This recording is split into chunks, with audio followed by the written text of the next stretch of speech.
You don't like feel any pain or think that you're in any sort of Yes, danger. I will go through. So Um, moving through, you see Lizzie sort of moving and crouched over a desk or leaned forward over a desk, paused still for the moment. Macy's? I want. The mask. I want to move through. I'll move through as well. Okay. So again, moving through as well, you feel that absolute unease as you approach. Almost every time you pass something by, you almost become startled by the feeling that you get as you pass through on all sides of you, and varied sides of you, random as you pass towards that bookshelf.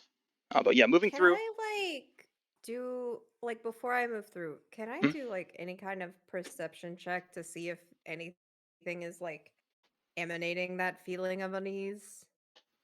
Sure. Yeah, you can roll perception. Okay. That's gonna be a 12.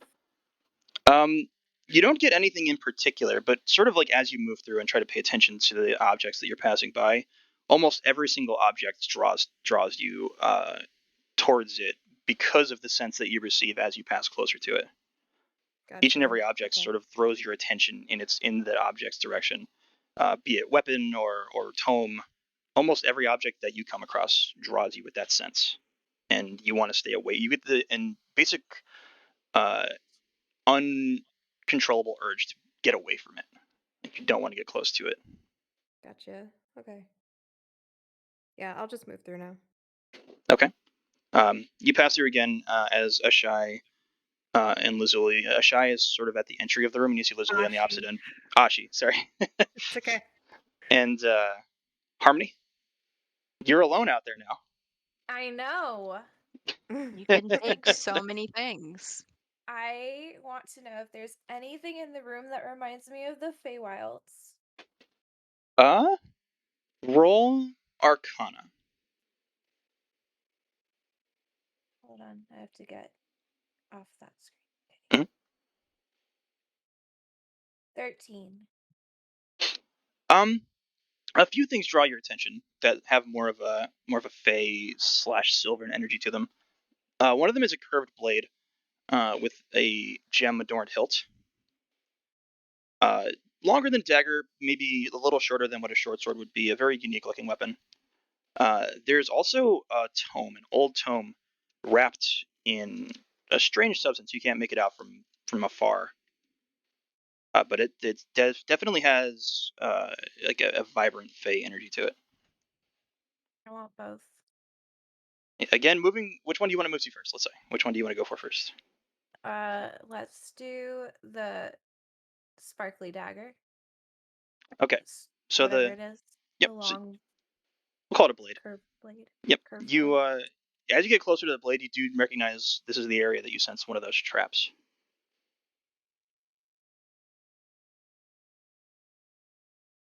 I don't know how to get around traps. Would it be stealth? How do you get around Um, traps? First you'd have to identify the type of trap it is and try Is to that disarm it. investigation? Yeah, you can roll an investigation, sort of get an idea of what it is. 17. Okay, so it looks to be some sort of actual pressure plate that this object is resting on. It's still sitting on its stand. It's sort of a little bit jostled and almost fallen off, but it's still sitting on the sand. And there is an appearance of a pressure plate. So it's set to Hmm. trigger, if enough weight is removed. Would it be roughly the same amount of weight as the other dagger that I stole? The other dagger, you just sort of gathering it. It appears to be heavier, so it wouldn't be the same. Hmm. Well, the worst thing that could possibly happen is that they all get trapped in that room. I mean, The worst thing that can happen is that you die. a lot of worse things can happen. Yeah. Is there anything around it that looks like it could be roughly the same weight? Roll investigation. You haven't picked this weapon up, so you don't know exactly how much it weighs, but you can make I an assumption. know. You If can make an you're assumption, like you're a best I guess. Yeah. cool. I rolled a 20. Okay. So scanning around the room, there's what looks to be an orb. Not exactly translucent, but you can see a bit through it, sort of like a crystal ball type of vibe. But it's got a blacker hue to it. Um, Sort of looking between the two, making a best judgment that you can. Seems to be the same weight, or it could possibly be a similar weight. Very close. Is there a trap on the orb? There's no trap on the orb, but you do get a very bad sense from this orb. That's okay.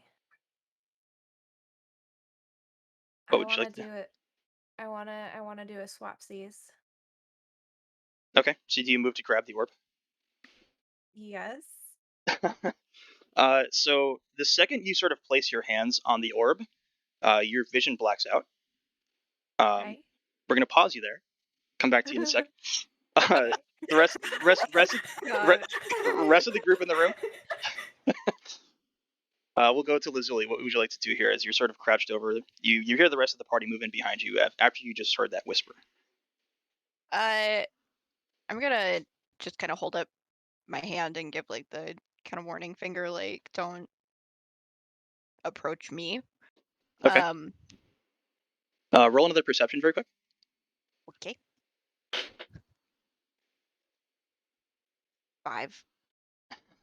You heard something off, another whisper from the opposite direction. Sort of the first whisper came from your left ear almost. This other one came from the right. You can't hear what it says though, but you hear like something again was whispered from a second location. Uh, cat. Yes, you heard a whispered meow. Cat wants to play. The first whisper mentioning it kind of came from the left. Did it Yeah. feel like kind of a vague, just in that direction, or did it feel pinpointed It was in the direction of the skull. in the Didn't direction of the what? the skull sitting on the Oh, the desk? skull. Oh, okay, okay. How far is the skull from the hole? It's about 4 feet, just sort of sitting opposite. It's looking away from the hole. You'd notice. Okay. Oh, and the skull didn't. Nothing in here. Gosh, that's throwing me that nothing in here is displaying as magical. Um,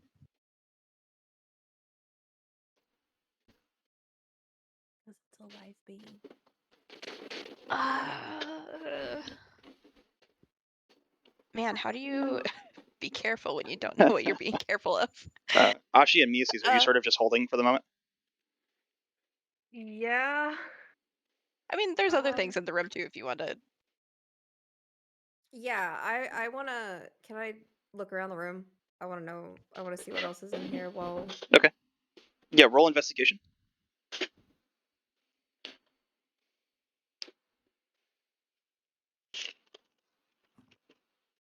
7.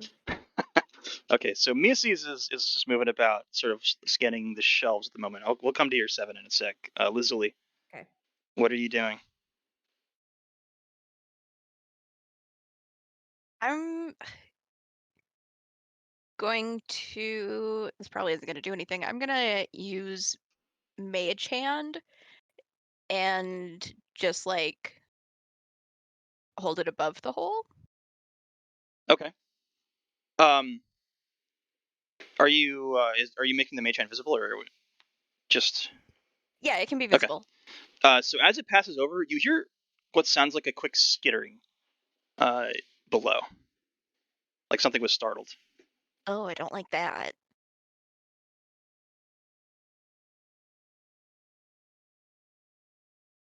All right, I'm gonna slowly approach to look at it. Okay. Um, as your gaze sort of just comes over the edge of this hole in the desk, you see what look like two small eyes glowing yellow. Uh, very faintly. Once they make sort of eye contact with you, they fall back deeper into the shadow, into whatever's in this hole. Interesting. Um, with being able to see yellow eyes There's no reason to ask that because I don't even know what I'd be asking. I was gonna ask like, what do they kind of look like? Like, is it cat eyes? Is it more like It was more equestrian? like you didn't see any irises. It was just Okay, this yellow glow that would appear to be eyes. got Very, it. very tiny.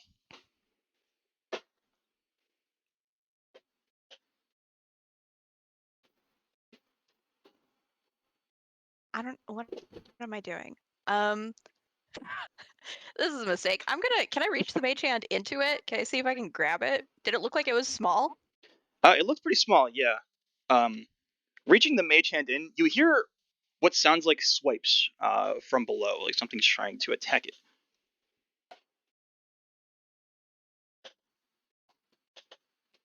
And I'm guessing I can't grab it.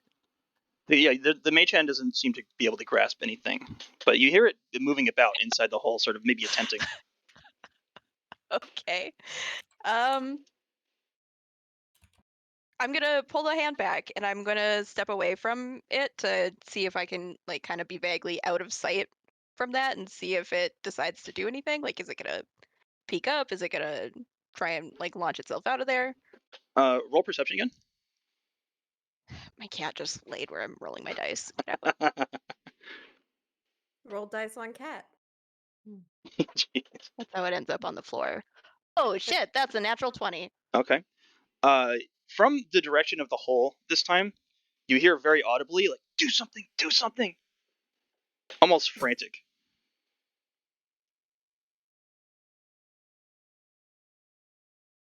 This is a bad idea.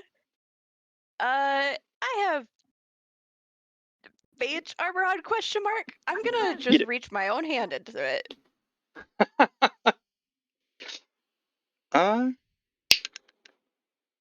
Something pokes directly into your hand, almost like a pin poke. You take 1 damage.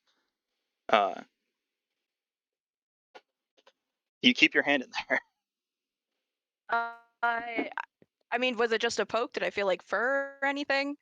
It felt like something stabbed you, like a pin poke, very briefly. I don't know what I'm doing. I'll take my hand back and look at it. There's a little bit of blood on your hand, sort of in your upper palm, towards your first ring finger, and it looks like you got poked or stabbed with something. Very tiny. Right, fuck it. I try again. I'm not gonna pull my hand back this time. I'm gonna actually try to grab it. Okay. Make a dexterity check. Oh fuck. Cats, please leave me alone. You can also make this sleight of hand if you'd like. Ouch. My real hand just got stabbed. Immersion. She tried to jump on the desk, but I've got a bunch of shit up here, so she fell. Ow, it's no. bleeding. Oh, perfect. Sorry. What am I rolling? You can roll straight dexterity or sleight of hand. Okay, same difference. And if you have any It's a bonuses. full 7. Or no, that's a 14, not a 4. 17. Okay. So you get poked again. You take 1 more damage. But you do feel something that you could grasp onto that's sort of struggling to get away from you. Do you want to grasp it Yeah, and pull it I'm out? gonna try and grab it. Okay. As you pull it out, again, you're sort of stabbed in the side of your hand. You take another 1 damage. But so pulling your hand out, this is what you see. I'm going to put it in tabletop chat. This small creature that looks like it has the bloom of a rose for a head. Very vacant eyes. They glow for a moment as you pull them out into the light, and that glow sort of recedes back to just this blackness. It does appear to be armored pretty well with a tiny sword, and it is struggling and poking at you with that sword. Immediately, the creature looks up at you, unhand me now, fiend, and begins to continue poking your hand with his sword. Can I try and use Mage Hand to just hold his sword? Yeah, you want to just like grab his sword hand with the mage hand? Yeah. Yeah, let's see if he. Yeah, so you grab it, and he's sort of struggling to yank it out, but you do contain the sword and the pokes for the moment. You hear sort of a slurp noise coming from that skull on your left side. I'll look at the skull. Oozing out of the skull, you see what appears to be an eyeball at first poke out of the corner, and then this sort of ooze-like sludge moves its way, grasping out of the eye hole on the side of this sludge, and the eyeball sort of peers at you. Oh, don't like this. I'm missing all the fun. Yeah, you're blacking out. Yeah, we'll come to you in a Um, moment, Harmony. Do you want to do anything very quickly with this skull? um, get away from it, I guess. So I don't know. It's a scrying thing, so it's still gonna be able to see me, but I'll step back from it. as you step Can- away, in almost sort of like a booming voice, but very, very low, like, as if a booming voice from a tiny creature, Yeah. you hear, "I am the powerful magister Ilio Jakur. Release my ally or face your doom."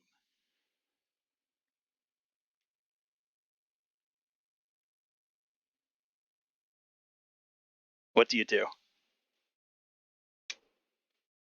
I'll say, oh man, you know what? Sure. Um, I'll look at the thing and say, "Are you gonna stab me if I put you down?" It looks at you, and you get the idea that it almost squints. Its eye sockets sort of close in a little bit on the little bulb petals of the rose head that it has. And it releases its hand on the blades. "Release me, and I will do you no harm." Right, I'll set it on the desk. Okay.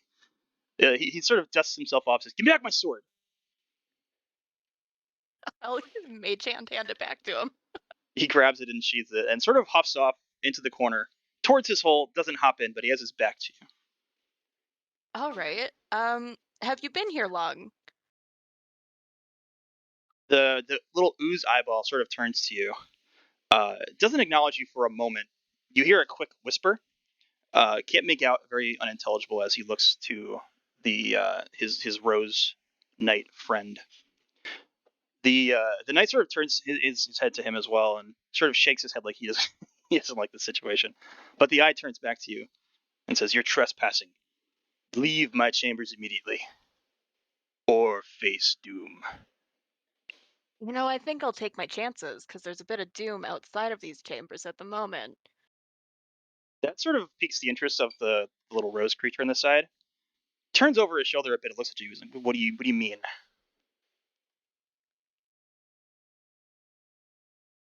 What's uh like the base realm called?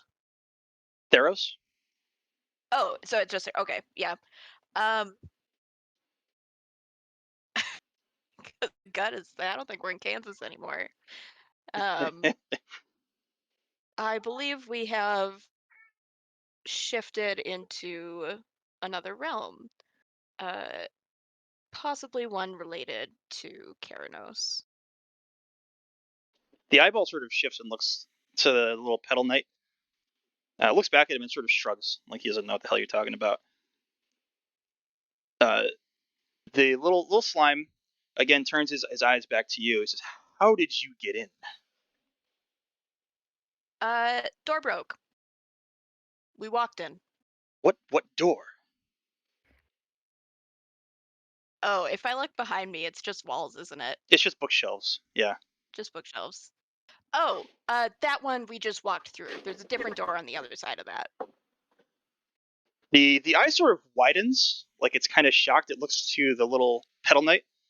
He hops down on the ground, sort of uh, very swiftly moves between Miaces and Ashi, and very, very hesitantly pokes the wall, reaches his arm back, walks through the doorway, uh, looks around for a moment, pops back in, as he disappears from your sight for a moment, pops back in, and he looks to the slime and the skull.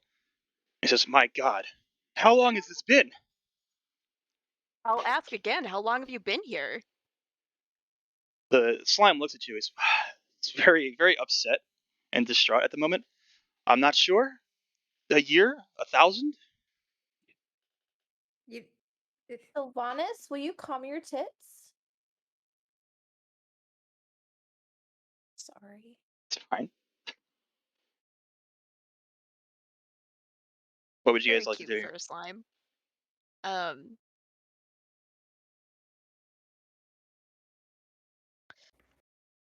has the captain been in here? The captain. What captain? Oh God, this is weirder than I thought it was gonna be. When was the last time somebody else was in this room? Not seen a soul since I had my human form. Pinching the bridge of my nose. I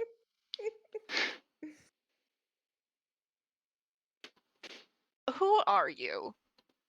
already told you I'm Ilio Jakul, Beyond that, a most powerful majesty. that's been stuck here for either 1 year or 1,000. You can't be that strong. As you can see, I lost my form. Uh, am I too engrossed in the bookshelves, or do I hear this conversation? You hear it. Yeah, you hear it. I'm gonna As look over my shoulder and be like, "How'd you lose it?" as you're conversing, the little rose knight hops back up onto the table, climbs his way onto the desk, and disappears into his hole. And you hear a lot of like tinks and things being thrown around in there. Ilio sort of looks away from you into the hole. He says, "What are you doing?"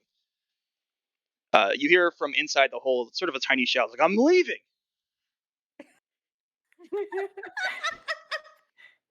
This is so weird. Anybody want to do anything? Hold on, hold on. How did What? you get in here? The I'm invested in this and I'm approaching this group.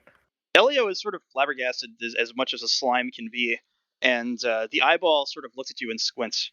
And he says, "Are you with him? How can I No. trust you?" Who is Who's him? him? It's something that they would say. How do I know I can trust you? We can walk out and you can be stuck in here for another 1,000 years. He sort of peers back into the hole. He's like, "Do you think that's right?" Sort of talks like low volume. Uh, the creature inside the hole says, "I don't care. I'm leaving." Uh, Ilio sort of turns back to you and he says, "Grant me passage, freedom from this chamber, and I will reveal to you many secrets."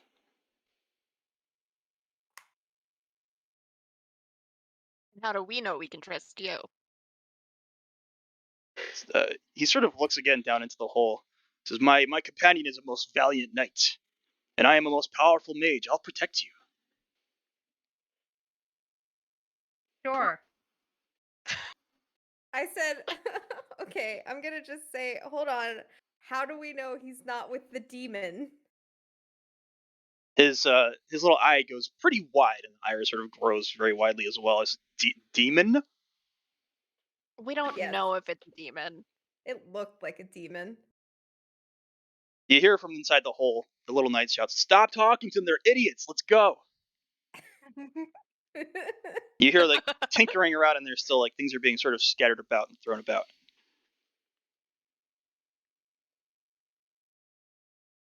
I I don't know what to do. What did you do when you had a form? Besides be a powerful mage. I cast powerful spells and protected many civilians. Where are you from? I am from the world beyond. That's completely Can useless. So helpful. can I check to see if he's lying? Roll insight. Okay. I forget insight is a thing sometimes. 14. Well, it's a slime with an eye coming out of a skull, so you really can't gauge Get a sincerity read very on it. well.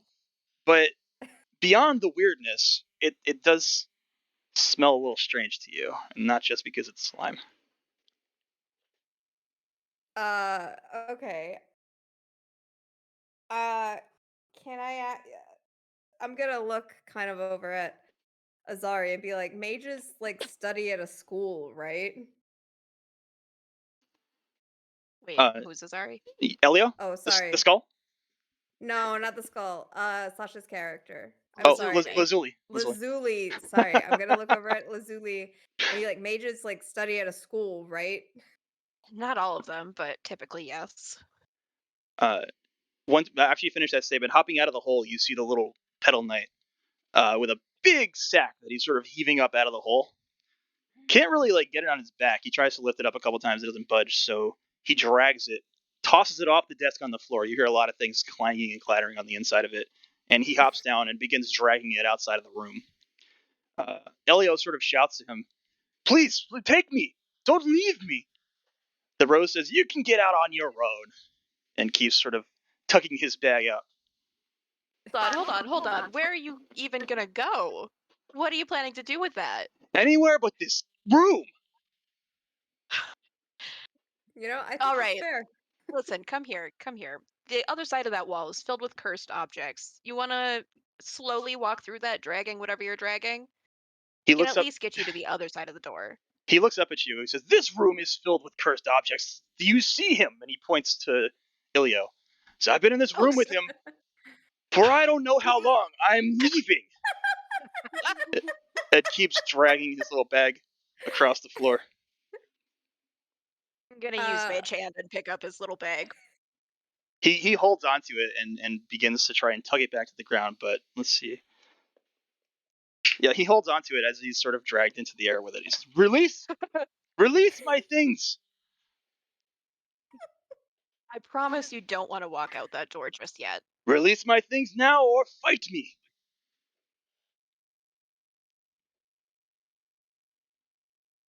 Oh man, I really want to fight him. What are you gonna do?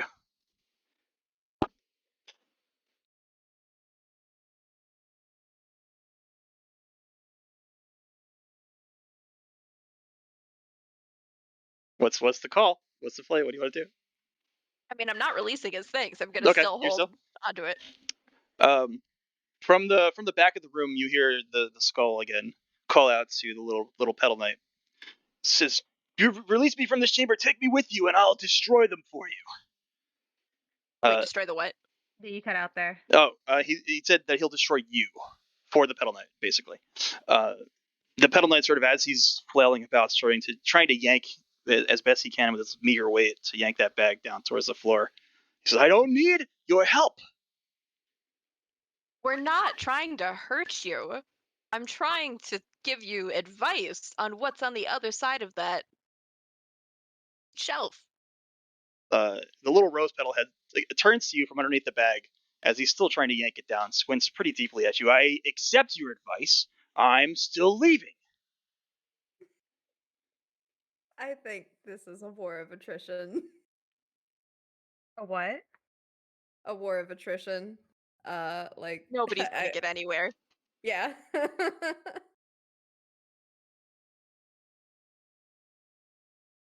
The skull, little slime skull, I'll Elio, turns to you. So I'm gonna begin casting a spell. I'm so All done right. with this bullshit. I'm gonna turn and look at him okay, go ahead.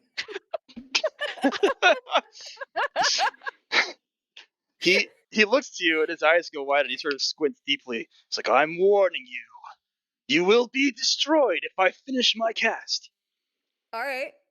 Yeah. This is your last warning." Okay. I'm gonna bend down and kind of gently poke at the skull just to kind of taunt him a little bit. The slime sort of reaches out and slaps at you. You get a little bit of it on you. It's gross. And he sort of stretches himself as far as he can above the skull, which is not very far. It's a few inches. It's a very small amount of gunk. But his body and form sort of reaches out like he has little tiny slime arms and moves them towards you and sort of wiggles his little slime digits as if he begins to cast something at you. "Okay, I'm casting the spell now." Can I do an Arcana check? Nothing's happening. You don't have to Okay. check anything. Nothing's happening. My god. Little Rose Knight, That's all you're carrying? There's nothing else in this room that's worth having? I don't know. I don't care. Give me my things. I need to leave. I am tired of this place. I'm tired of him, and I'm tired of you. I want to know who put you in here, or how'd you guys end up in here? Roll persuasion. You're asking the knight, not the skull. Yes, I'm gonna ask the knight first. My thing locked. You said roll persuasion. Yes. 14. Let's see. He looks from the other side of the bag at you. He says, "Tell your stupid ally to release my things, and maybe I'll talk to you for a moment outside of this room." I mean, I'll shrug. I'll shrug and I will set him down and I'm going to follow closely as soon as he steps out because I don't think he wants to actually be out there. He again, like he falls to the ground. The bag almost falls on top of him, but he sort of rolls out of the way. Grabs onto it again and begins slowly dragging it out of the room. Takes him a minute. He's sort of just heaving, one strong heave at a time, but he's not going very far. Um, Ilio is still sort of in the form of casting, and you hear little bits of whispers like he's trying to chant something, but it doesn't make any sense. You bring him with us. We'll Yeah, leave him there I'm for gonna now.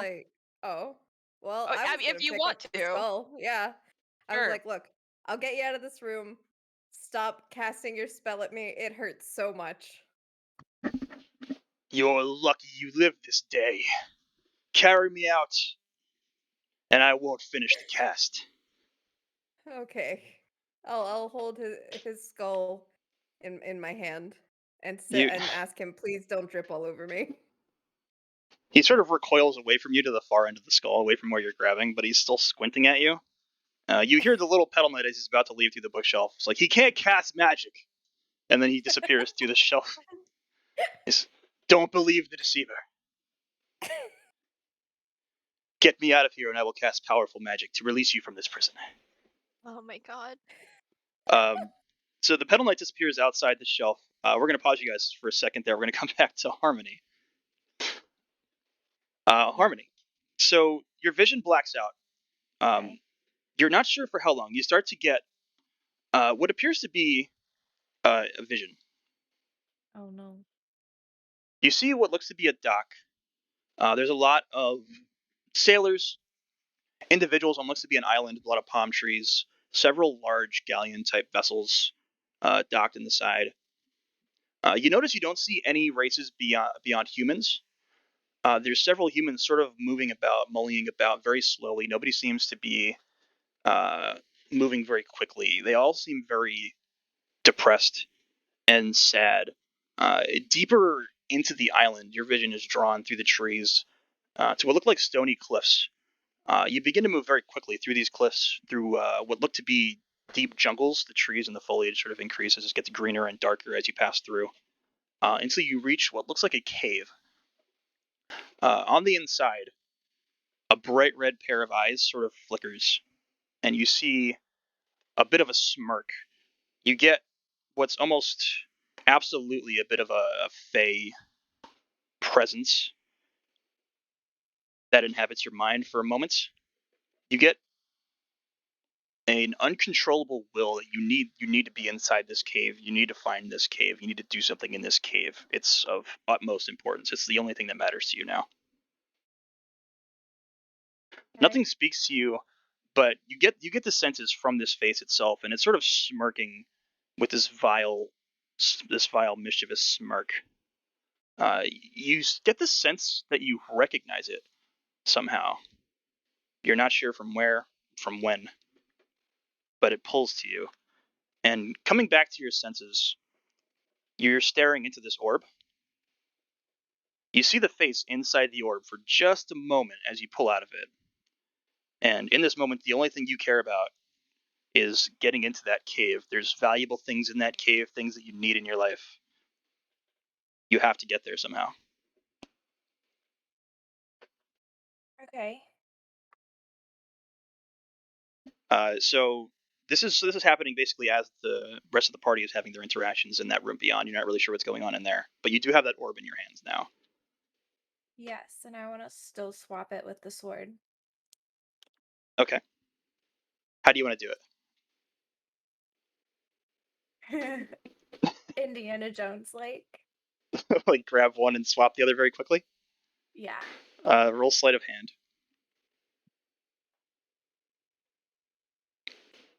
17. So you move up to it. For a moment, you just sort of gather your wits about you, make sure you don't fuck this up. You put your hand on the hilt of the dagger, and what look like black vines reach from the interior of the hilt, grasp around your arm as you grab the hilt of it. Doesn't seem, it's not painful, uh, but you feel immediately connected to this blade. Uh, doesn't feel friendly. It's more of an evil presence, something that you recognize in your own heart. Doesn't stop you though. You very quickly make the swap. You place the orb onto the pedestal that the blade was resting on. The plate moves for a moment, begins to rise back up from the loss of weight, but you get that orb back on there very quickly. It's very unstable. The orb wasn't really meant for this stand that the blade was sitting on. You sort of rest it on there as best you can, but you get the sense that even the slightest jostle might dislodge it and set off that trap. Oh. As the rest of the party moves out, you hear something like grinding, something being dragged across the floor. You can't really see it from where you are, but then through the bookshelf, you see Lazuli pass through. Rest of the party, you guys are also moving through the bookshelf back into the other chamber. Yeah. Okay. You see the rest of the party move through. Miaces is carrying a skull with what appears to be a slime attached to it. Ashi not too far behind, and the rest of the party, you see Harmony standing there in front of this dark, demonic looking orb with a blade that has some sort of misty tether attached to her arm. Oh, Hi, God. everybody. What have you done? Nothing. Well, I if got you a want to new get weapon. yourself cursed, go for it. It's not my business. You notice the pedal knight on the ground let go of his bag, and he's looking very bewildered around the room. You doing okay? What's that?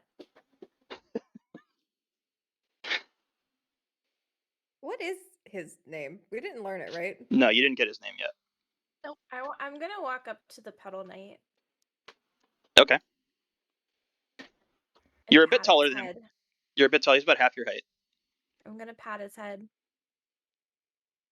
He reaches for his sword for a moment, but he looks very just thrown. Like his entire more aggressive, agitated attitude has sort of disappeared into like what the fuck type of vibe. Doesn't even We really still want to acknowledge be out here? Harmony. He looks to you. He says, "Where are we?" We're in another realm. Don't know which one.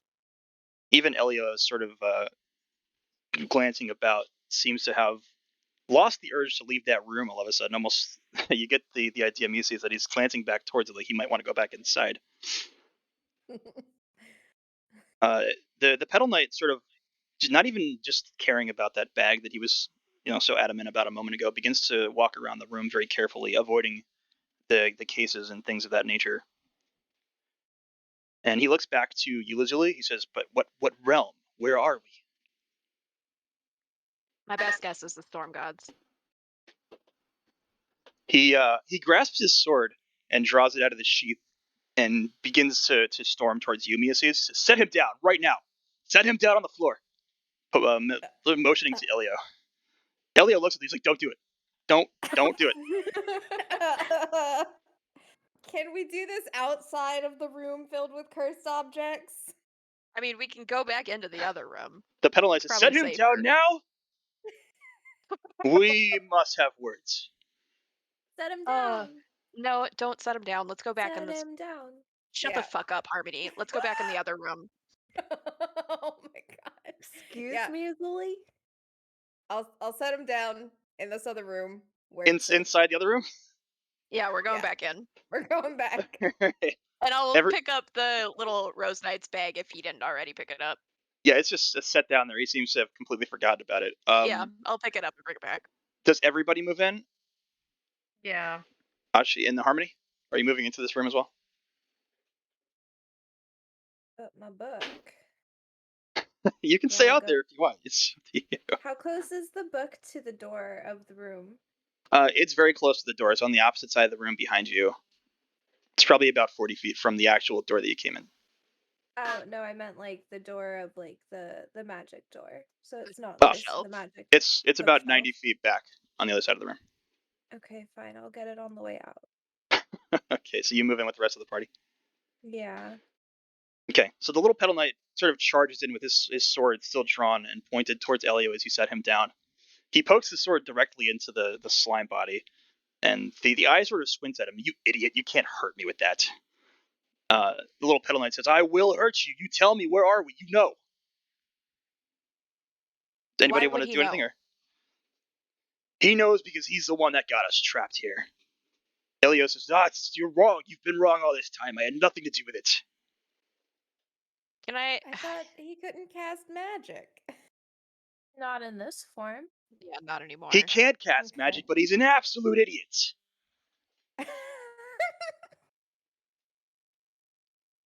What'd you do? Elio sort of looks up. She's like, nothing. I did nothing. Nothing at all. I'm gonna Liar, look at what'd the you Rose do? Knight and be like, what did he do? He's the one that thought he could kill that captain. Oh, the captain.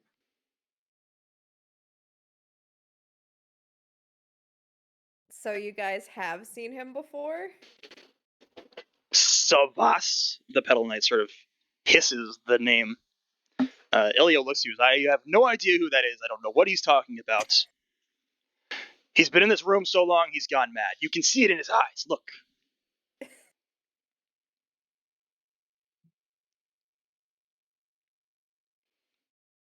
Anybody want to do anything, or continue to let them have their? Oh God. Can I go like cuz they're on the ground now, right? Yeah, they're on the ground. Can I just go like sit super duper close, like crisscross applesauce with like my face like in my hands, you know? Yeah. Like just Your hand covered in Yeah, you black still smoky ivy. Yeah, no, I know. you still have that I blade can attached I to can one hand. Yeah. So Okay. like, like I have like, like a little fisty and like it's like there's the blade that goes like, diagonally and like, Okay. I'm just sitting there. So as you sort of like lean into your hands, the one hand that's holding the blade, you feel a little bit of like it's hot to the touch. Doesn't hurt you, Ooh. but yeah. But you Okay. can do that. That's fine. Anybody I just else? want to stare at them. Still haven't heard the full backstory as to how you guys got here.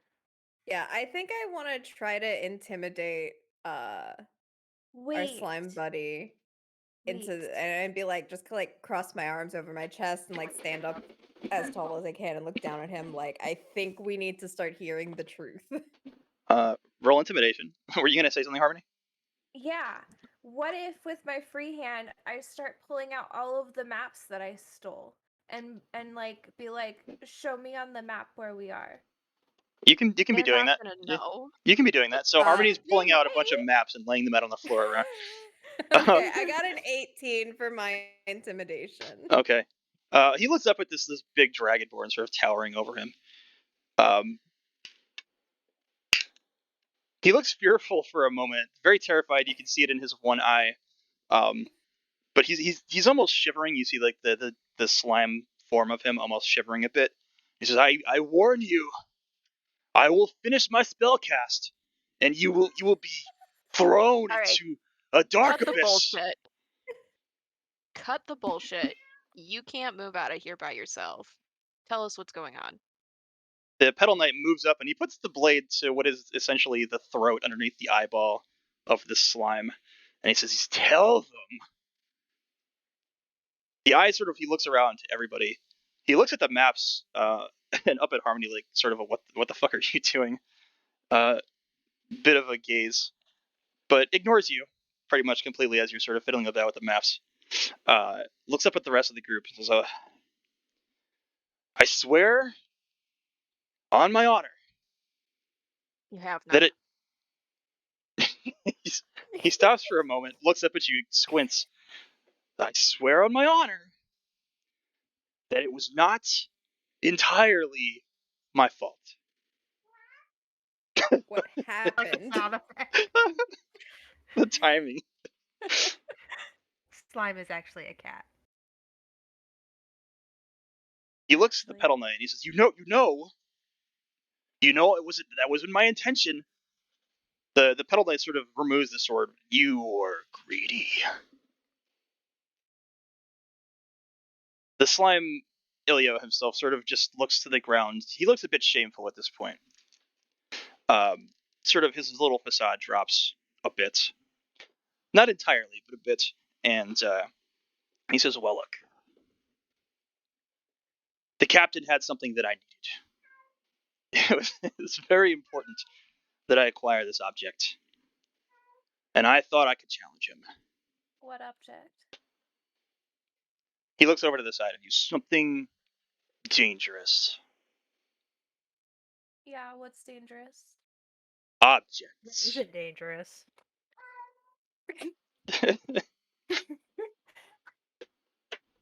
Every object in that room out there is dangerous. It doesn't make a huge difference which one it was. What did it look like? He seems like hesitant to answer, but the little Petal Knight, he looks up to you all. He says he wanted his armor. His armor? The armor of Erebos. For what purpose? The Ilio looks up at you. He says, look, it was for good. It was for good. I needed it to do something good. Define good. To protect people. What does the people? armor do? It makes you powerful. Mm-hmm. What people? All people.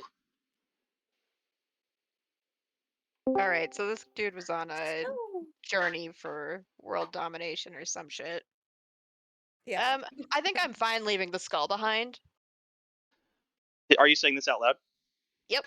No. Do not leave me, please. Welcome, Otto. We'll come to you in a second. Hey, slime dude. You'll take me out of here, right? I knew you're Do you- kind. I knew you're kind. Before Excuse I me? was this, I knew you're kind. I was kind to fairies. Do you think you'll live in a bag of holding? He sort of squints at you and looks away from you. He says, please take me out of here. Anybody, any of you. I'll look over at Lazuli and be like, I kind of feel bad for it. You can't save every person you feel bad for. This one's portable. He is portable. If someone else wants to pick him up and take him with, they can, but he's not going to be my responsibility. The Okay, but maps. What? What do you he need your Like, maps look over at for? Harmony. We're in a different realm. he looks to you Where and sort did of you get these maps? That's not stole them important. from Eldora's room in the first I session. mean, I know. I'm Yeah. Well, no, saying but like they as Oh don't yeah. me, Oh know. yeah. They like, I'm don't know looking at that. Harmony. That's like, where did you get all these maps? That's not important. Harmony. But He so looks these to you and sort of like his eye turns sideways and he sort of gazes at the maps. It's like, take me out of here and I'll tell you everything you need to know about these maps. You don't I'm know gonna- anything Yeah, about the okay. maps. This is very important. I'm gonna turn the little sword thingy bobber that I have that's like living on my hand now, and I'm gonna like want to poke him. Like into the And poke the slime with the sword that you just got. Yeah. As you sort of poke into him, he gives off this extremely pained scream. Like whatever you just did really caused him pain, and he recoils back into the skull completely, disappears. Oops. Harmony, you realize that thing's The probably cursed. the Petal Knight draws What? his weapon again and sort of backs away, like he's wanting to leave now. I'm gonna pick up the skull and be like, Harmony, keep your sword away from it. And I'm just gonna like hold it for now, I guess. Okay. There's no response from Elio at this point. He seems to you can feel him in there still, but he's recoiled completely inside. And I'll pick up my maps. We'll go. The Petal Knight seems really intimidated by that weapon and by Harmony now. He seems like he's lost trust in you. He's backing away with his weapon sort of drawn, like looking at each of you in turn, one at a time.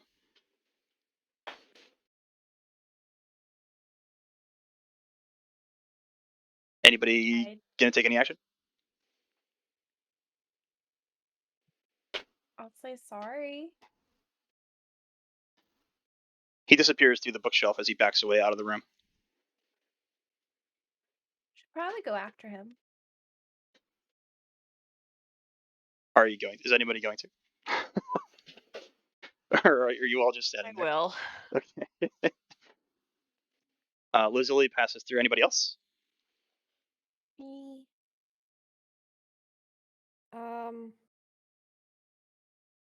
I'll stay behind for a second. Okay. Ashi? Yeah, I'm gonna stay behind. Okay. So Oh, Lazuli, Harmony is following me out. yeah. So Yeah. Lazuli, at first the Petal Knight acknowledges you. Doesn't seem like he seems like he might want to talk to you. But the second Harmony appears, his blade gets stiffer and he points it directly towards Harmony and again begins like hesitantly backing off. Yeah, as soon as I see that Harmony it followed me out, I'm gonna like hold my hand out between us and say, "No, you've done enough damage. Go back in."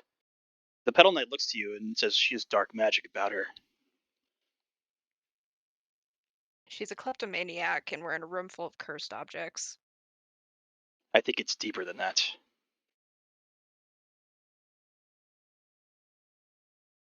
Harmony, are you good stepping away? Nope, I'm staying in the room.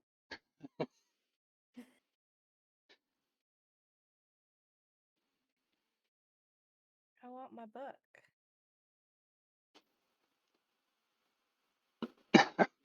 The Petal Knight If continues you backing away, moving towards the doorway, being very careful not to sort of bump into or interact with anything.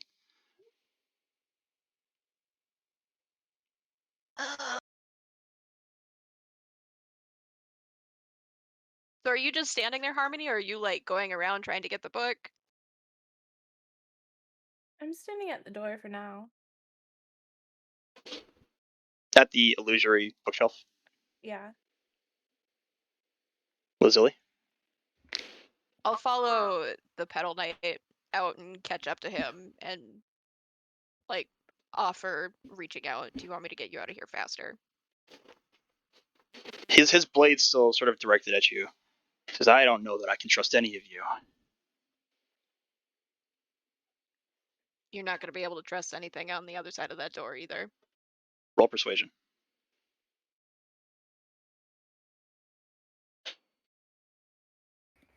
$17. He looks out through the doorway and he sees sort of what's left of the varied crew that are stumbling about out there. Looks back at you. He lowers his blade hesitantly. He doesn't sheath it, but he lowers the blade. Says, I don't need your help. I can handle it on my own. But perhaps it would aid us both if we stuck together. I think it might. We probably both have information the other doesn't have. You shouldn't trust your little friend. I don't. Harmony, you're still just kind of hanging out by the bookshelf? Yeah. The Petal Knight moves to the doorway, looks up, looks around, shifts back into the room, says, I know where we are. You do. Nerano.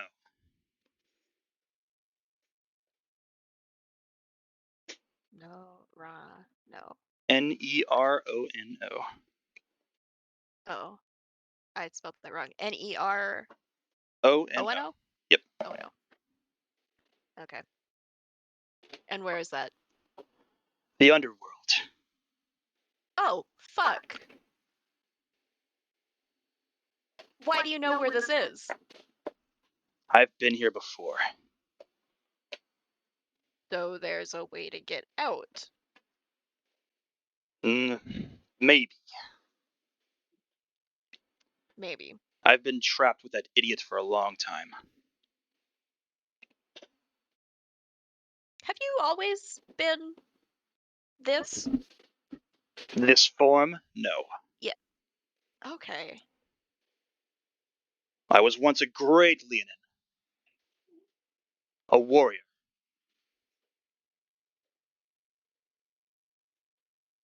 And were you turned into this by the captain?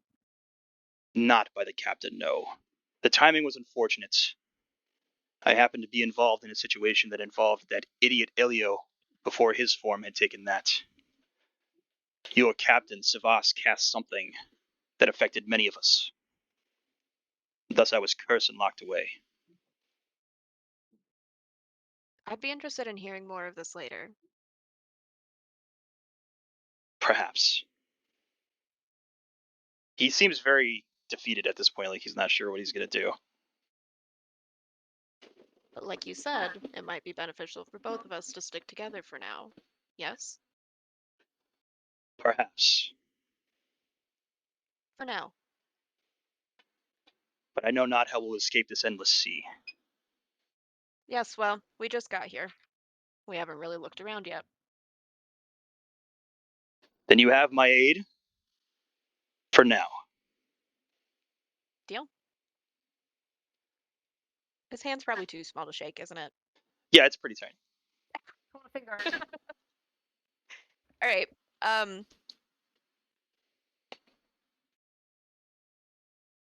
Do we want to stay in here? Do we want to go back in the little room? Do we want to go out of here entirely? It's up to you. What are you guys doing inside the illusory room with Ilya? I'm gonna tap on the skull and be like, "Hey, are you alive in there?" The eye sort of peeks around and looks at you.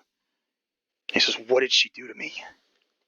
I don't know, but like, are you okay? Are you hurt? Yes. I don't know. Okay. Well, you don't have to come out. You can stay in there. Just wanted to make sure you're alive. It was as if my soul was being pulled from within me. Oh, that's creepy. Okay. It is what she picked up. Yeah. Do you have any idea what that was? That sword? I don't know what any of this is. I just want to get out of here. I just want to be what I was. Well, I don't know how to give you back your old form, but I can at least get you out of this room. He seems very, at this point, like terrified. He doesn't know what he wants. I think we should take him with us. Yeah, I don't really want to leave him in here, for forever. Okay. I'll Do peek outside of the illusory bookcase, like just my head pokes through okay. to see what's going on out there. You see Harmony pretty close, just sort of surveying the room, and Lazuli and the Petal Knight towards the door, having a conversation. Okay. I'll take a step out and say, Harmony, can you back up a little bit? I don't want to run into your new sword thing. Okay. I'm not near the door. Didn't you You're say you not were near the standing You were by standing the by the door, illusory Harmony. Well, Yeah. I'm sitting Yeah. by it, but like not like on the door. But that's near. Oh, you're all chickens. Fine. Thank you, Harmony, and then I'll step through after she Okay. moves. Ashi as well. Yeah, I'm following that. Okay. Snow, are you here? He said BRB, but he's listening. So I assume. Oh, he's typing? Okay. He's here. Are you ready? Can you speak? Or are you still busy?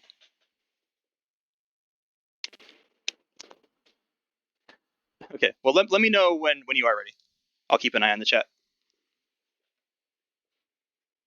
All right. So yeah. So you guys, you exit the room. Harmony, you see the other two members of your party leave, and Lazuli is sort of at the entrance, speaking to the Petal Knight. What would you like to do?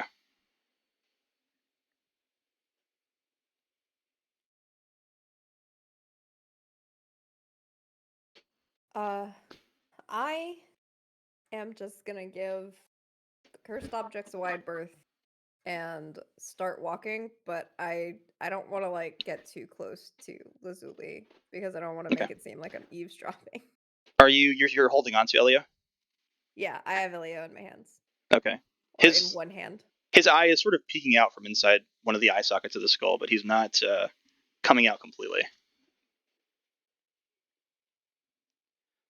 The Pedal Knight himself walks out of the door onto the deck beyond. I'll follow him. Okay. He looks about, then, and everybody else as well. Yeah, I was gonna say I'll follow them out if it looks like they're done talking. I thought they were still Okay. talking. My bad. You're good. Yeah, I'm gonna go and follow that group. Harmony. I'll leave the room. It's up to you. It's entirely up to you. I'll leave the room. Okay. So Harmony follows behind you. You still have that blade tethered to your arm. The Pedal Knight moves towards the side of the ship. Some of the crew members standing outside of there take notice of you guys as you exit the captain's chambers.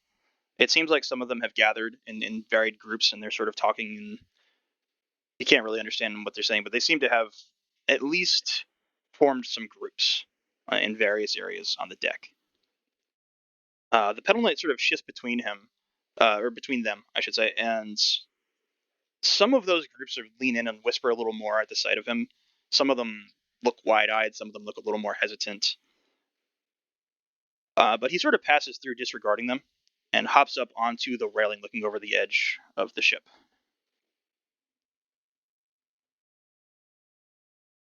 Everybody following along?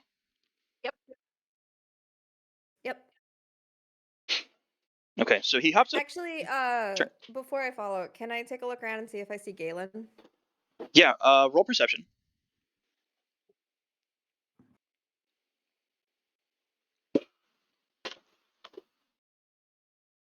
21.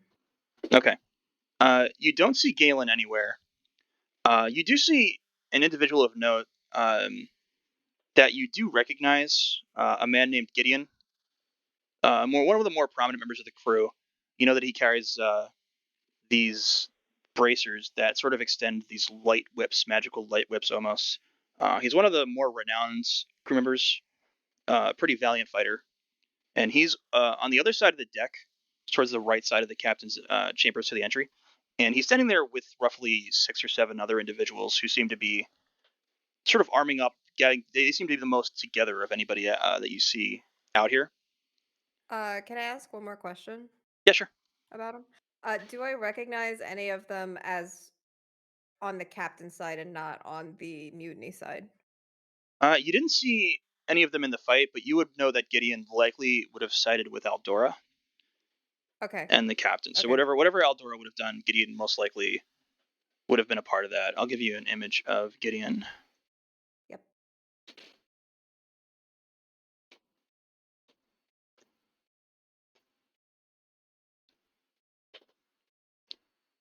Fancy. And he's got 6 or 7 other Oh, he's members of the handsome. crew with him. Okay. And it looks like they're like arming up like for a fight. They're like rearming, like gathering their weapons and sort of discussing most of what you so can assume is they the don't look situation. hostile. No, they don't look hostile. They just look like they're preparing. Like wherever they are, whatever's going on, they want to be prepared, and they're setting themselves up and getting their shit together, basically. I kind of want to be over there instead. Up to you. Would you like to move over towards that group?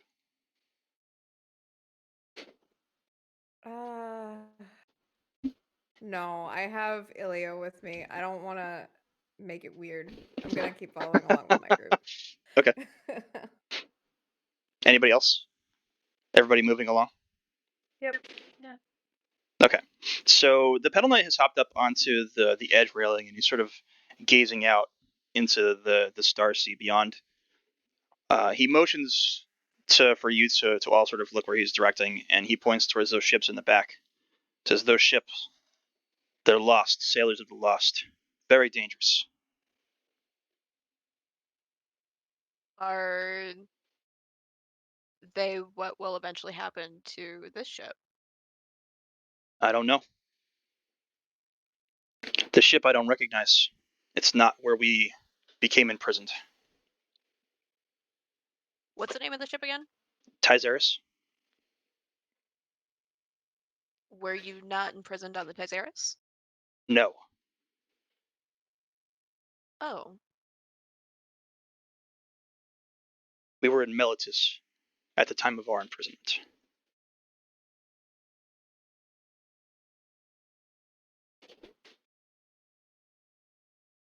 Question, is that a place or was that the name of the ship It's that they got imprisoned it's on? that's a the city. It's place. a very prominent city Okay. in Theros. Okay, thank you.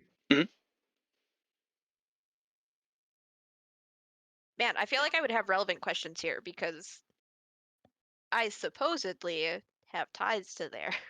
Mhm. But I don't know what I could ask to like kind of pinpoint a time.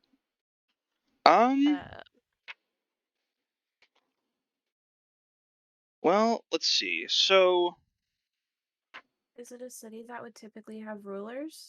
yeah, it's ruled by a council of philosophers called the 12. So could you technically ask who was in charge at the time of them being imprisoned? That could work.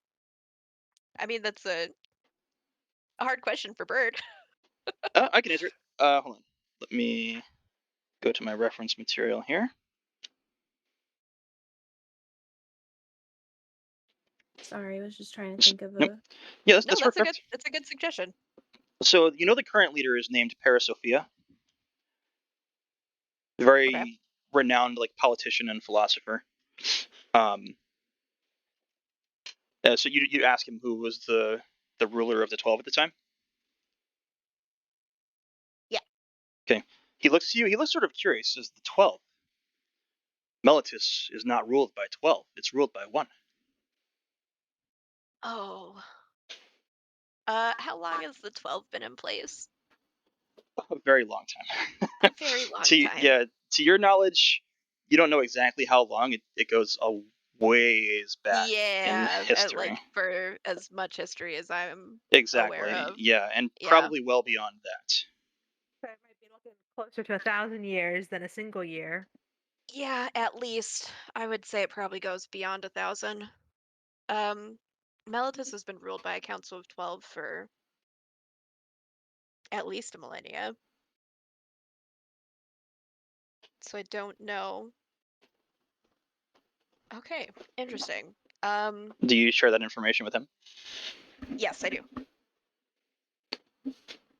He looks a little forlorn at this statement. Looks back out towards the seas as I fear I've been in prison for a very long time. I'm so sorry you've had to be with that thing for that long. He looks a little solemn at this point. He says, although he is a colossal idiot and I hated every moment that I was trapped with him, the real enemy is Savas.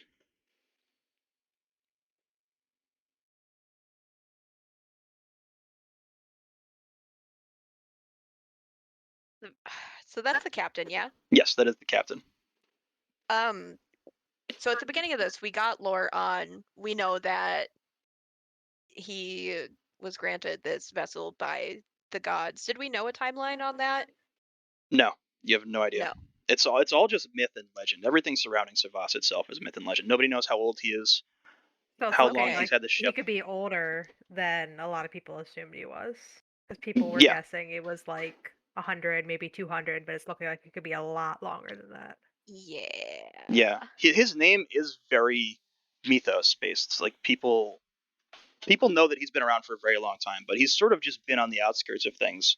He's not very involved directly with cities or politics, with the world itself. He's always sort of been an outsider. Uh-huh. And because of that, he's not really recorded in history very well. But there's a lot of rumors and myths and things like that. His name goes back a very long way, so people assumed he was very old, but there's no real exact knowledge that you're aware that's out in the world of exactly how old. But based on what you found out here, you can assume if this Petal Knight is as old as he says and doesn't recognize the 12 of Meletis, then Savas could be ancient, and as Yep. could he.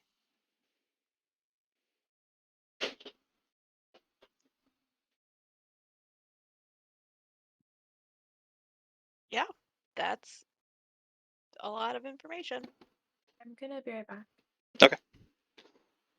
Okay, so on that note, you ready, Snow? Yeah. Okay. So while you are discussing this with the Petal Knight, above you hear sort of what sounds like a crash and splash, and from above through the waves and the water of the ocean, you see several bodies careening down towards the deck. As they sort of get closer to the ship, they slow down a bit, as if gravity is not normal where you are.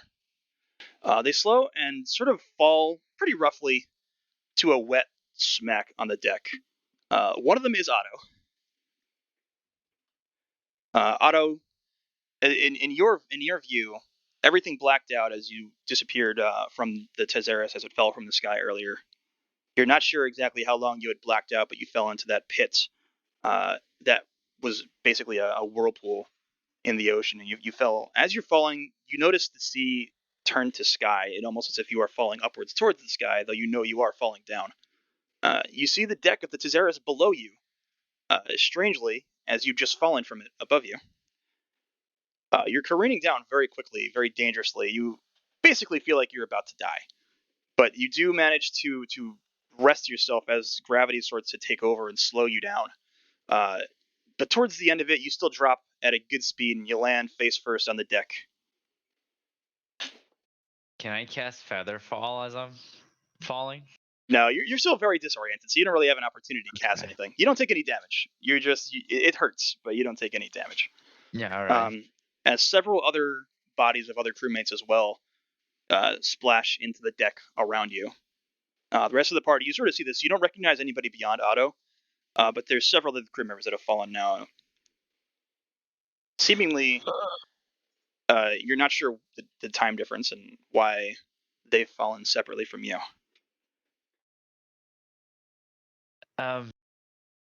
Hello? What happened? You see the rest of your crew Otto, like off towards the your right hand side, left at the door to the captain's chambers, on the side of the deck with a small rose-like creature. I put his image up in the chat if you didn't see him before.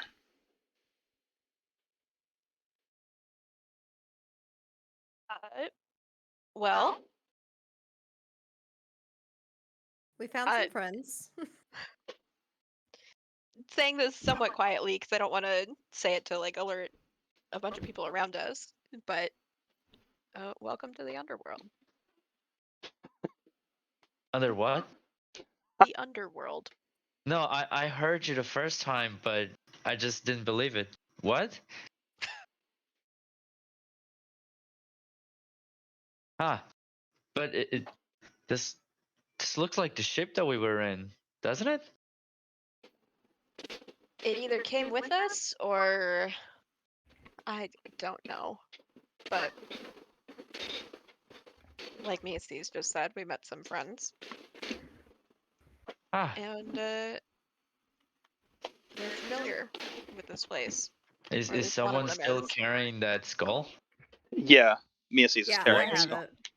Why are you carrying a skull, and why are you calling that a friend?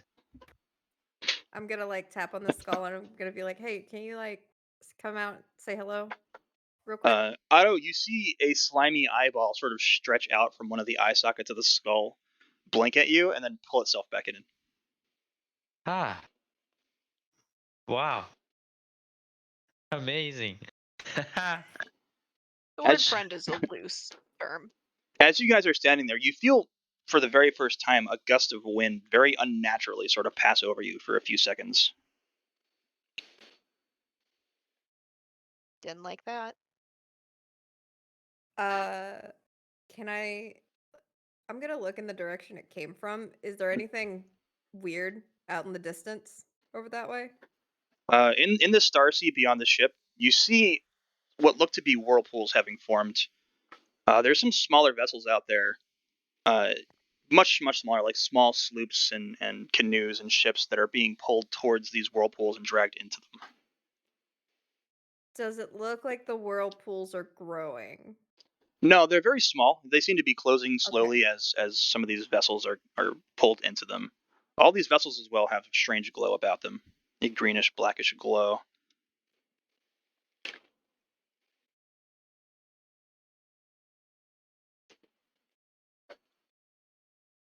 Yeah.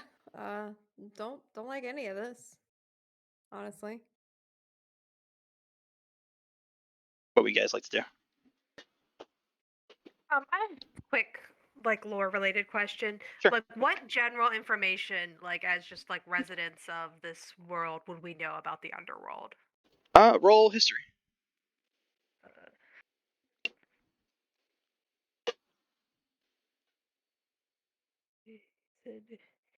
History 3. You know it's in the underworld, and it has something to do with Souls Lost at Sea. You said Souls Lost? Yes. Lost. Actually, did not pay attention to that day in history class. The underworld is sort of like a taboo subject. A lot of people don't enjoy talking about it, and there's not many people have been in and out of it either. So there's not a lot of information of what's down there. Just more myth as well.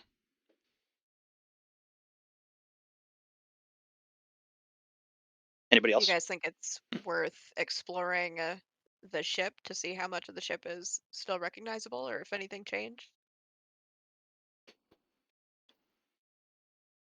I guess. Did anyone see what happened to the captain or that creature thing? I'd be They were gone curious. when I woke up. Huh. What was that, Ashi? I'd be curious to converse with the crew to see what on earth the crew is doing, because at some point someone's going to get appointed or is going to be temporary leader, and there's going to start charting a course somewhere.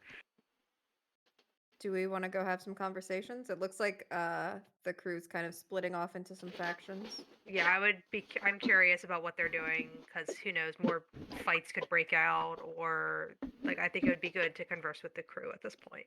Do you want me to give you an I would say idea that's a good of idea. who's on the deck? Sorry, Bird, what was that? I didn't quite hear you. Would you like an idea of who's on the deck as well, aside from Gideon's Yeah. group? So there's a very gruff older man. I'd say Mia sees you know this man as Aegeus Ionis. I'm going to post an image of him. He's in his 70s, been a crew member for a very long time. He has some older crew members with him as well, and they're in a far corner towards the back edge of the deck before the captain's chambers. Would I know his allegiance or no? You wouldn't be able to determine his allegiance. He could have gone either way, from what you understand of the man. He doesn't really care for that sort of thing. He sort of goes with the wind, if you will. Right. Like, you don't know him well enough to determine exactly what he would have wanted to do. The other notable captain that you recognize, I think I mentioned last session, is Ripley Vance. She was a former admiral. An image of her as well. And she has a large number of crew with her. The largest of the set. You think she's got maybe 20 or more individuals with her, sort of scattered about, and they're moving towards the back, towards the intersections of the ship, towards the first city-like area. There's one other that you recognize. It's a lizard folk.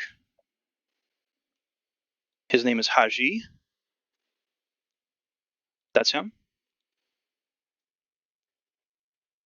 And he has a smaller group with him, about 4 other crew members. Those are the most notable that you see on the deck, along with Gideon himself. Okay. I'm gonna look at my group and say, I mean, I'm guessing that I'm conveying who all these people are to them. Yeah. Probably. Yeah, the rest of Okay. the party, you guys have seen these people around, but you don't really know them. Yeah, I'll tell them a little bit about all of them, and I'll say, personally, I am gonna go talk with Gideon. Um, I think he's probably gonna be the one who's gonna be the most prepared for something bad to happen. I don't know. I think Ripley might be as well. If the We can captain always, is truly gone, she's more than likely going to step up and take over. hmm hmm Or try Uh, to. yeah, we can always split off and have our own conversations, learn some more about exactly what's gonna happen from here on. Okay, so Miaces, you want to move to Gideon. Does anybody else want to go with Miaces? I will. Okay. I'm not sure I want to split up at the moment. I'm just kind of mentally gonna put a tab on Ripley, but I'll go with the group to Gideon. Okay. Alright, Otto? Yeah, me too. I'm gonna Okay. go to the Gideon. Everybody then? Ashi? yeah, if we're all going to him, I'll go to him. Okay. As you approach Gideon, you do notice some of the other individuals, like Ripley, sort of cast a gaze towards you, and they all make note of where you're going, basically, and who you're talking to. But you approach the group. Gideon recognizes you, Miaces. He looks pretty together, for the situation being what it is. He's like, as you approach, you see him directing individuals.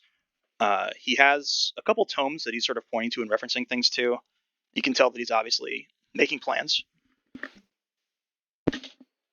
But he notes you coming towards him with the rest of your group. He nods and he says, Miaces, it's good to see you. I'm glad you survived. I'm glad you survived as well. It was a bit of a mess at the end there. Um, so what is the plan exactly from here? He sort of looks at the rest of the group. He says, walk with me a moment. Lazuli, Okay. did you take the pedal net with you? Yeah. Okay. I'll say he sort of motioned permission to hop up onto your shoulder. Sure. All right. So you've got him up there. Gideon doesn't seem to have noticed him at this time yet. But he moves off towards the doorway to the captain's chambers, towards the more central area of the deck. He looks to you and he says, to be honest, I don't have much of a plan. I'm trying to gather as much strength as I can. The situation is still unsafe. I'm not sure where allegiances or loyalties lie for the moment. Our location and change of setting at least seems to have set people away from fighting and combats, but I'm not sure if a fight could break out at any moment at this point. I'm just trying to get what people we have, arrange loyalties, and determine our next steps. Do you have any information that can help me? Uh, I'm gonna look towards the group and I'm gonna say, well, we went into the captain's chambers.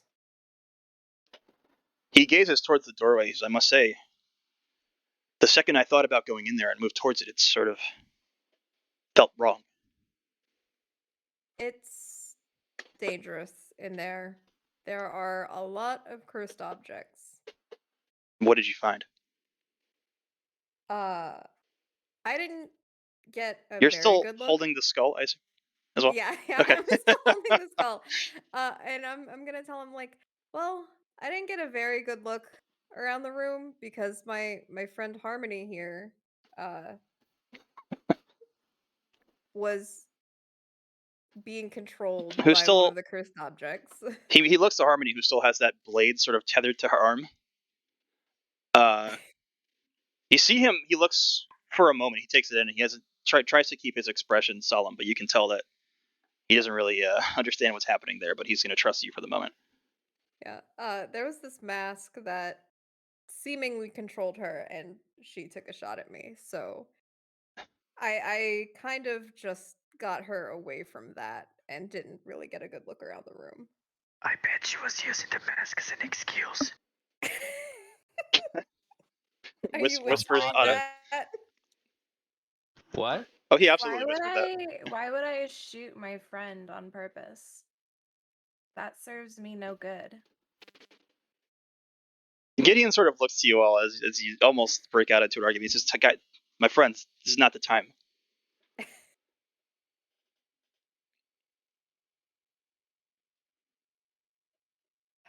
And I'm not really gonna talk about the skull that I'm holding for right now. Okay. He doesn't make any reference to it, but he definitely saw it. Yeah.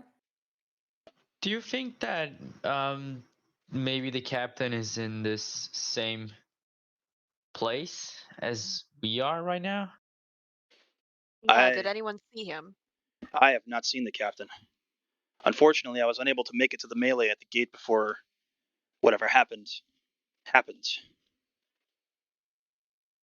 Fighting below decks was pretty intense.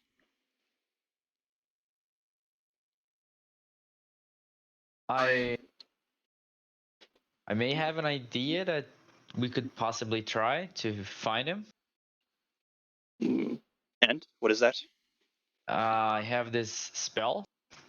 It probably requires us to gather a few ingredients, but I can try to use that to locate him, or at least try to hear him or see him if they're in the same plane of existence as we are right now, wherever that is. What is your spell? Scrying. Scrying.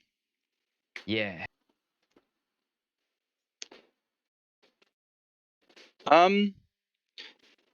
As far you can search the ship for the components you'd need, Mm-hmm. or potentially use something that maybe you have currently, but it's up to you guys. Basically, you would need something like a crystal ball or a mirror, something with holy properties or magical properties, very powerful. Certain arcane focuses, that powerful arcane focuses can be used. Was Otto saying that out loud, or was that like a question? I think he's just been now? saying it out loud, right? Yeah. Okay. I'm gonna look at him and I'm gonna say, if you want to use that spell, be careful. If there's word that we're looking for the captain, fighting could probably break out again. Why wouldn't we Uh, want to look for we- the cloaked figure instead? They're the one that brought us here. Well, technically, I don't know who the cloaked figure is. I know who the captain is, and there is a chance, small, but there is a chance that they're still together. Considering they're both missing, that's not an awful assumption. True. Plus, well, I just think it's easier to reach out for the captain and go from there. Up to you. Yeah. And so you can only search for one person through the scrying thing. Yes. Yeah. And if I know the person, if I have a connection with it, like a possession or a picture, it makes it easier for me to locate them or hear them, as opposed to not knowing the person at all. For example, the cloaked figure. Yeah, it'd probably be best to look for the captain then. But yeah, I'll go search the components. It Uh, shouldn't be that hard. Gideon motions to one of the other individuals that was with his party. I'm going to give you an image of the guy that moves over.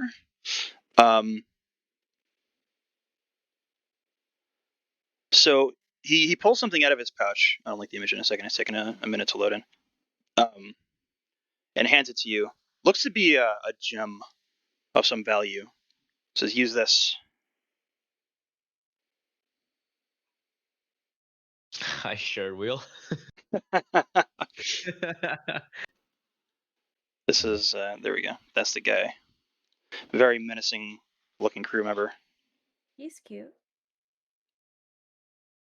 So it's going to take you 10 minutes, Otto. So if you want to just move off somewhere on your own and begin to cast that. Okay. Where do you want to go? Or do you want to do it in plain view on the deck? Nah, I'd rather go Yes, I'd somewhere a recommend little. against that. Can I tell him about the room with the illusory bookcases real fast? Yeah. So, in the captain's room, there are many cursed objects. Please be careful. But there are some illusory bookcases in the back that has a small room with a desk that seemingly didn't have anything dangerous in it. And I'm gonna like tap on Ilio's skull again for like confirmation. The eyeball again like creeps out and says, "You what?" Which immediately draws the attention of Gideon Yeah. as he sees the slime-like eyeball extend from the socket. He looks to you and says, care to explain? uh, he was in the captain's quarters. Who is How, he? how does this His slime name is talk? Ilio. It's sort of like a projected voice from the skull. Ah. Oh. And I'm gonna look down at Ilio and be like, there's nothing that would kill my friend Otto in the room that I found you in, right? Not that I'm aware of. Okay. That's about the best that I can get out of him. That works for me. He looks to Gideon and begins to say, "I am a very powerful magister. You would do wise just- to what? I'm just gonna like shake my head while he's talking to Gideon. You would do wise to beware me." And Gideon looks at you and sees you shaking your head and sort of disregards the slime completely.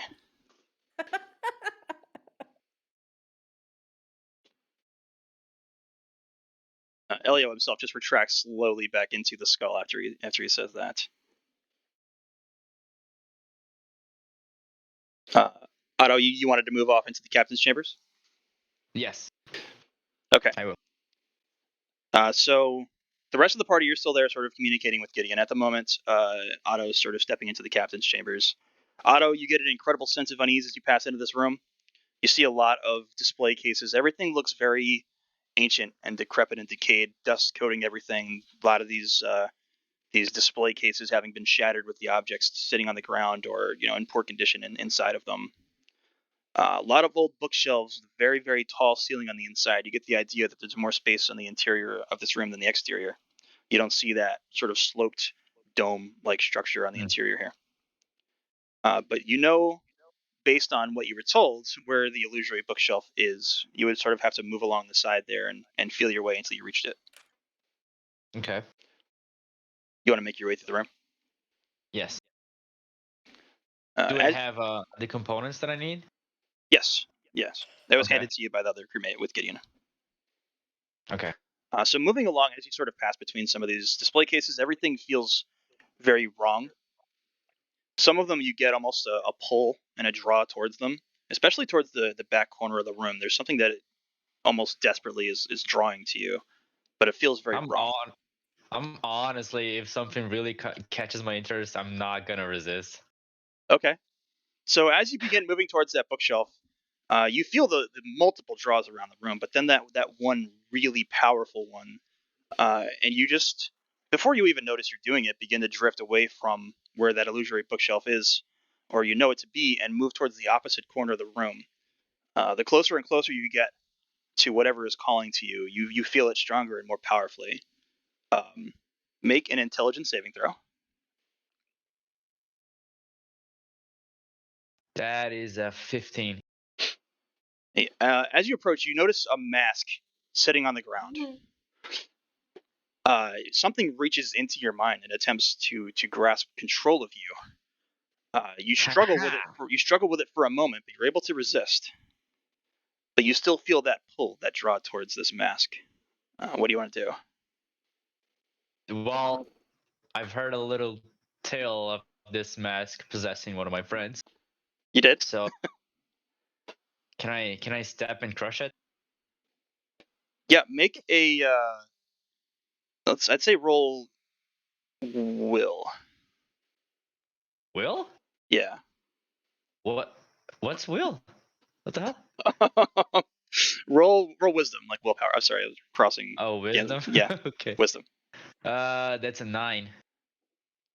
You move towards it and you attempt like with the intention of destroying it, but something in your mind prevents you from like delivering that stop. Like you stop yourself held over it.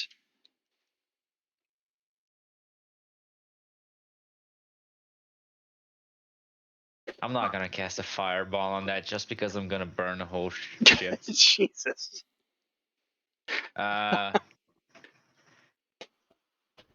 Well, since I know what it does, may I ignore it, or do I feel too drawn to it still? You're very drawn to it, but if you want to try and resist and move away, you can. Yeah, I'm just gonna move away, if possible. Okay. Yeah. Make a another intelligence check, not a saving throw, just a check. 20. Okay, you do manage to pull yourself back and away across the room. You sort of, for a moment, gather your senses, like you've lost a bit of your self-control for a moment there, like you almost don't know where you are, as the memories of everything comes rushing back to you, and you sort of get your senses about you. The further away you get, the more the pull like sifts away from you, but it's still there. Okay. But you do have will again if you want to ignore that and move towards that shelf.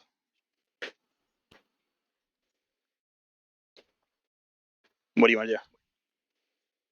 I just want to go to wherever I need to go to do the ritual. Okay.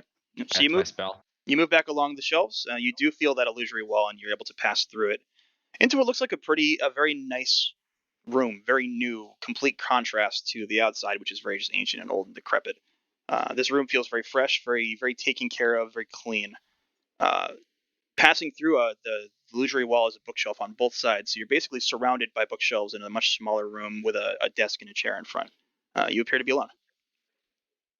Okay. Want to begin your spellcast? Yeah, I'm gonna pull out my violin and just play while casting the spell. Can I do that? Yeah, sure. All right. Do I have anything? Or is there anything in the room that belongs to the captain? It's mostly Like just books in here, but if you want, before you cast the spell, you can roll investigation. Okay, because that could possibly help. There's also 20. several drawers on the desk itself. Okay, dirty 20 or nat 20? Just 20. It's a 15 plus 5. Okay, so looking around the room, the desk itself has a small hole in it. It has several drawers. Moving through, do you want to fiddle with the bookshelves or the desk? The desk. Okay, so you move towards the desk. You open a few of the drawers on the right side. Inside, the drawers are all hollowed out, and it looks to be a small room. There's sort of like tiny objects that were being used as furniture, like a chair of some sort. You see a few other things, like some old-looking weapons, just like almost like somebody was just collecting junk and dumping it into this hole. None of it really like draws you as important, but it looks like something was trying to live in here. Something small was trying to live in here. Oh, okay. Yeah, it doesn't seem like it belonged to the captain, to me at least. No, nothing looks like it was belonged to the captain, especially. Just little objects, like there's pieces of a small spyglass that looked like it was damaged. What looks to be a broken, damaged compass. This little object sort of sitting around inside the drawer, like something was collecting things in here. Could be that little slime guy, maybe. You're not sure. Yeah. Okay. I'll just start my casting. Well, you can see with your roll, you continue investigating the left side drawers of the desk. There's a couple old tomes in there. A lot of it just seems references to various mythologies. But you notice a couple references to the city of Meletus.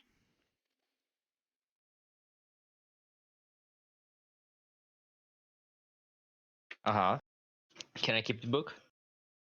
Yeah, if you want to grab one or two of them, you can grab them. I will. Okay.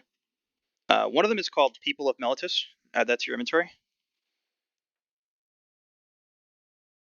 And the other one is titled The Reverent. Reverent. Okay. Okay, and then you begin your spellcast. So we'll pause you there as you spend your 10 minutes to cast your scrying spell. The rest of the party, you hear the very faint violin music of Otto, sort of playing and scrying into the captain's chambers. On the outside, Gideon motions you to rejoin him and the rest of the group. You definitely notice glances from every other group. Every so often, they look over. They try to gauge what you all are doing. Are these different factions? Are you asking Gideon, or Yes. he looks to you? He says, "I hope not. I'd like to think that we can all band together as a crew once more, but at this moment, I'm not sure what to expect from them." I think if you want people to band together, you best try sooner rather than later, or else they're going to start dividing themselves up. He looks to the individual that handed that object to Otto. Seems to be somebody he trusts more. He nods at him. He says, "Speak with Vance." And the man sort of huffs a bit, like he doesn't really want to, but he moves off towards Ripley Vance's group. Go with. Okay. So Lazuli moves off towards Ripley's group. Does anybody want to do anything with Gideon's group here, specifically?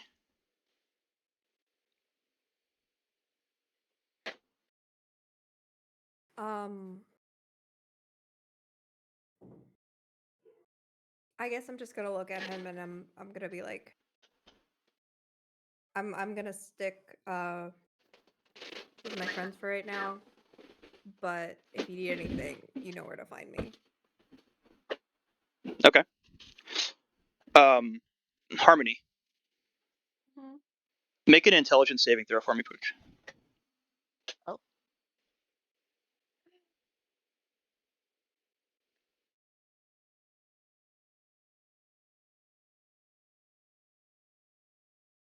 $16. Okay. You get the sense that the blade is trying to speak to you. Your mind pushes it away. But that blade in your left arm is trying to communicate something to you. Why do I push it away? It's almost like an instinct. You push it away. You don't have to if you want to drop and not resist it. Am I gonna kill people if I drop? You're not sure what's going to happen. You don't really know anything about this blade, but it seems like something was trying to speak to you. You didn't get necessarily any nefarious nature about it. You didn't get any bad vibes from it, but you got the sense that it was reaching out, and instinctively, because you didn't really know what it was, you pushed it away. Can I mean, I'm curious. I would want to know. Okay. So you don't want to resist it. No. So as you acknowledge it and you let your mind sort of accept it, you don't really feel controlled or pulled, but the blade speaks to you and says, "Do not trust this man." Wait, which man? You get I'm the surrounded. sense that you're drawn towards Gideon. Okay. Is that all that the blade says? Do you want to respond?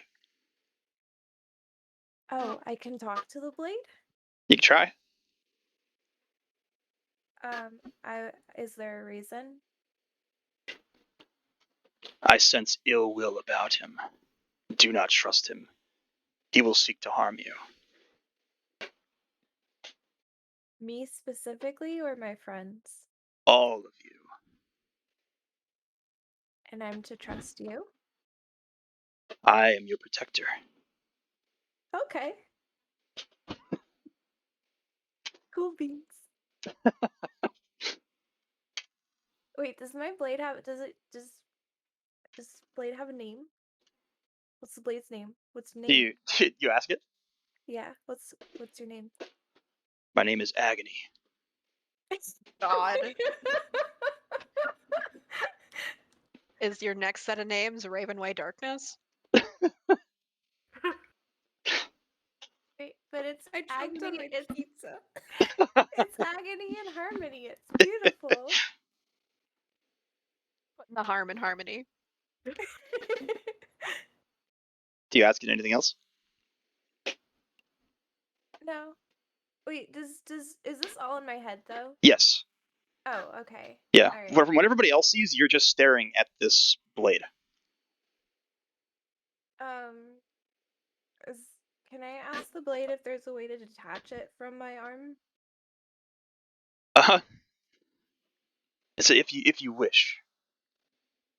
Like, and like have it like on my hip instead or something like that, you know? If you wish, but I would keep close, or I cannot protect you. So like, is my hip close enough? Yes. Okay, can I do that instead so I'm not just like, Yeah, you can sort of okay, tie it to like a belt if you'd like. okay, I would rather do that. Okay. So it's the vines sort of slowly retreat from around your arm as you release the hilts and tie it up. You still feel like the aura of the object around you, and you have a very trusting sense of it. So I trust the You have, blade. you have a very trusting sense. It's it in your mind, it doesn't seem to have any ill will towards you. It seems like it wants to help you, and you believe that.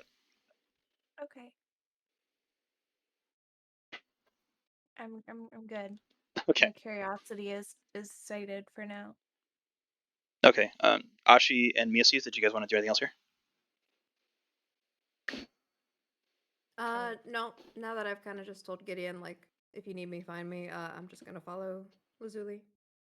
Yeah, I'm gonna follow Okay. the group. Harmony. I'll follow the group, you know. Okay. Hesitantly. Yeah. Okay. So, sort of that gruffer crewman, he approaches Ripley's group. You notice Ripley instinctively sort of grasp the hilt of her blade. The group themselves quiet down almost immediately as you approach. The man doesn't seem very phased by it. He sort of walks his way right into the midst of them as they sort of move to get out of his way. Uh, what do you guys want to do? Do you follow right with him? Yeah. I'm gonna stop a little behind and just kind of stand there with my arms crossed. Okay. I'm like watching the scene, but I don't want to be in the middle of it. Ashi and Harmony. Can you re-say the scene that is happening? I'm sorry. No worries. So the more gruff individual that Gideon had sent over to talk to his images up there, the one that had given Otto the objects to scry with, he just basically marched right into the group that Ripley had been organizing, which is a much larger group than Gideon's at the moment.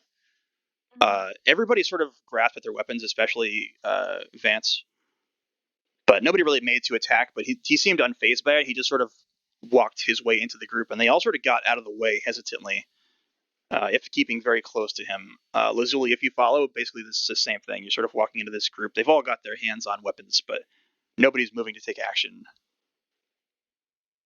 Yeah, I mean, I'll stay like 2 steps behind, but Okay. follow in. Harmony? Well, since I was just told not to trust people. You were told not to trust Gideon specifically. Right, but isn't the guy that is in like that Lazuli's following one of Gideon's people? Yes. Right, so it could technically extend to him. Could. So I would rather be more hesitant in regards to following. Okay. So you want to stay behind a bit? Yeah. Okay. Ashi, what was your move? I'm gonna follow directly behind them. Okay. So as you move through, Vance still sort of almost slowly pulls the blade from the hilt, but not entirely, just a bit. Just sort of unnotches it, make it a little easier to grab if necessary. Looks to the crewmember moving through and says, Volin, can I help you with something? Volin sort of gruffly spits to the ground to the side, almost onto one of her crewmates that are standing with her group. She moves up very, very close to her. Doesn't seem to care that she's grasping her weapon at all. Looks her dead in the eyes and says, "Are you with us?" Vance is taken aback a little bit at the sort of blunt directness of it. Looks to the side, looks to both Lazuli and Ashi. Says, "I don't know I can trust any of you at this point." He looks up at the sky and then around them. Says, "Where the hell you think we are? Who else are you gonna trust?" Do you guys want to let this interact, or do you want to do anything? Say anything? I'm gonna let it happen, or I'm not interrupting it. Okay. Just with his last statement there, I don't know what he's implying, so I kind of want to know what he's implying. I mean, you can imply that, what the hell else are you gonna do right now? We're in the middle of fucking, hell or whatever. Did they all determine that on their own? I mean, they've determined that you don't know what they think. Basically, you guys haven't really spoken with them. You don't know what they think or where they think they are, but it's obviously pretty fucked up. It's Yes. that's sort of what he's implying, is like anybody in their right mind would know we're things have gone sour, and if who wants to Can't fight really right now? afford Yeah. to be divided right now. Yeah. Yeah. It's sort of, he implied in a very, very blunt manner. Obviously, he's not much of an intellectual, but I'll chip in then to just say, regardless of personal differences, I think it might be in everyone's interest to see how we can get out of this. Ripley looks to you and says, well, whose side did you take in this fight, huh? I decided to take caution and not assume. So you fought for nobody. For now. Looks to Ashi. And you?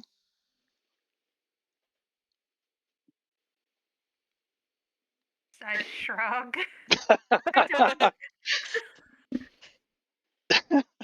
She dismisses you almost entirely and looks to Valen and says, well, you supported that idiot Savas, and look where it's gotten us. Why should we trust you? Why should we stand with you on anything? He sort of, again, like hurls up a whole bunch of junk and spits it out on the ground at her feet, causing her to just pull her blade out a bit more from its hilt. I think it's very, it's getting very tense here. But he moves a bit closer to her, very uncomfortably close at this point. This is the way I see it. You can draw and we can fight, continue to fight in the middle of hell's nowhere. Or we can band together and try and make something out of this, regardless of who fought for who. You can fight when we're out.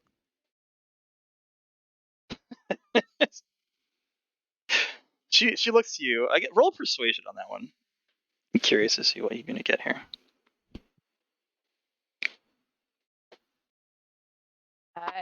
13. Okay. She looks over and she says, "What's to stop me from taking his head right now?" Nothing. But that just sows chaos. He, Volan himself goes and grabs at a chain around his waist very slowly and jingles it a bit. It's attached to that huge spiked ball that's sort of hanging off his opposite side. So I can think a couple things might stop you. Getting more tense at this point. I'm gonna step forward and put my hand between them and push the back of my hand against his chest to like try and get him to step back. He This accomplishes nothing. he allows you. Macy's and Harmony on the outside. You see that the group is sort of closed in around them. So they're basically encircled from where they are currently. I'm gonna walk up behind whoever, like the crew that's like directly behind. Okay. My friends, and just like try to make myself tall. I'm not gonna do anything. Just gonna try to make myself tall. You hear a psst from the skull. I'm gonna look down and take a step back so that he can talk. He motions for you to sort of raise him. Okay, I'm gonna put him up near my ear. I don't know what Dragonborn have. They have ears. Yeah. Yeah. So you pull him up. He says, "Let me handle this." Oh No. No, absolutely not. I No. can. Please. No. No. You're recovering. A couple of the Stay crew are sort of recovering. turn around and see you arguing with a skull. Are a little wary. You successfully attracted the attention of a couple of them, but they're not really doing anything. They're like, "What the fuck?" More of a look. Is the circle a little less tight now? At least. Yeah, Is it a little looser? they're a little freaked out. Yeah, All right, that's all I wanted. at least the guys in the back, no longer paying attention to what's happening at the center there. That's fine. They could look at me weird. Okay, so back with Lazuli and Ashi and Volan. So Ripley herself sort of backs away a little bit as well as you get between them. She says, "Look, I don't mean to fight, but I also don't mean to join with them." From motioning to Volan. I say we keep to ourselves, keep to our people, stay away from each other. We have a common goal, which is to get out of here. This will go faster if people aren't trying to kill each other on sight. Persuasion?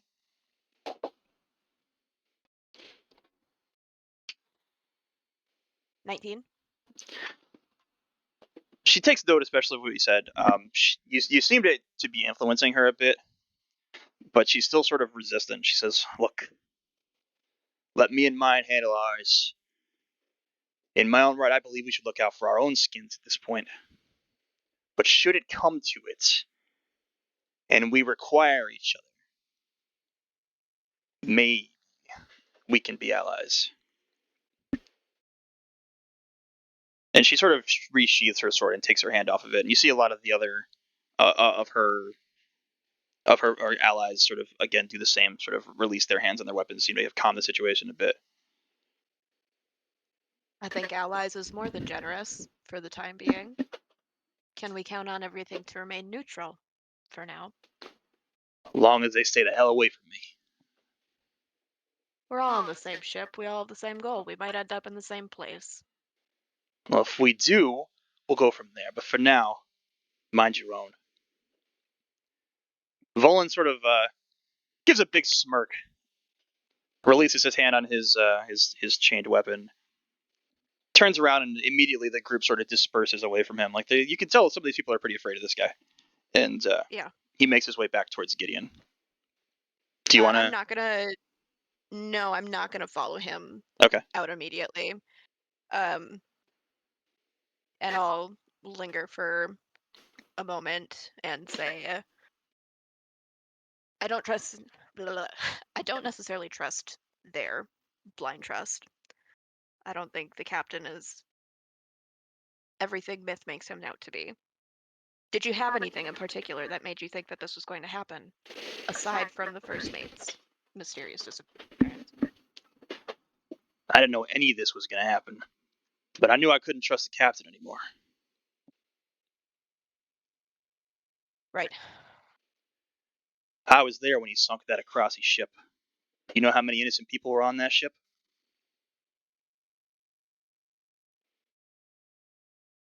More than a few. Yeah. Our captain would have never done that.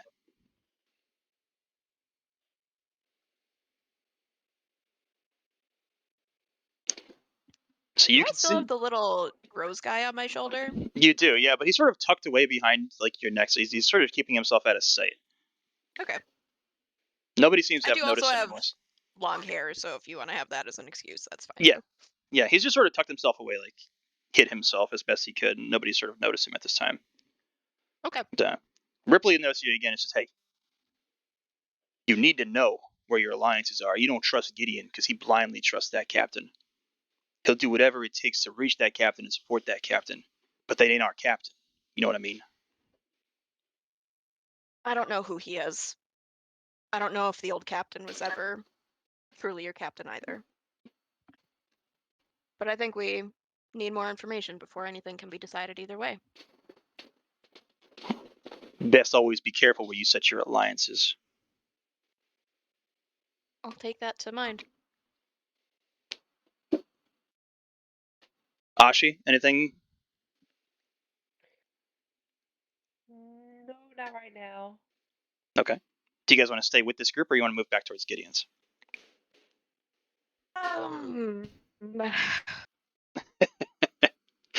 I feel like Ripley's group is gonna have more momentum than Gideon's is, but Can I have more what? momentum, I think they're gonna get further than Gideon will. But I'm still on a fence. I want to just get out of the crowd for now, but I don't Okay. want to directly go back to Gideon. Do you guys just want to sort of Yeah, I was talk gonna say amongst I kind yourselves? of just want to like reconvene Yeah. with no group. Yeah. Okay. Yeah, so I'll leave Ripley's So group. let's okay. So we'll pause for a minute there and go back to Otto really quick with his scrying as you guys sort of reconvene. Otto. Yeah. So as you sort of reach out, you know, you lose yourself in your music. You cast a spell. You get visual. It's very hard to see. Everything's misty and smoky. But you see what looks to be the back of the captain himself. With this, you know that he's on the same plane at the moment. What that means, you're not really sure where exactly he is. You can't tell, but you can see him sort of walking, hand on weapon. His clothes are very torn and tattered. It looks like he's been through it. But he doesn't appear that he's hurt or anything. He's moving very confidently through what look to be jungle or trees at the moment. By himself, notably. Okay. All right. Anything else you want to inspect about his whereabouts at the moment? Any questions about your scry? I can I hear something of his surroundings? Is it just quiet? It's very silent, especially considering what looks to be jungle that he's sort of marching through. There doesn't seem to be any noise or sound of any creatures around. You just hear the sound of his footsteps and the noise of him Mhm. sort of brushing through some of this. You can only see him from the back. You can't make out his face. Okay. Uh.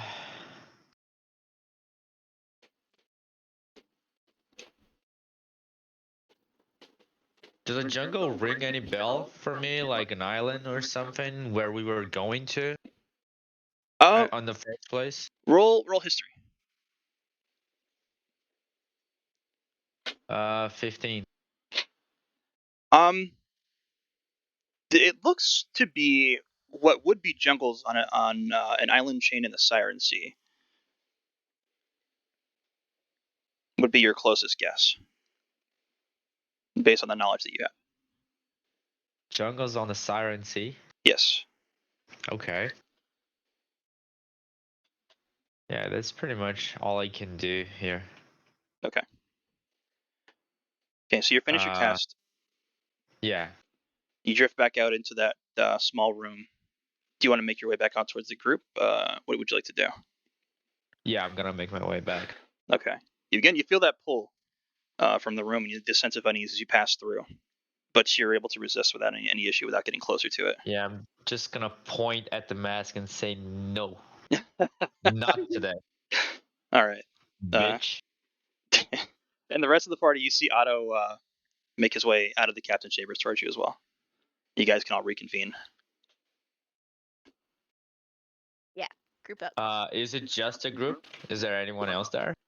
No, nobody else. You're towards the center of the open area in front of the captain's chambers, so everybody's sort of got eyes on you. There's really nowhere else that you can have privacy unless you want to go into the captain's chambers.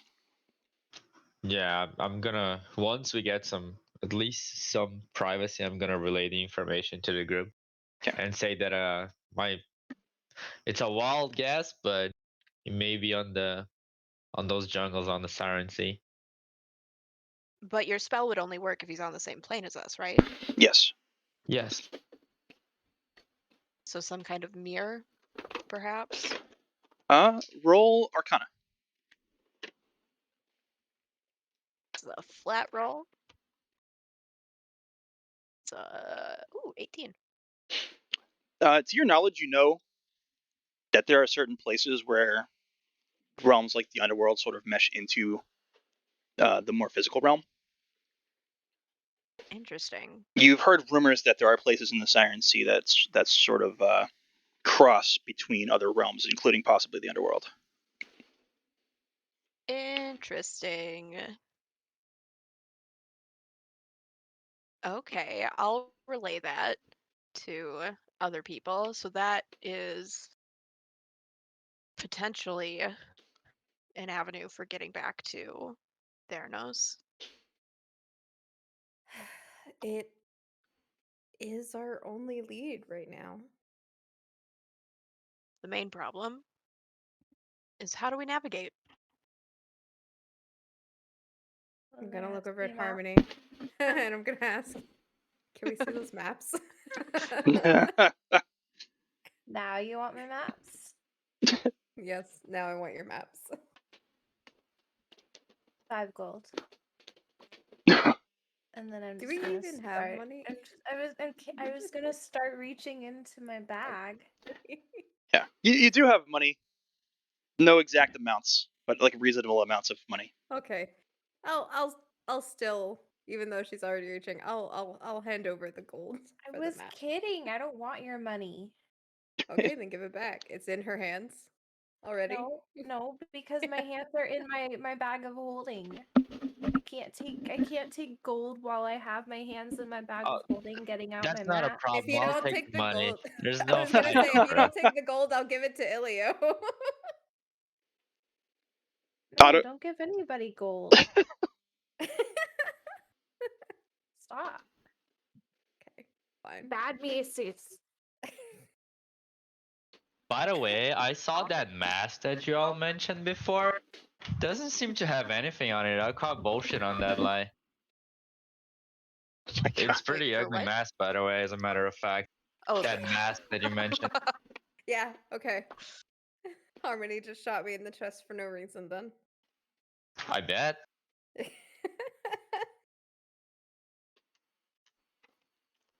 Right? If it's nothing, go get it. So Harmony pulls out her maps. Yeah, Harmony Does pulls out anybody- her map. No. If Otto wants to go this route, if we're it not means doing nothing, anything with the mask. go get the mask, Otto. I There's- just said it was a pretty ugly mask. I don't want it. Mm-hmm. Go get the mask, Otto. The Petal Knight is sort of Nah. on Lazuli's shoulder, looking at you all like you're idiots. Arms Lazuli is crossed. also looking at them with the same expression.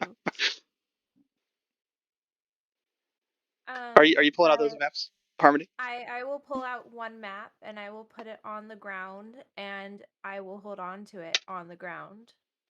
Okay. The map Harmony pulls out looks to be of the city of Akros. It's a city map. There's a few different locations marked on it. Is I'm this gonna look what down you at want? it. Do you have any other maps?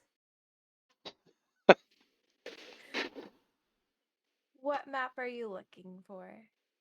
All of the Any- maps that she has are going to be of Theranos.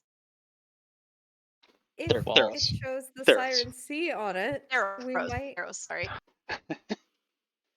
But if it shows this where we're trying to go, there might be similar landmarks we can spot. Isn't this a city map? We need a map that shows the islands. Yes, that's why I'm asking for the other maps. Yeah. Harmony. I will pull out another map and I'll put that map back in my bag. Okay, so you put that map back. You pull out one of the other maps that you have. The map that you pull out is a map of Eastern Theros, so it shows a few different cities like Meletis, some open terrain. Again, it has several things circled and X'd in various parts of the map, what look to be ports and bays, mostly. Hey, can I see that? No. And So the siren, the place that we're trying to get is like nowhere near. Nowhere near that. Okay, I'm gonna look at her one more time, and I'm gonna be like, "Do you have any other maps?" You have 2 more maps. I will pull out another map and I'll put that map back in my bag. Hey, Alright. I'm can not I gonna see take that? your maps. Just pull them both out. I'm doing one at a time. What is this map, Bird? So this map shows the northwest desert regions of Theros, up towards where the city of Adunas is. It has a major coastline on the side of it. Okay. Goes off into the sea. There's no island chains or anything like that, but you do see several marks indicating locations along the coastline and off in the water as well. All right, I'm just gonna start grumbling to myself because I'm gonna be like, these bitches are gonna want me to pull out another map, so I'm just gonna shove it back into my bag and take out the last map and do the same exact Wait, thing. wait, wait. Okay, in my Nope. brief view of it, Bird, Yes. those marks that were on the map, did they look like they were like ports or anything like of note, or were they like strange? Were Uh, they marked for seemingly no reason? the maps along the coastline were kind of strange. They were at different beach locations, nothing close to any cities. The other ones at sea are a little more mysterious. They're marked. The marks were various. There's X's with a number of lines below them. One of them is pretty far off the coastline to the west of the city of Dunos, and there's 2 lines underneath an X. Another one is way off to the southwest, and it has 6 lines marked on it below an X. Okay, I'm What all was right. the last part? I know There's 6 lines, but yeah, what was the directional? way on the southwest corner of the map. Southwest. Yep, off in the waters. But this map also shows an area that you know to be more of the northern northwest portion of Theros, and the Siren Sea is southwest waters, way off on the southwest corners of most maps. So none of the maps were useful. Well, Well, there's still one more. yeah, Harmony hasn't pulled the Oh, last one. okay. I thought that was this map that Bird was talking about. Okay. So the last map is actually it's a bunch of smaller maps conjoined together. There's 8 of them in reference in different places on this scroll. They do look to be islands. Each one of them they're not named, but there's marks all over these different islands. Look to be individual maps of individual islands.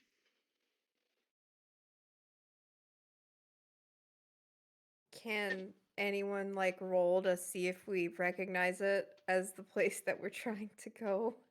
Yeah, I know.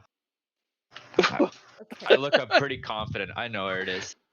Oh, Hand okay. me over the map. roll roll deception for one. Oh shit. You have no fucking idea what you're talking. 16. Okay. Otto seems to know. You guys can insight against him if you want, but Otto seems to know what he's talking about. He's very confident. I'm gonna trust him. I don't have a reason to not trust him. No. I'm not gonna roll insight.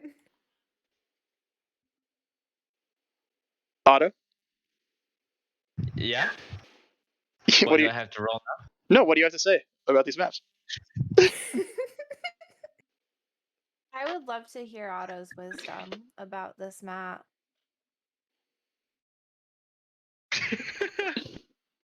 now? Otto Please, very please. thoughtfully referencing map locations. Uh, is there any way I can roll something to have any clue about it? Um, roll investigation. 1. looks like islands. Oh,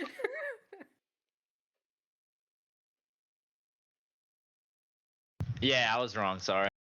Okay. I thought it was the second map. Can I have that second map again? I'm pretty sure I knew something about that. No.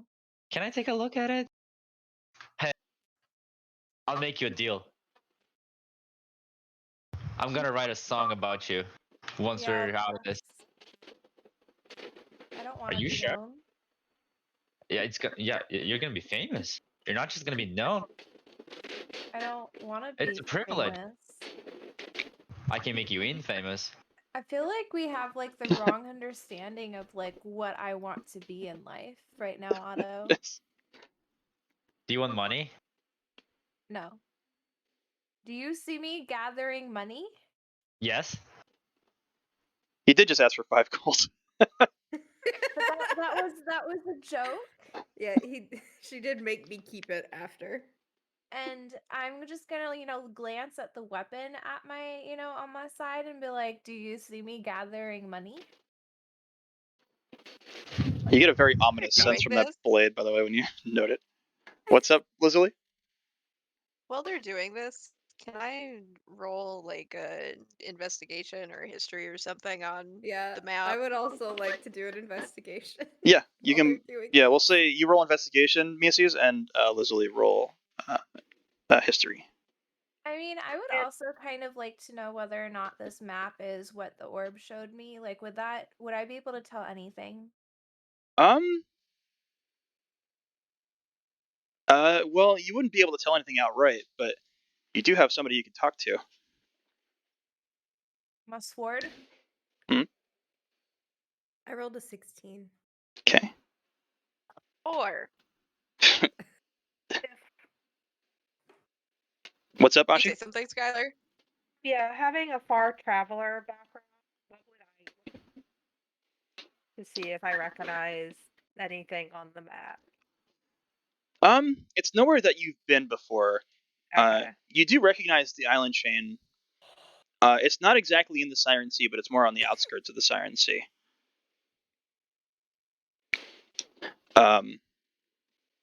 Miaces, you recognize the islands as somewhere that the Tizeris has been before. You recognize the maps as something that had been referenced multiple times during a previous job that you'd had on the ship. You hadn't been there yourself, but it's something that they had done right before you had joined the crew. Lizzie, you have no fucking idea. Nope. We could just And I ask don't know someone. if it's like, I don't know that this is anywhere near the Siren Sea, do I? You do not. We can just ask someone then. I'm Well, nervous about asking someone Harmony, because did of you the want reason to that do we're anything? asking. I kind of want to ask the sword if it knows anything about what we're attempting to do. Okay. Do I need to roll something? No, you definitely need to make contact with the sword, like hold on to it or grasp it, have it reattached to you. Can I like just touch it? Yeah. As you touch it, Okay. those black sort of vines reach out and travel up your arm again to almost your elbow. I'm The gonna group. kind of Yeah, you all see step what's happening. back. Yeah, I'm also gonna scoot away from that. Okay. What would you like to ask the weapon? If it has any idea of the area that we're in and how to get to the islands that we seek. The first response you get is, "You're in the underworld realm of Narano. I can guide you to an exit if you seek." No, we don't seek an exit. So you wish to Okay. stay? No. What do you mean we don't seek an exit? This is all happening in Harmony's head. Yeah, I know.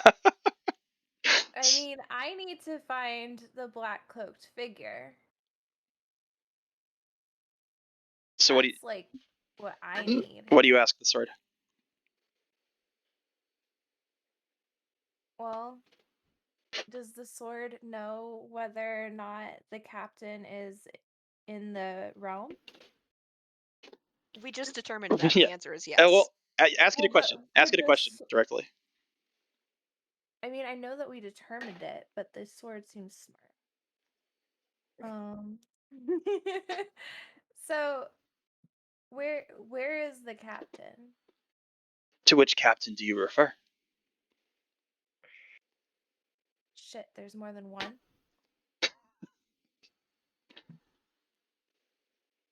Do you answer? Was there more than one on the boat I've that we're known on right now? many captains. But when we got transported, was there more than one captain? I do not know what you speak. Is this a whole different ship? You get no response from the weapon. So this is a different ship. So there might be more maps. Okay, I'm gonna stop talking to the sword. Okay. You release your hand? Yeah. Okay. You see those vines again travel back down Harmony's arm and disappear into the blade itself. What was that? So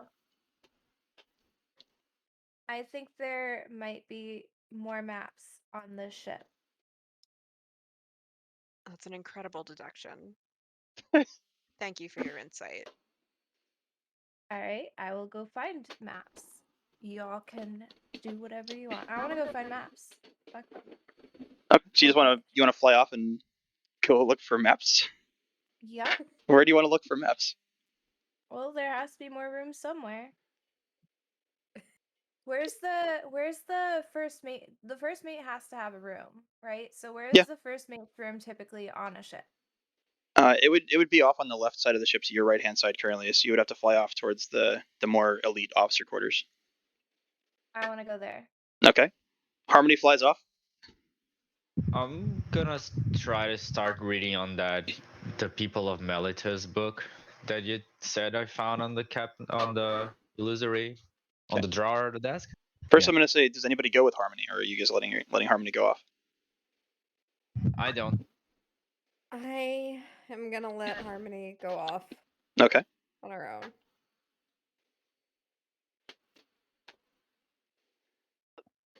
Lazuli, So many navigators. All of them have maps. do you let Harmony go? Ashi as I'm well. not. Yes. Okay. Ashi, no interruption. No, she can go. Okay. Okay. So Harmony flies off. Nobody stops Harmony. No So one stops Harmony. Otto. Can I send Phi to just like look after her, like just kind of fly above her? Yeah. Nope, I don't want that. I mean, you don't have a choice. You already flew off. Yeah, you can do that. Harmony, you have Yeah, you have no idea that that's happening. Yeah, Yeah. after she flies How away a would I little, not know that a big bird is following me? It's not a big bird, it's a crow. It's a regular Yeah, crow. that to me that's a And big it's also bird. gonna follow behind you because It's she's in the smart. It's in the darkness. I'm sure it's flying around, and if Mia's request that it remain undetected, it can probably do so. Yes. Yeah. Okay. I'm gonna Um, send Phi off to just kind of not interact, just watch from afar. keep an eye. Okay. So we'll get back to Harmony in a moment. Otto, you said you wanted to read through that book. Yeah. You wanted to read through the one titled "People of Melitus." Yeah. Okay. Reading through the book, it seems to be more of a modern take on Melitus. It talks about the army and its practice of magic in tradition with more intellectual pursuits and scholarly knowledge. You do notice references to the 12. So this book seems to be a lot more recent uh, being pulled out of that room than what the rest of the ship seems to be.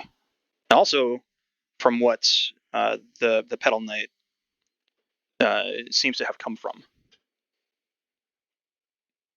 Mm. And where's that from? Well, you don't know exactly where they're from. You didn't really have a lot. Otto didn't have any interactions with them. Okay.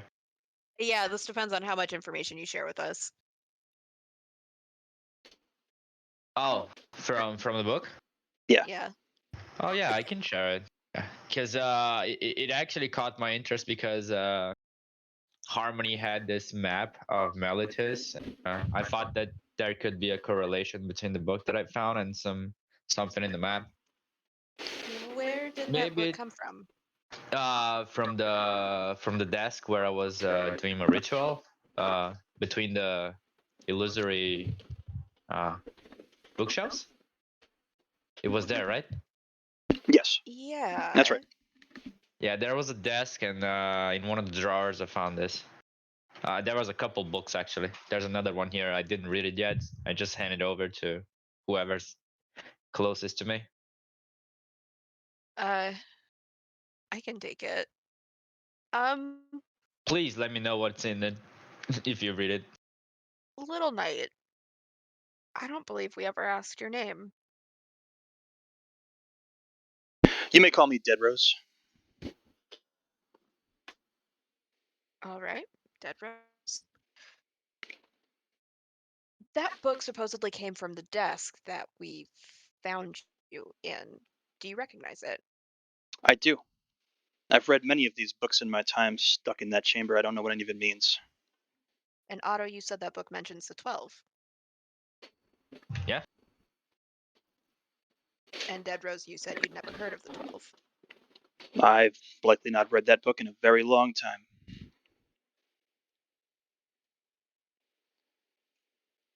In their defense, they never heard of the 12. They didn't say anything about red Otto, I of the swear 12. to God.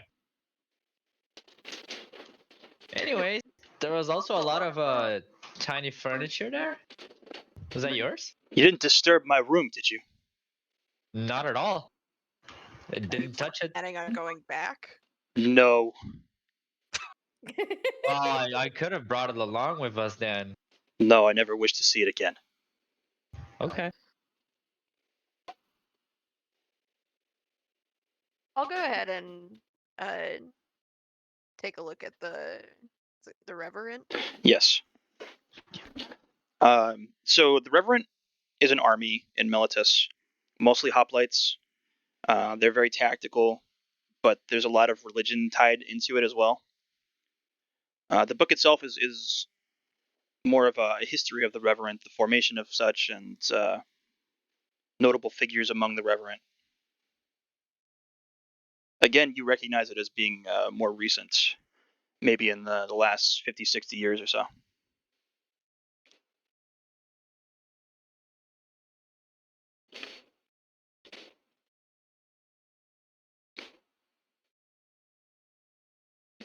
Someone will have had to have been in that room to bring it there.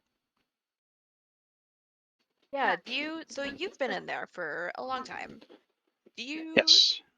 know when did things ever just appear in that room?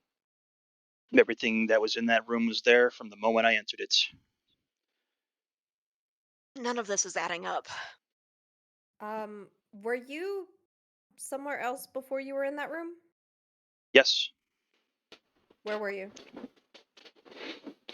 My memory is vague, but I know we were in combat of some kind on some realm.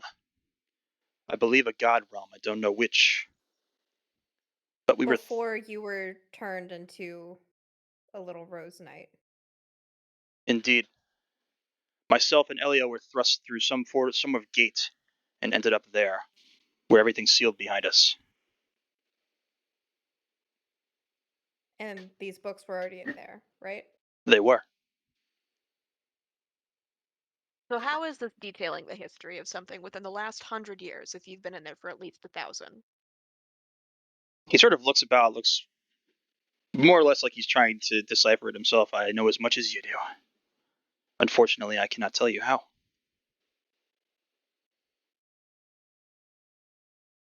Some weird shit going on. Yeah, some good time Time travel shit. time Right. continuum. Can I try to detect thoughts on him? Yeah. He'll know. I think is a saving check involved. Depends on what you want to detect. Are you just like trying to detect his surface thoughts, I believe? Because if you try to detect deeper, he has to make a save. Yeah, as they're asking these questions, I wanna, he's actually responding, but I wanna know what he's thinking while he's responding to see if there's any contradiction there. Okay, so you just want to do like a surface read? Yeah. Okay. It's a wisdom 17 save. I think surface thoughts are free. Yeah, he doesn't have to make a save, as long as you don't delve deeper. The surface thoughts you have about him, he seems very sad. You get a big wave of sadness from this creature. Nothing disingenuous. Doesn't seem to be lying or attempting to lie. Okay.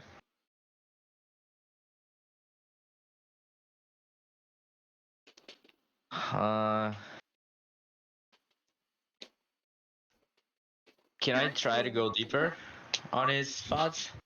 You can. Yeah, moments.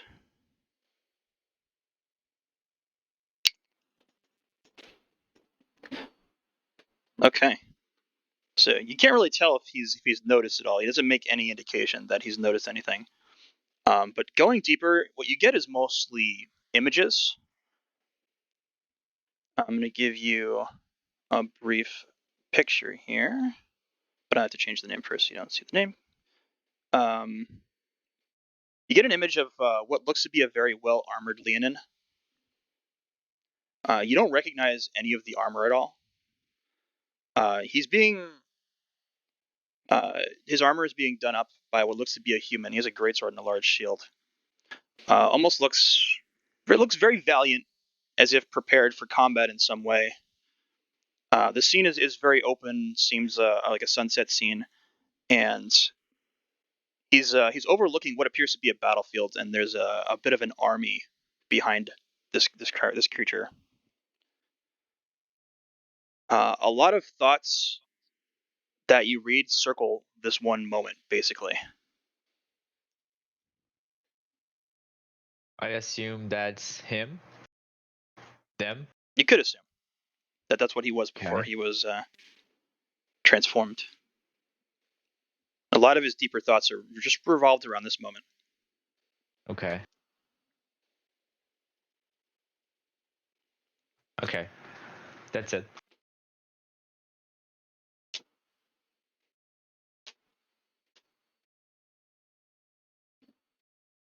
Anybody else? Would you like to discuss anything?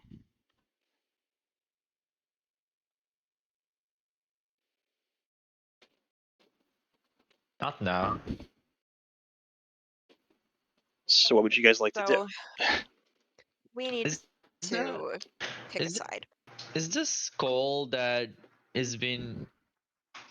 Does it make sense that the skull that he's in belonged to a Leonin before? Looks to It's be a a human skull. Yeah, A human skull. Okay. it's missing its jaw.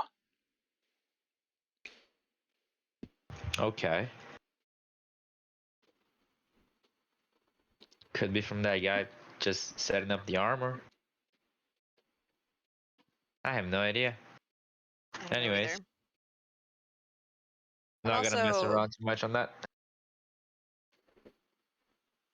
I don't particularly trust the captain right now. I'm not particularly of a mind to help him if / when we find him. He has a lot to answer for. Well, that's for sure, but we still need to find him to find out what happened and whatever we're gonna do, if we trust him or not, we still have to find him. Yeah. Yeah, I'm just gonna kind of look over at Lazuli and say I'm not really willing to kill a man who might be controlled at this point. Uh, the captain that I'm familiar with, I don't think would endanger the crew like this. No, but he can't be trusted until it is like determined what is if he's being controlled or not. Because it seems Sure, like that's very likely. but what's I'm not happening. gonna go killing him, No. which is what others want right now. Anyways, should we just go and try to discover where the island is? To talk to someone? To another of the captains?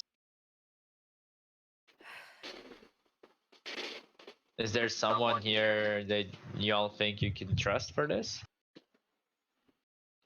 Do I know any like cartographers on the ship, Bird? You know of several, but none that you see anywhere here. Okay. I'd say the one individual you know that keeps things like that is a man called Sam Stricken. There's a big purple parrot on his shoulder. Uh, keeps information. He likes to record information, stories, songs, things like that. He's more of a bard type character, but he also has things like maps, and he's more of an information broker as well in more of the shadowy sections of the ship. Is he? Also, it's worth Does he- mentioning. Oh, Sorry, ahead, go on. Sam. No, you first. If we're gonna go towards that island, we probably will have to explain ourselves as to why we're moving the ship towards there, because it's bringing the whole crew with us. Yeah, that's part of why I don't really want to make this public knowledge yet. Sooner or later, people are gonna ask questions if we just change our direction or something. Well, we don't really have a direction. We're just kind of floating at the moment. Actually, someone's going to want to have a direction, and it's just going to turn into potential chaos with. We'd have to describe. That was the thing I brought up earlier with wanting to converse with the other crew. Like, who is trying to steer the ship? Like, how is that going to play Yeah. out? And once we bring the crew towards the captain, it's gonna be havoc again. Mutiny Yeah. versus defending the captain or something like that. I don't know if we want people. Oh, It's Phil. that's fine. She'll be right back. Yeah. Yeah, I her don't know if connection we could be- want people to know that we're specifically looking for the captain if we go towards those islands. I think we just want to say that we know of a place that these realms could overlap.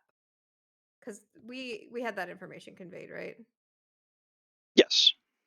That's Okay. We don't have to tell them that that's where the captain is.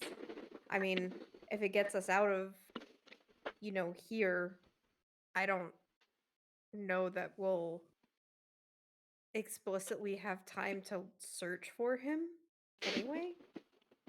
I think that's smart to approach it from that angle.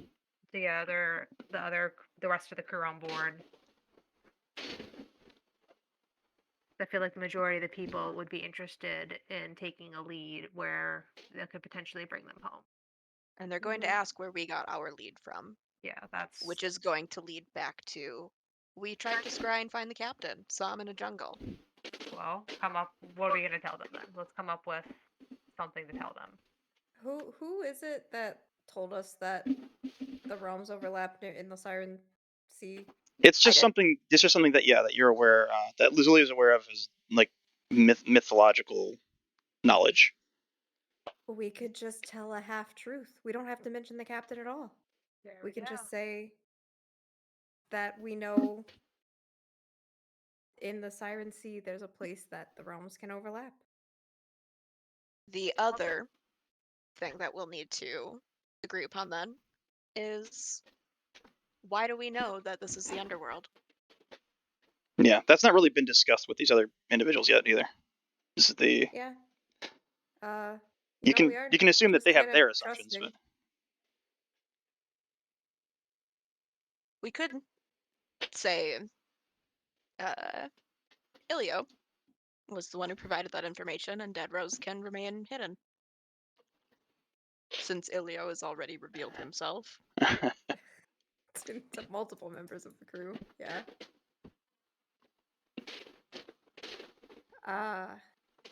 I'll look down at him. I'll look down at the skull and be like, "Well, do you want to play part of the savior for the ship?" the eyeball sort of creeps out of the eye socket again. Not the slime. You just see the eye out of that one left eye socket. And Ilio says to you, "If you get me out of here, back to safety to a place where I can return to my natural form. If you assist me in such, I'll do whatever you need."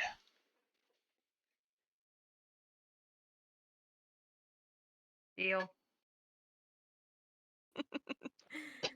All right. So I want to ask you: are you being honest when you say that, Ashi? Well, help him back to bring him back to the.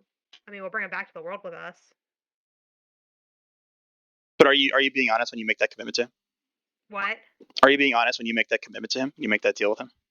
It's something that you wanted. like Do bring you him back like to the realm with us? and Well, assist to him get in him. getting his true form? Oh. I am kind of curious, though. Yeah, sure, why not? Okay. Can we find you something more discreet to hide in, though? Carrying a skull around is a little suspicious. This skull is important to me. Was it What yours? It wasn't mine. Why is it important? Beyond that stupid flower, it's been my only friend for a very long time. Okay, what if we take it with us, This is my home. but... I'll only leave it for my true form.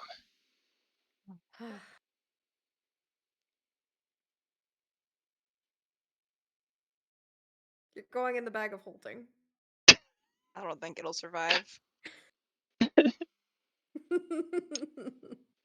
It's more of a threat, not an actual, like, motion. He doesn't seem to indicate that he wants to leave. He doesn't respond to you, but he sort of holds tighter to his skull.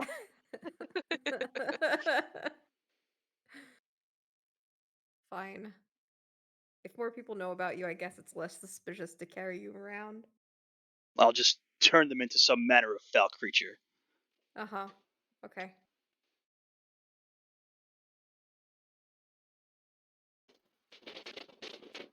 Have you guys made a decision? I don't think we fully made a decision. Since we're still basically saying, well, we're on the fence. We need to decide, It's been some time. after we talk to him. It's been some time since the I last one. You mean, feel another one of those mysterious gusts of wind again. Lasts 5 or 6 seconds before it just stops to nothing again. Stillness. 5 to 6 seconds was probably too short, but would I be able to actually no, I'll just say it for the next one. Next time I feel the wind, would I be able to see if I can change its direction or if it Yeah. is completely null? Sure. Okay. my decision is to not kill the captain. I'm not saying that we need to kill the captain. We don't trust the captain. Otter just wants to go to the island. He doesn't care how and who knows about what. He just wants to get there. All right, so we're gonna pause your conversation there. Harmony. Okay. Mm-hmm. So you make your way towards the quarters. Fi loses sight of Harmony as she enters the structure that they're inside. Mm-hmm. Harmony, on the inside, you notice everything is very old and decrepit as well, just like it appeared in the captain's chambers. Like nobody has lived here or been in here or moved around in here for a very, very, very long time. A lot of the doors are hanging off their hinges or broken off. Do you want to head inside any of the rooms, or do you just want to move through the hallways? I'll poke my head in the room. The first room that you come across, you poke your head inside, and you see what looks to be the skeleton of a crew member. Is that all that's in the room? There's a lot of other tattered things, like some old bookshelves, an old bed that looks broken and decayed. The skeleton itself is more laid out in a corner, tattered remnants of decayed clothing sort of sitting on it. But there's nothing that would actually be useful that I could see. Roll investigation.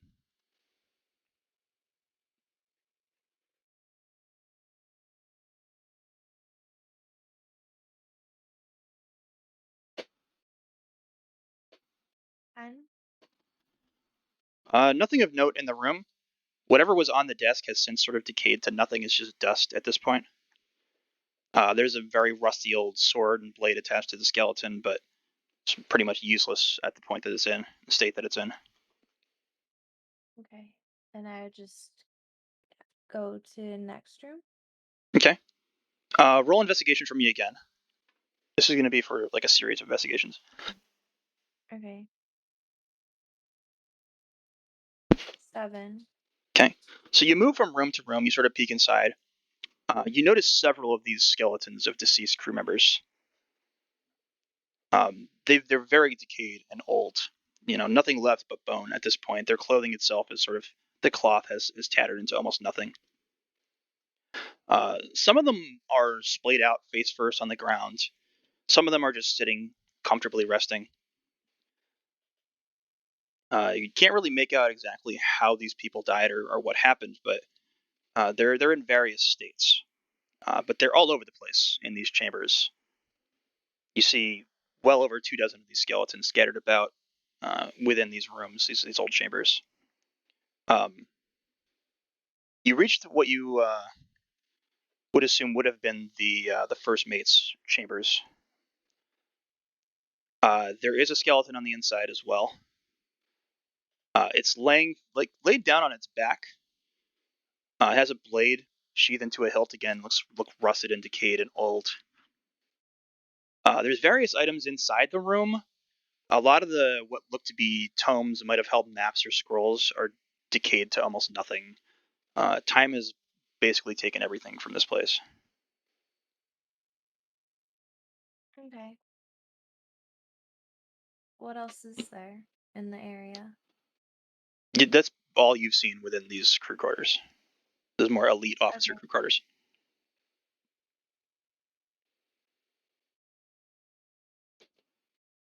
What would you like to do?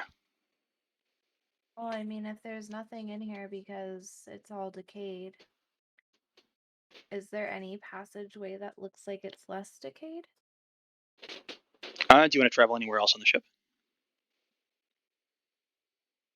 What's close to me? The more city areas around the outside, and some of the more open squares that you're aware of. There's basic residential areas of some more of the visitors aboard the ship rather than full-time crew members. There's some merchant stalls and things of that nature as well. Would be the closest. And then you could travel below decks where there's a lot more, but it would take you more time to travel about. Let's go to the vendors. Okay. So flying off towards the open market squares, you find a lot more of these skeletons as well. You do see some of the living crew members, the ones that were aboard the Theros with you. A lot of them are shifting about, sort of taking things in. They seem like they may have been scattered, maybe dropped onto here from different places, so they never gathered with the larger groups. Some of them are in pairs. Most of them are alone, just wandering about, trying to make sense of things. But you do notice a lot of these old skeletons lying about. Not just human, varied races. A lot of different sizes. You see one that looks to be a minotaur, a couple leonine, some I almost said Khajiit. That's where my brain goes. Um, but you see like multiple races. So what looked to be a full crew of this ship in various states. Just their skeletons about. The merchant stalls themselves still have a lot, what looks to be a lot of the old materials. So there's cloth. There's a vendor that seems to have sold shields, all rusted over and useless at this point, as well as the cloth just looks caked in decay. But the stalls themselves are filled with that old merchandise, as if they were still operational and running whenever whatever happened here. But again, it looks like everything on this ship that you've seen so far has decayed over a very long time.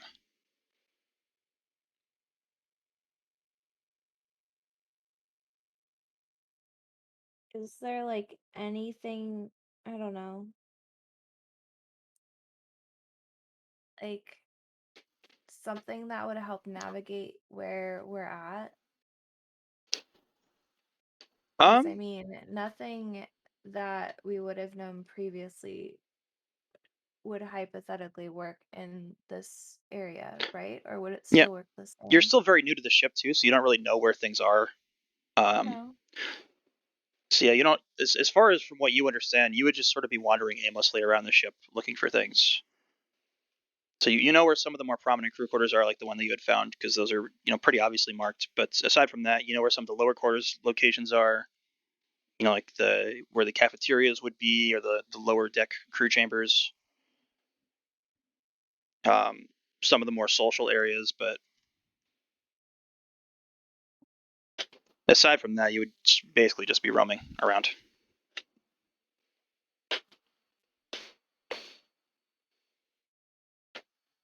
What would you like to do?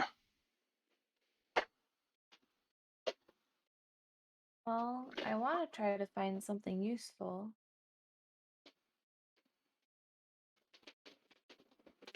I'd ask the sword again, but then that You would can just look weird if there's more people on the ship. you can easily find a quiet place away if you want to speak with it in private.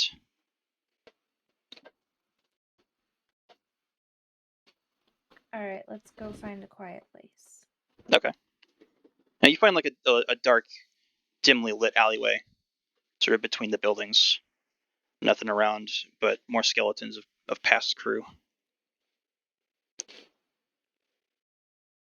Okay, and then so if I touch the sword again, then I just want to ask it where would I find something to help navigate um, the new waters on the ship? You seek to navigate the underworld. Yes. You would need the captain's compass. So I have to go back into the captain's room? You must.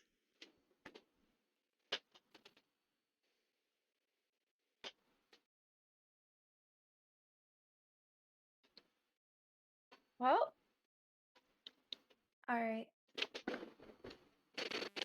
I'll go do that. Okay.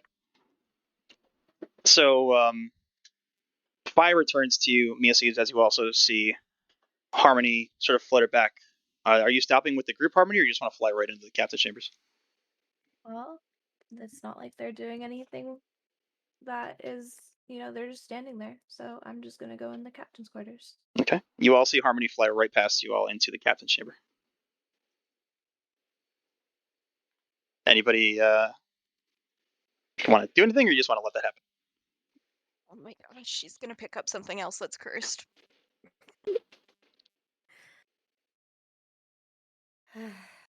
She can take care of herself. Okay. Otto, Ashi. Are you certain about that? I think she can take care of herself. It's just whether or not she ends up taking care of us as well. Well, Are we doing anything?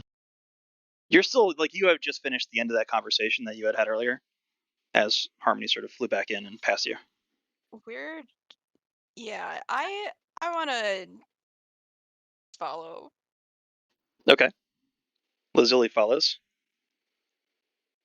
I'm gonna trust Harmony and stay out on the deck. Okay. Otto.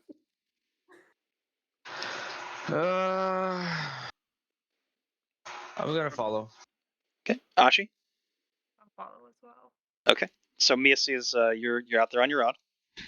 Yeah, that's fine. Okay. I'll just sit here. Standing alone in the middle of all these groups discussing things. Okay. So Harmony, you fly in. The rest of the group sort of trails in behind you. Okay. What would you like to So do in here?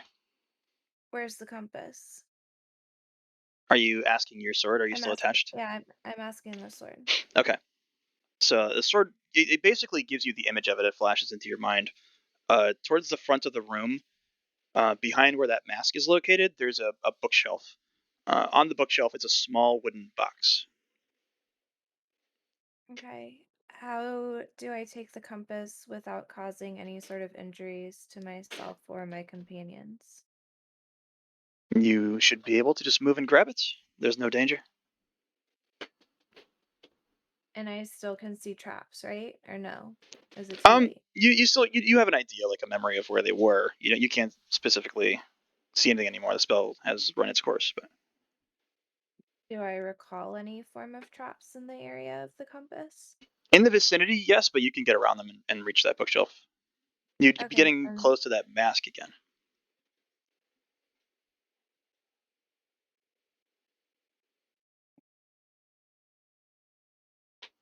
Well, the she's sword kind of said that it would protect me. So right. Lazuli? Did you say I something? was just gonna say, if she's just like hovering there, standing and waiting, I want to ask, did you find something? Possibly.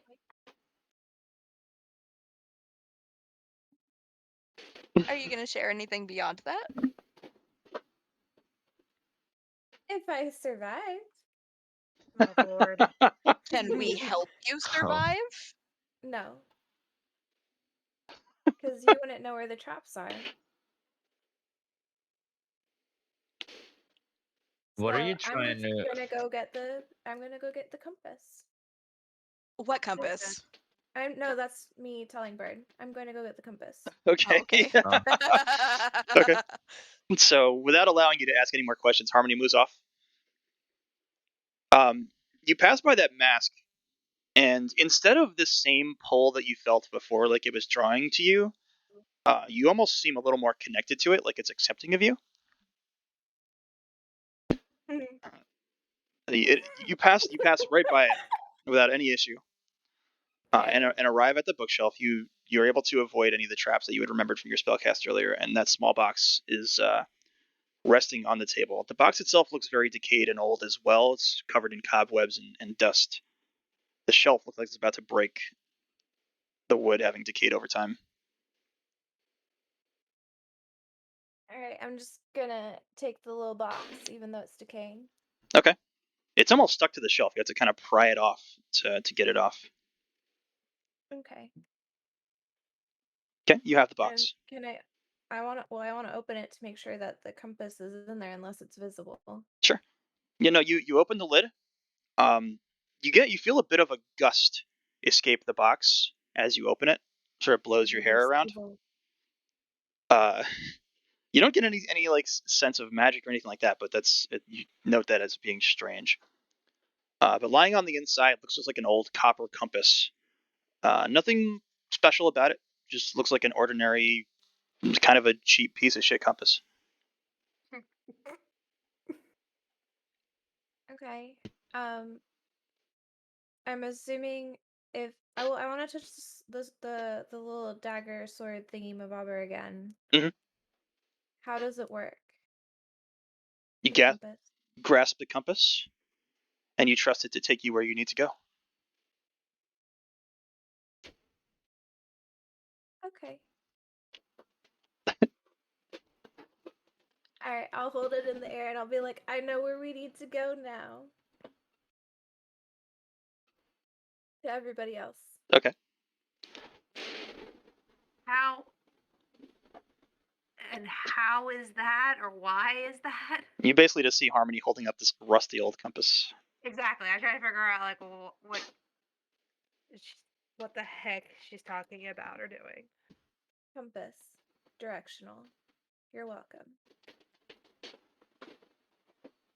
Now we just need to get a boat. On the outside, Mises, you feel another one of those rough gusts of wind. This one seems a little more powerful than the last, and it lasts about 15, 16 seconds. Can I get up and look in that direction to see what I see? Yeah, yep, they would be on the opposite side of the ship, and as you move towards the edge of the ship, some of the others have taken notice as well, including Gideon's group, and they've sort of moved over. Gideon and a couple other people in his group have moved along with you. Um, on the outside, you see a lot more of those whirlpools having spawned, and a wider berth on the outside. Again, pulling some of those strange spirit-like vessels into the depths of the Starsea underneath you. Are these bigger whirlpools? Yes, they're bigger and wider, and they're taking longer to close. Um, And are they also like getting closer? Yeah. Yeah. they're pretty close to the ship. Yeah, they don't seem to be affecting your ship, the size that it is. They don't seem to have any effects. But in the distance, in the mist, you see a very ghostly like vessel with the appearance of this, much larger than the rest of the more spiritual looking vessels that you see on the outside, and this one seems to have more of a physical shape to it. Okay, and I'm near Gideon, right?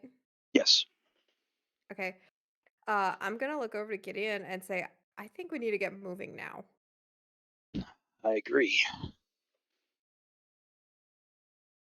Um, I have a friend who was searching for a way to navigate these waters. I'm gonna go see if they found anything. Try not to panic. Hello? Hey, Snow. Nice now. Yeah, Gideon, let's use as I'll keep control as best I can. People are getting weary and scared. I'm curious what Okay. happened. What's the last thing you heard? You mentioned the 15-second gusts of wind, Oh. and then it all cut off for me. So Miasis moved to the side with Gideon and a couple of the individuals with his group, and some other random from other groups as well. They moved to the side. They saw what looked to be larger whirlpools forming in the Starsea on the outside, and a more physical-looking ghostly vessel approaching from the distance.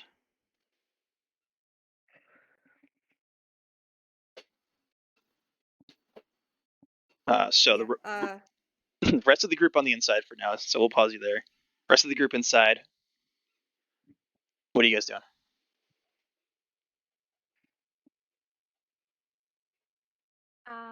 I'm assuming that I still have one hand on my sword, right? Yes. You don't Okay. know anything that's happening outside, by the way. This is still you inside the Yeah. chamber. Yeah. No, I know. Okay. Do I need anything else in this room to help navigate the underworld? There are many other valuable things in this room, but that's all you need to navigate.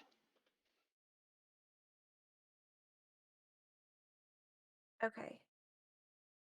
Well, we're taking the ship with us, so it's not like the stuff's going anywhere. You misunderstand. You cannot take the ship with you. You can only take you and your allies. Excuse me. Sword does not respond. How? Okay. All right. Well, so everyone else dies on the ship. Are you asking the weapon? No, that's just me Okay. making a decision. Okay. So, what else do we need from this room? Well, what you need depends on the strength you would like to have. I don't need strength, I just need survival. And then the compass is all you need.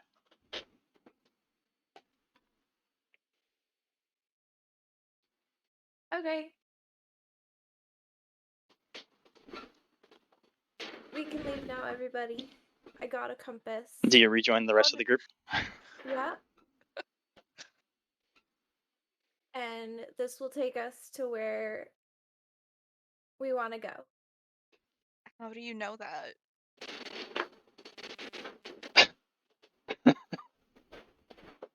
My sword. Sword.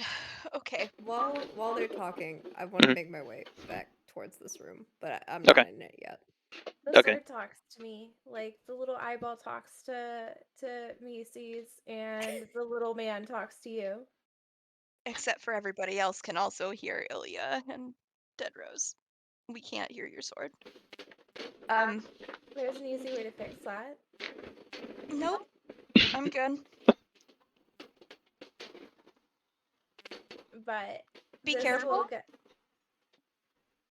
I lived in the Feywilds for longer than you've been alive. Jesus. I think Don't I know be what careful then. is. All right. So we have a compass that is going to do what? Get us. How is it going to get it?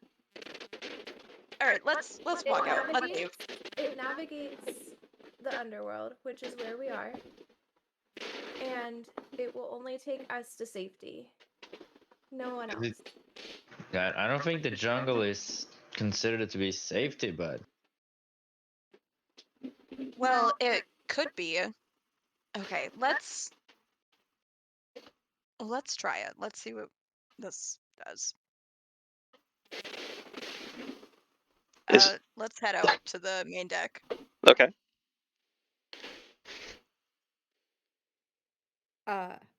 Can I be like right about at the door whenever Yeah, they head out? you can reach them as they Okay. sort of exit. I'm gonna kind of talk to them quietly, like, guys, we need to start moving now.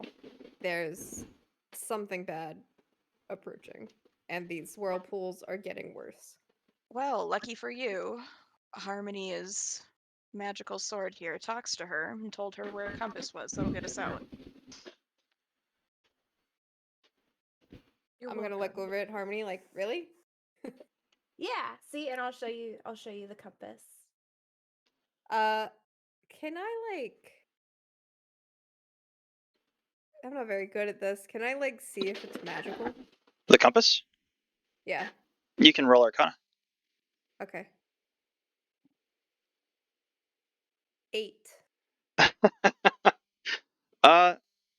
Looks like a pretty shitty compass. Nothing really spectacular about it. I'm gonna like raise an eyebrow at it and look at Harmony a second time. Like, are you sure? Well, we've gone on how many road less traveled adventures? What's one more? You're right. Okay. We just need to get going. I'm not gonna argue about it too much. The only thing is, Mm-hmm. we can't take anybody else with us. Why? How do you know? The compass will only take us to where we need to go. I'm gonna look down at the little skull in my hand. Like, Okay. anyone else or anyone else plus 2?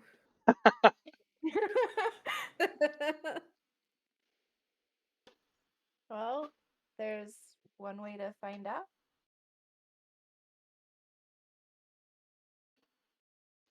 I guess I should ask for the sword, huh? Yeah, I mean, if you have a magical sword that talks to you and gives you wisdom, yeah, why not? You Now everybody trusts the sword. across the deck, you hear Gideon shout, "Men at arms to the cannons now, now!" And a lot of his people begin to move off towards what you can assume to be getting to below deck to the cannon locations. He's got his All weapon right. drawn, and you notice Ripley, especially, draws her weapon and begins to sort of march over in that direction. And the other two groups also seem to have drawn their weapons, and they take note of what's going on. They don't know basically what's happening, so Are they it's like marching in the direction of the cannons, or are they like going to attack Gideon? they're marching towards Gideon. You don't know if they're going Okay. to attack, but they're marching towards. Okay. Okay, I'm gonna put my hand on the sword. Okay, Can we take their new friends that they found? you may take your allies with you. So yes, they're friends. Okay. You can I'll address them. You guys can bring your new friends. Fantastic. All right. As Um, much. I would like. Oh, good. No, you first. It's okay. I was gonna say, if we have a bunch of shouting going on and kind of see some things moving, I would like to shout to Gideon, "What's going on?" We're about to be under attack. Is there another boat we can use? I want to ask the sword that whenever we get a chance. While I'm thinking of it. Yeah, I'd assume you're held to it until you tell me that you released the sword. I'm assuming that you're still attached to it. Okay. The response it gives you is that there are many ships in this realm. No, immediate access. How do we avoid this fight? By using the compass, of course.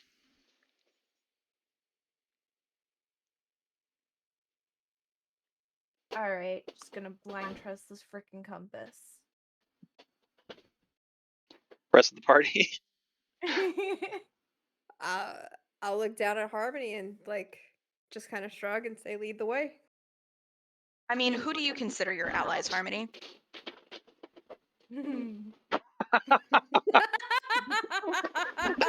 Good question. Well, me, Steve,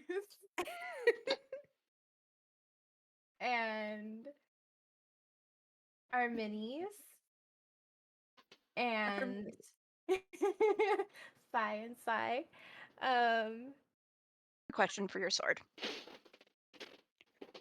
Can have a anyone question? operate the compass? Who can operate the compass? You want me to ask the sword that? If you could. Who can operate the compass? Why, only you, of course. I love it here. Um, only I can. Oh, This is how we die.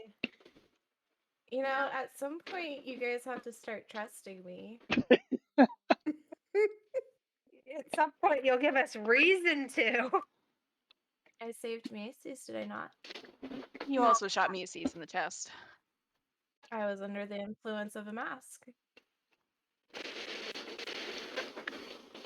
You're more than welcome to go try it on if you'd like a spin. No, you tested those waters for us. Exactly. So how can you blame me if you're not willing to go experience the same thing? What did Ben say earlier? A war of attrition? I R- trust Harmony. Ripley at this point has reached Gideon, and they seem to be engaged in an argument, weapons drawn. Not fighting, but their Yeah. respective allies are sort of drawn up behind each of them. If we're going to slip away before this battle, it needs to be soon. I'm leaving now. You all can follow me if you want, but I'm not going to force you.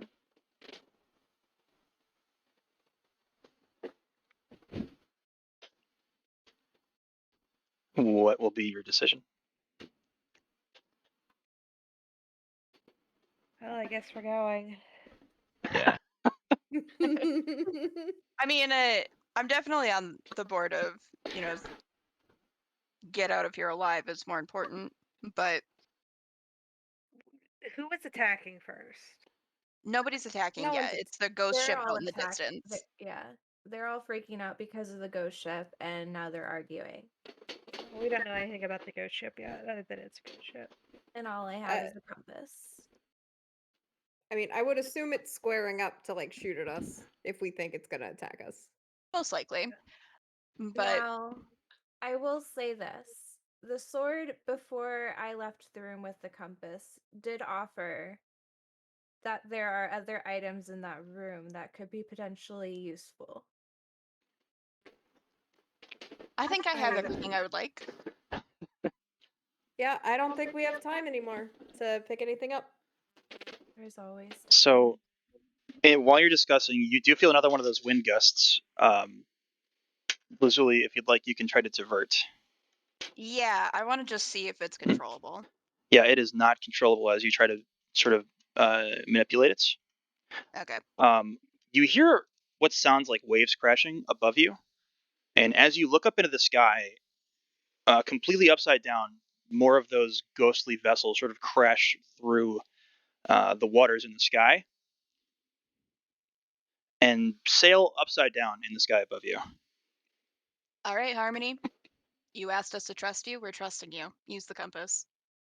The crew themselves are panicking at this moment. Gideon and Vance are still arguing, but a lot of individuals seem like they're going to ready for combat. Let's go. okay. Where does the compass take me? Okay. Do I have to say a chant or something like that? No. Oh, thank God. Basically, from what the information the sword provided, you just have to visualize the place that you want to be, or visualize an escape of some kind, whatever you would like, and it will take you where you need to go. Well, I have 2 tasks, and then I have their want. This is me thinking. Because, 1, I'm supposed to kill the black cloak guy.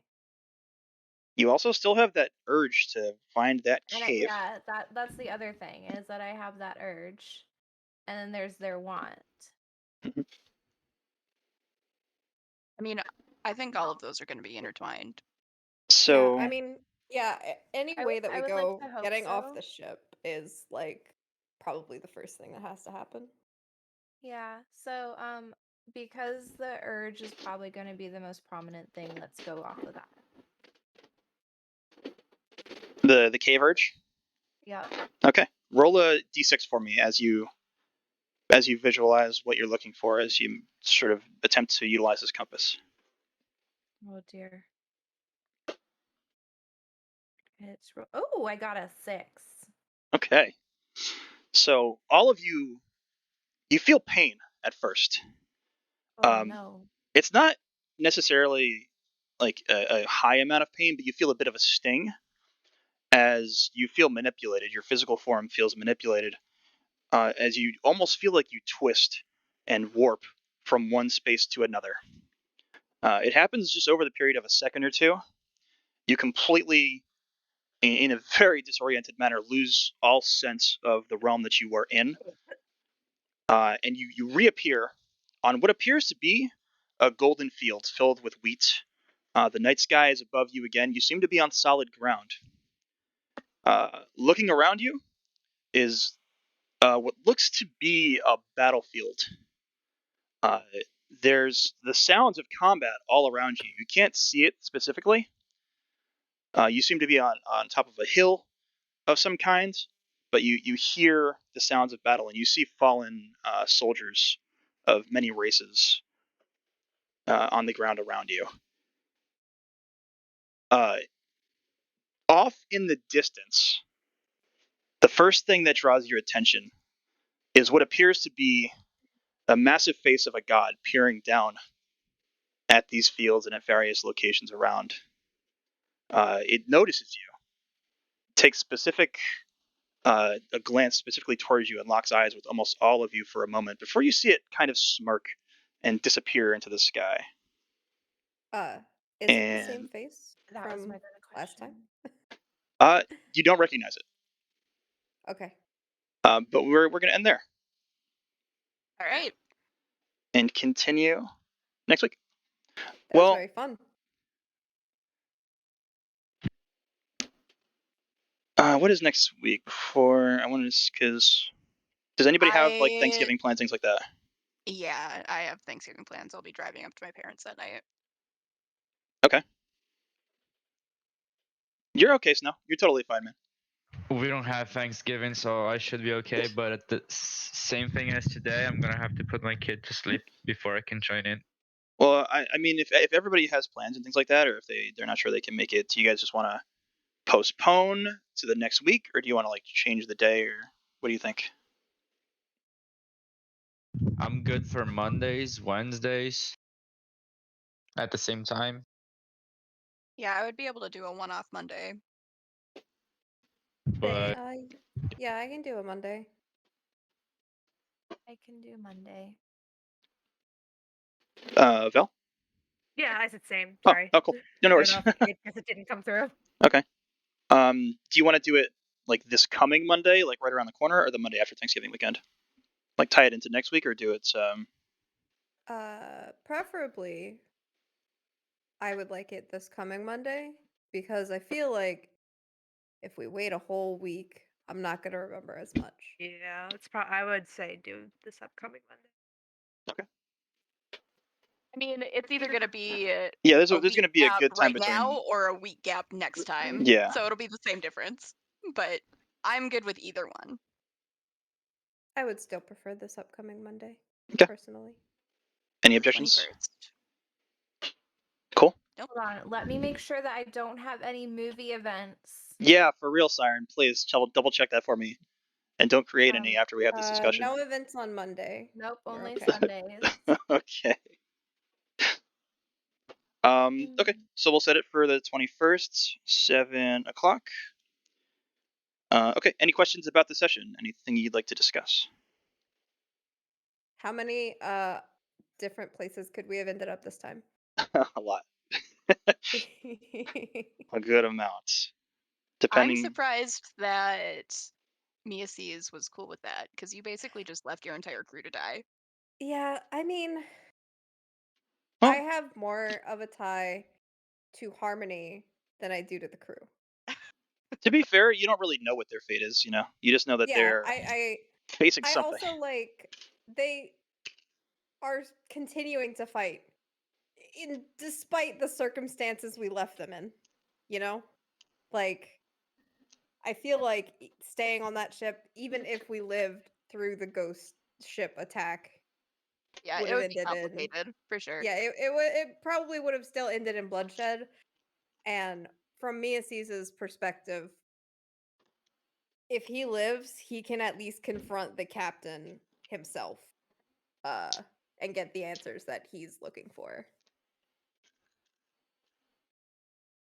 Yeah, I think that's all That's the spirit. pretty solid. Yeah. Yeah, there's a lot of ways that could have gone. A lot of ways that could have gone. Mhm. And I mean, I do still, at the end of the day, like have a neutral alignment, even though I was siding more on the good side with Aldora and then also with Gideon. But like, Good side question mark still. Yeah, good side question yeah, mark. I think the captain's not who he says he is. Interesting. I think I took better. Oh, good night, Snow. Good night, Snow. Good night. So I think I Not took better necessarily. notes this time, though. Excellent. I Now have a you're lot really of going to want to start taking some detailed notes because there's a lot of ways things can go from here. I get so caught up in it sometimes, Oh like yeah, it's listening, easy. that I Yeah. forget to write stuff down. Yep. Yeah, it's That's hard. For it's sure. a good thing that we have the VODs now too, so we can fall back on the VODs. Like if you want to reference or pull up True. things, you can always just fall back and watch the video. And I missed like the Yeah. first 10 minutes or something because for some reason OBS didn't start up like I thought it did. But otherwise, we got the whole thing. Oh well. Nice. I was a little distracted. Siren. what? Nothing. What did I do? Oh, nothing. Nothing. Wait, what did I? We'll blame it distra- on Oh, Lindsay are you talking Lohan. The about movie. Oh, okay. Hey, Um, I tried to start it at like the moment I got home from work, but it didn't work out It's like how I fine. was planning. I'm So not really mad. It's I didn't. we think were only you like were, but 20 like, minutes late. yeah, I mean, still, I tried to start it way earlier just because like I saw the movie time and I was like, it's gonna run into it, and I don't want to be murdered. Yeah. In the future, let's just try to make a wider berth there. If Yeah. we know there's other events going on or whatever. Well, I didn't know what time D&D was starting because you didn't have the Same event up time. yet. It's No, always it's the same 7. time Yeah, every it's week. always 7. Come on now. That was the first time I had played it with you guys. Doesn't mean that I'm gonna remember. I didn't even remember what time we started. To be fair. Also, to be fair to Siren, the movie wasn't supposed to be on Friday initially. Right. We postponed it for Lucy. Right. Yeah. Blame Lucy. Yeah. It can be Lucy's fault. It can definitely be Lucy's fault because she was super combative about it. Speaking of being combative, Siren, I hope you're not taking me and picking on you. Like, it's picking on you. I think your character No. dynamics are incredible. Like, it's working really well. Okay, good. Because if you're gonna make bullshit choices, I'm gonna give you bullshit I- Excuse responses. me, they I are don't- not bullshit choices. Yeah.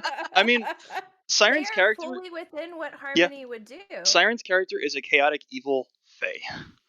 So Yeah, I no, think it's interesting seeing a character do just the complete Actual opposite of chaotic like, evil. yeah, So But like yeah. at the end of the day, Harmony will 100% do what is in the best interest of herself, and she likes having her friends stay safe, and in this case it's her only Yeah. friend in the party Yeah. who in turn likes you guys. So the only Yep, reason why yep. you guys get included It's As soon as Bird fucking said, you and your allies have safe passage, I was like, God damn it. So, I mean, I am trying to do what Harmony, as a fae that has been, pretty much lost in the wilds for God knows how long. You're And good. You're good. no, Yeah. I know. But like I'm just saying, like, I am trying to follow what she would do because she's Yeah. not going to care what people are doing. She's not going to care about the opinions of the crew. I am surprised that she told me that it would be leaving the rest of the crew behind. A little bit. I would have thought that she wouldn't have told him. I mean, it gives you the So option of choosing. Yeah, yeah, for sure. and it's like it's an evolving character, right? So especially when you start a character that you know, all right, this character might have odds with some other people in the party, like those relationships can change and evolve over time. Um, so you know, like you could potentially build friendships, you know, closer friendships like you have with Miasis with other party members, but you know, at first it's going to be pretty standoffish, and if you're playing true to character, I think you're doing a great job playing true to character. Like if you're playing true to character and true to your alignment and your personal character's goals, sometimes that's at odds with other people. And I think as long as there's like communication about it between everybody and everybody's chill and cool, then it's cool. It's fine. Yeah, that's why I wanted to say it, is Yep. because me being at odds with you isn't me being at odds with Siren, it's being at odds with her. Yeah, no, I understand that completely. Also, if it is nighttime in this new area that we're in, please keep in mind that Harmony's skin glows. It sparkles in moonlight. Okay. So we're really doing a reverse Twilight vampire here. Well, no, because when I rolled all of the traits, for like Fey Lost and just being a fairy, one of the rolls I got was Yeah, there's actual tables of traits that yeah. fairies can have. Nice. So I actually rolled everything. It wasn't like me looking at the list and picking. I rolled all of her traits. So one of it is the fact that she sparkles in the moonlight. So disadvantage on stealth at night. Well, yeah, we'll see. We'll see. I don't know. I don't necessarily know if it would be a disadvantage. It depends on the setting. Like if Yeah. she's like I a mean, little beacon. I'm not going to say one way or the other. Well, when you reach those situations, we'll see. Yeah. Hey, I still have. Don't I have like a +7 on stealth? I think so.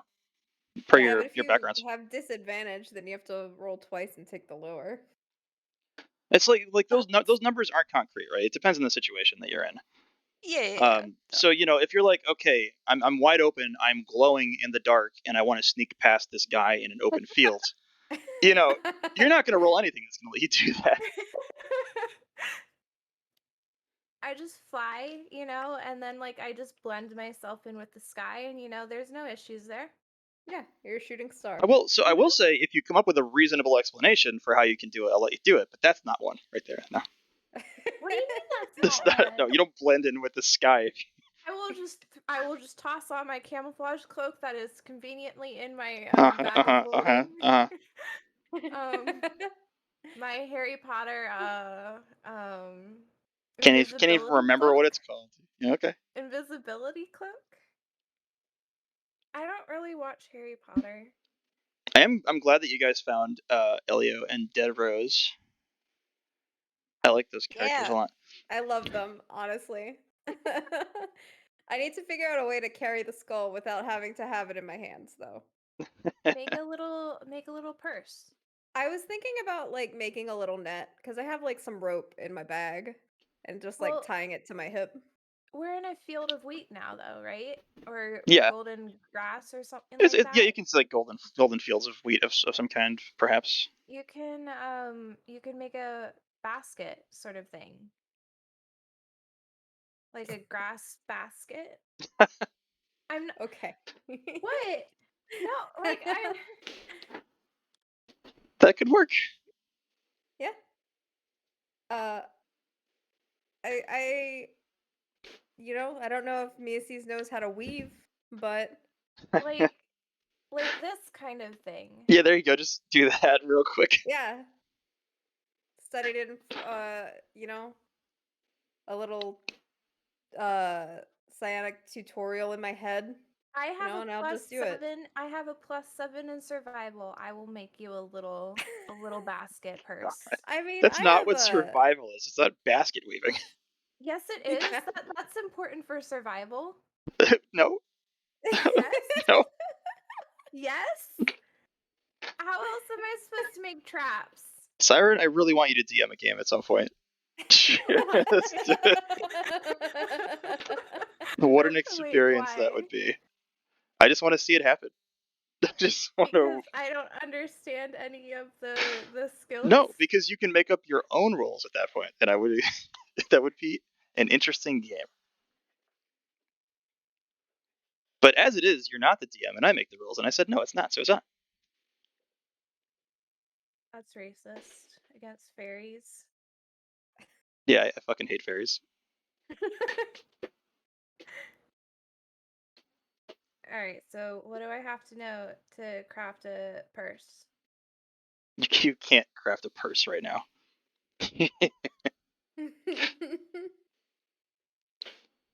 You don't even know where you are. I'm in a field of golden grass. All you know, it's where the compass believes you're supposed to be based on what you asked it. You know what? I'm gonna ask the sword how to make a basket out of grass. You could definitely ask. Wait. What if I ask the sword if it can make a basket out of the vine things that grow from it, and then like I cut it off? Okay, the sword is not your key to like the Matrix. Okay, you can't. It can't materialize things. It can't just create knowledge in your head as if you knew things all along. No, I'm asking like I'm asking it to be YouTube, like just be like a little It is not. tutorial. It is not YouTube. It's definitely not YouTube. This is how you weave a basket. You can definitely ask it whatever you want, but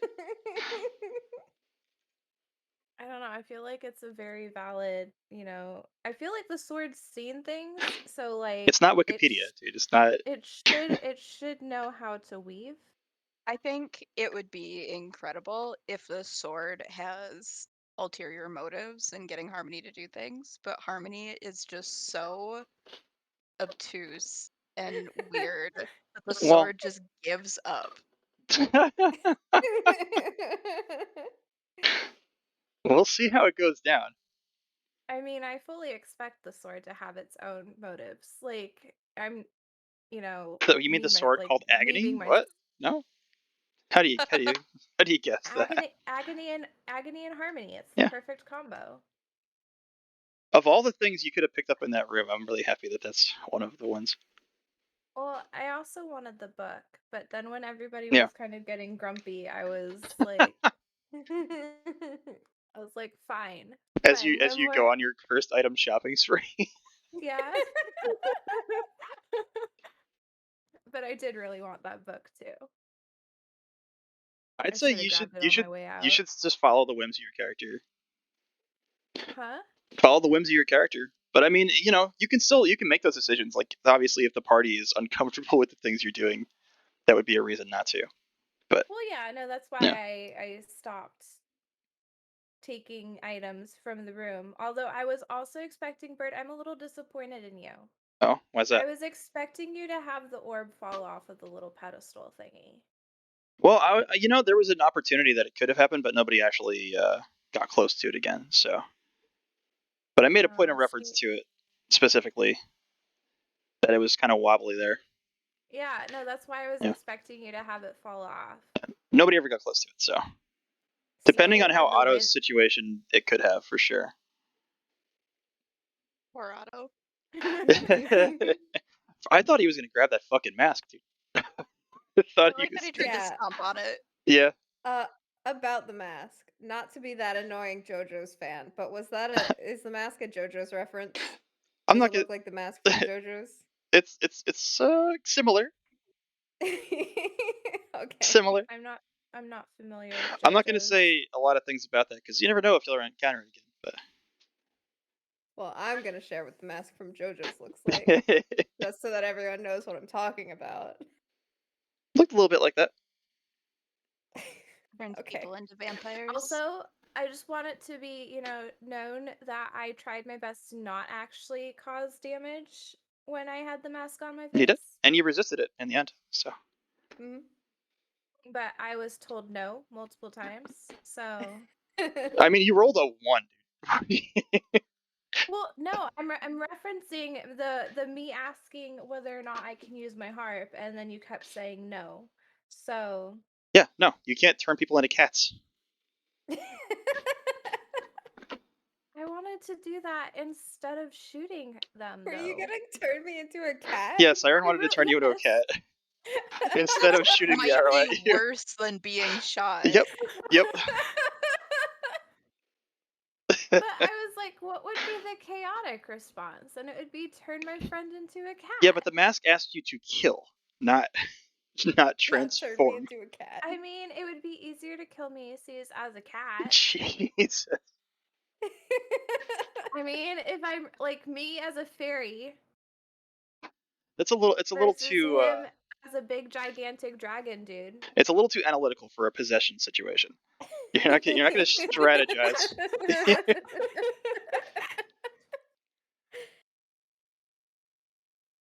But the thought was nice. I can't wait for the time that Siren picks up a cursed object and the cursed object goes, "Whoa, Harmony's kind of fucked up." Yeah. Yeah. I mean, then the other group, Varn turned Rick into a fucking gorilla. So yeah, So I wait, was listening for that. wait. So Varn gets to turn he has a spell called his polymorph. people. Well, I will get a spell called polymorph, No. and it's called my harp turns people into cats.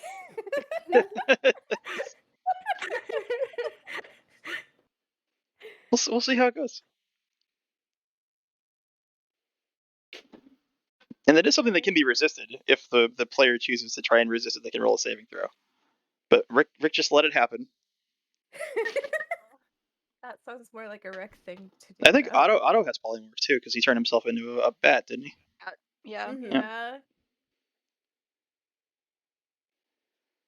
So you can just Can't ask wait Otto for for some binding contract thing to come back around with Ilya and Ashi. I hope so. We shall see. I've been struggling to participate.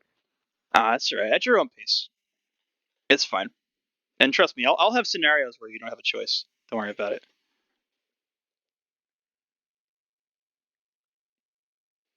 But are Just you my anxiety's been really bad lately. having fun? Yeah. What can we change Yeah. What can we do anything to help? or improve? I don't know. I'd feel say like- as a party, I feel like that question in voice chat may not be super helpful to someone who's really anxious Yeah. at the moment. it's So like what I'm basically saying is how best to put it. Like, would it help if the party tried to communicate with you more? Yeah, I guess. I struggle with ideas and like initiative of like throw me in a room and I have no idea what to do and it feels like it comes so naturally to everybody else to like pick up something to do and I'm like I literally don't know what I'm doing. What a lot of players do, like I've had a couple players like that in my IRL groups that get like a little bit indecisive in certain situations. Because a lot of my games are very choice based. Like I don't play linear games. I leave a lot of options and routes open, and it's sort of up to the group to kind of move through and determine how things go. What a lot of my players do that have issues with that is they'll have like note cards out, like reminders. Like they'll have the skills that they have like written in like bold, like easily visible, like investigate question mark, insight question mark, things like that, so they can kind of like look at it and reference it, and it helps them make decisions. Um, like have like big visible references around you to the spells that you have. Um, or anything that you like might think is an action that you could take at any time, like a common action, like hey, I want to look around and see if I can find anything, like perception roll. Um, I don't trust this guy. I want to roll insight. Like leave yourself written or visual indication on something that will remind you to do it in those moments that you're feeling indecisive. You can just kind of look down at your resources and pick something off those sheets, as opposed to just trying to pull it out of your head, if that makes sense. Mm-hmm. The one thing that's kind of helped me, and I don't know if your character has it, but like what I mentioned earlier when like I got to roll for like character traits and stuff like that, that kind of helps with making more choices for what Like your the ideals and your character bonds. would do. Yeah. In a situation. I mean, I still struggle with making decisions. I mean, look at me going through those rooms and Bird being like, "So what are we doing?" You made so many decisions the thing though. Like you did a very good job. See, that I felt like I suffered with making the decisions. So you think I did a good job, I think I suffered. So I think it's also perception. I barely talked this round. It's okay. Would it also help if like you were able to get more of like some like character motivations down? Yeah, I definitely need to figure that out and have been trying and just haven't gotten very far. If you'd like Uh, sometime this week, if Just you have because I time, feel, I can sit because down at with you and we can talk first, about it. yeah, because at first I felt like she kind of clashed with the party, but like not in a good way. No, I don't think so. I think Ashi fits in just fine. no, yeah. I think Ashi's the least clashing member of this party. Yeah, I I am think- the most. I think it's less about confrontation clashing and more about wanting Personal to be morals. good. Yeah.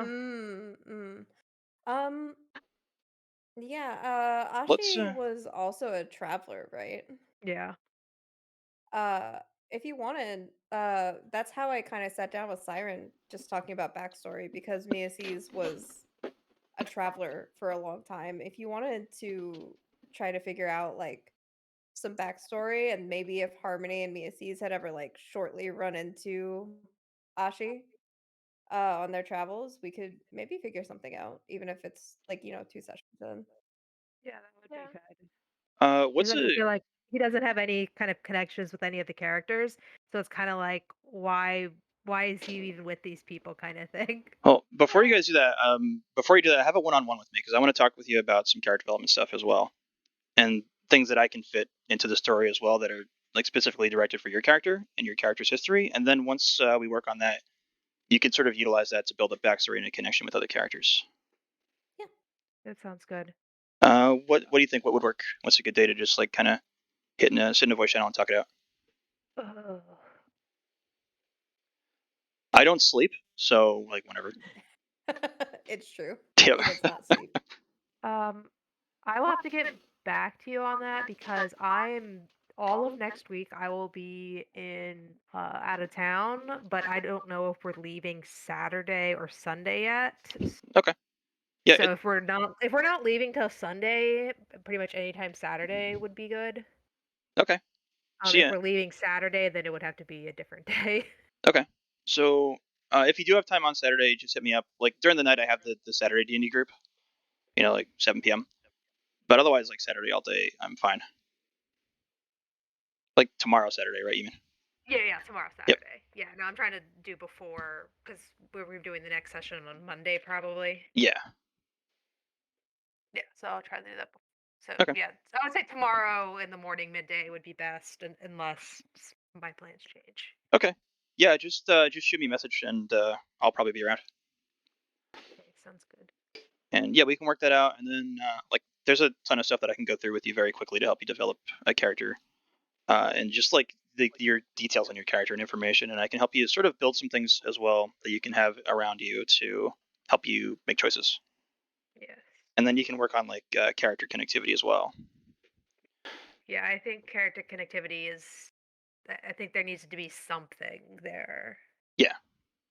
Yeah. Because like right now, it's like I feel like his like connection to like the just like like the random random characters that are like trying to like do their own thing is almost the same as like everyone in the party. So it's like I feel like there needs to be something more. Do you want us to go through some of it right now? Like, do you have time right now, or are you tired? Yeah. No, I'm awake. Okay. So like I know you said you had a ton of stuff on Ashi on the side, right? Like, because this is a character Yeah, that you've played from with and used before. yeah. So you could do you know his personality traits, or like notable personality traits? Um, Like, is he mischievous? Uh, does he get angry easy? Is he more of a peaceful person? I mean, he's more peaceful, kind of laid back, unless things like he seriously disagrees with something. Okay, Um, so he has like strong morals about certain things. yeah, about certain things. Like they don't always like align with like what people would consider like good whatever morals, but he has his own like moral compass. What's something really important to him, like personally, like one of the most important things to him? That's a good question. Like, does he care about his honor? Is it important how people look at him? Does he worry about um, if he does something, is the first thing on his mind is, oh man, what are people going to think of me? Or does he just do it because it's something that he wants to do? Yeah, I don't Sharing think some he cares. examples. I don't think he cares all that much what other people think about him.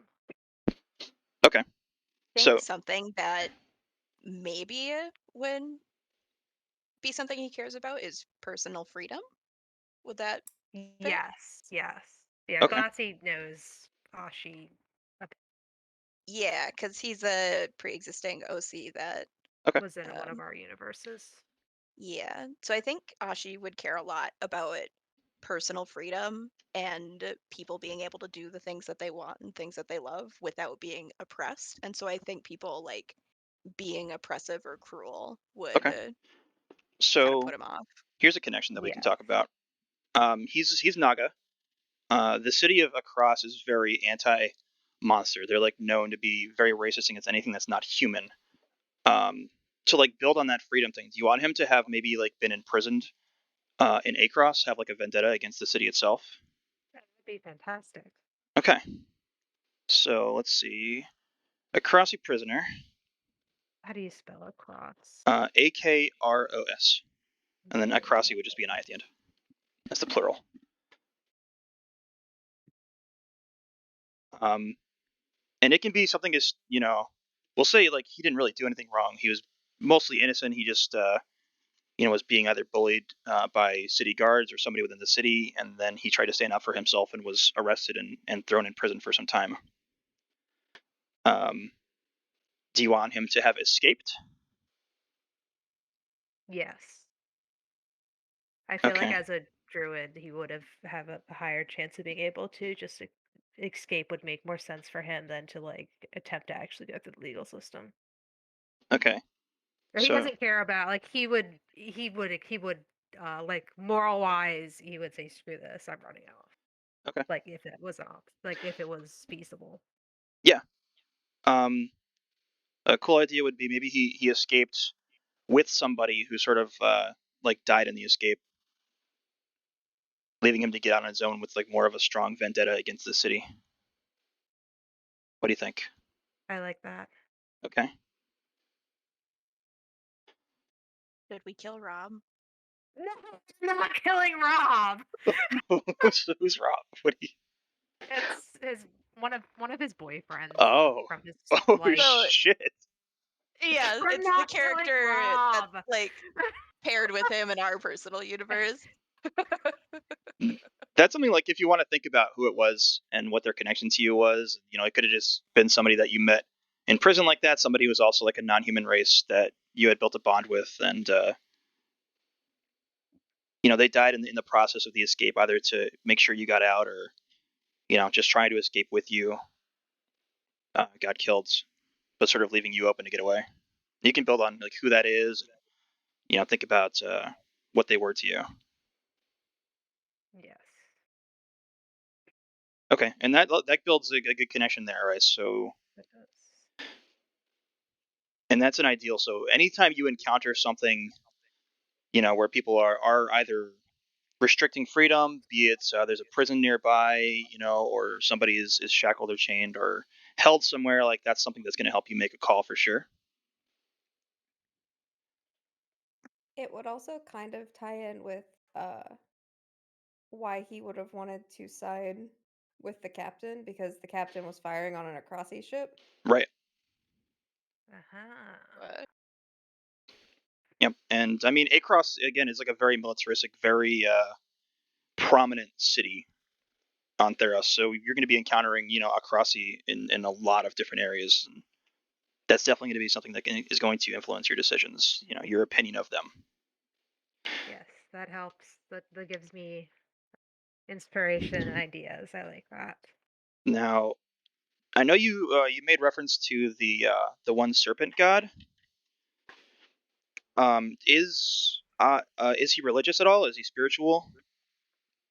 That I'm not sure about. I feel like in this world where that's like, I mean, gods are such a big thing, I feel like it would be kind of hard not to be spiritual to some extent. It's usually like, especially in Theros, it's one or the other. It's you draw a line. It's you either don't trust the gods, don't believe in the gods, don't believe they have your best interest in heart, or you're like you focus on a specific god and um, that's who you worship and that's who you believe in. There's really no in between. There can be, but it's very rare. You would be more of like more of the outcast type that didn't believe or didn't care really. Unless he has like a certain, like a specific reason to, I see him not being very religious, just because I mean that goes along with the whole like personal freedom kind of thing. Okay. Would something druidic possibly play into it as well, with being leaning into nature over gods? It could be. I mean, there are nature aligned gods as well. Like Karametra is a god of plants and animals and life. Um, so there are gods that tie into that as well. Um, but I mean, There, there's also a feeling of being abandoned by your gods if he maybe used to have beliefs and fell into that prison and was thrown into that dark situation that could have given him a reason to dislike specifically the gods themselves as well, or any god that he might have followed in the past.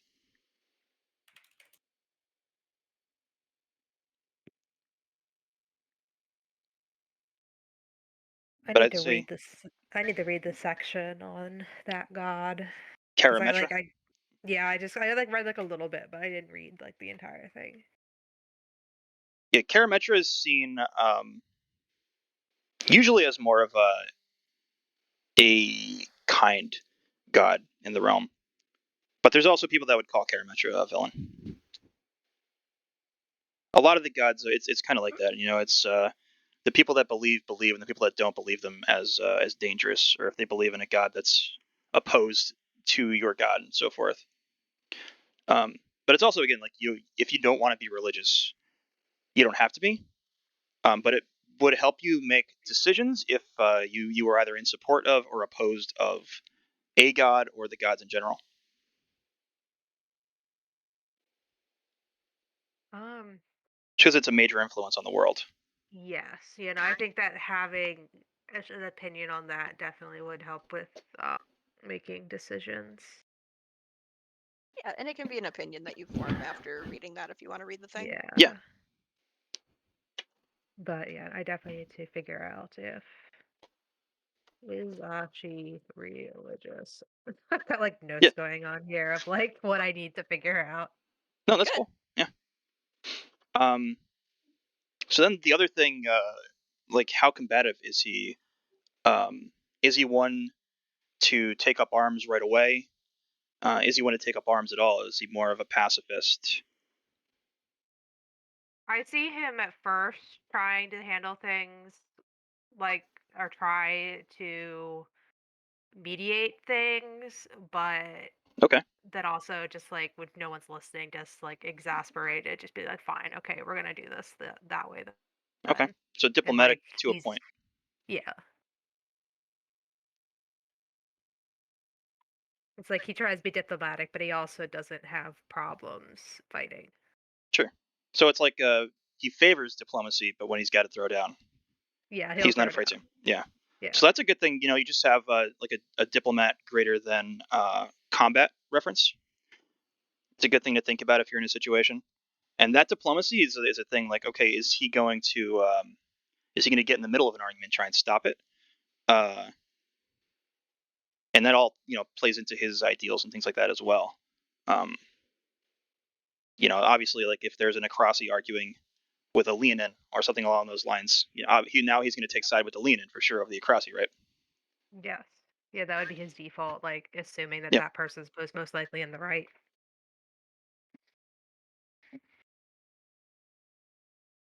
Okay.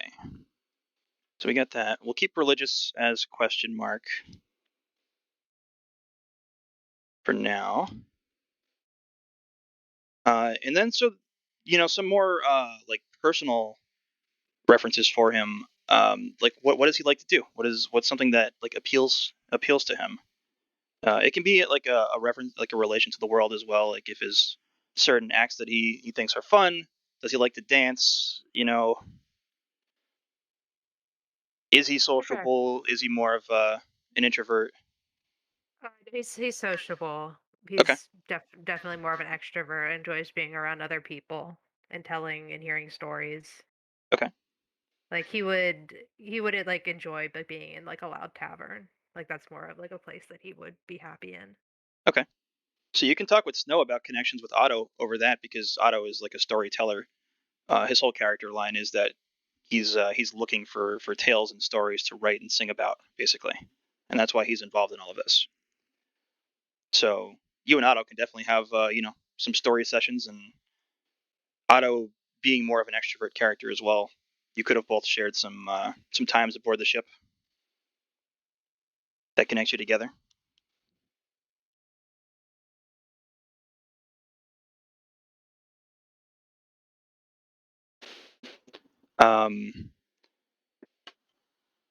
As far as your origin in Theros, are you familiar with the cities at all, or? Not much. Okay. Well, I can go over the map with you and sort of go over some of the cities if you want to have a point of origin, like somewhere you were born, somewhere that you feel at home. Sorry, cut out for a second. Could you say that again? No worries. If you'd like, we can go over some of the cities and some of the locations in Theros. If it would help you sort of build like a point of origin, someplace, even someplace that you live for a long time, someplace that feels like home to you, that is important to you, that matters to you. Yeah. Okay. So I definitely want him to originate from some desert something just because that fits his backstory. Desert. Okay. Like a desert town. Yeah. The desert, like one of the main desert cities is called Scophos. We can pull up some information on the city.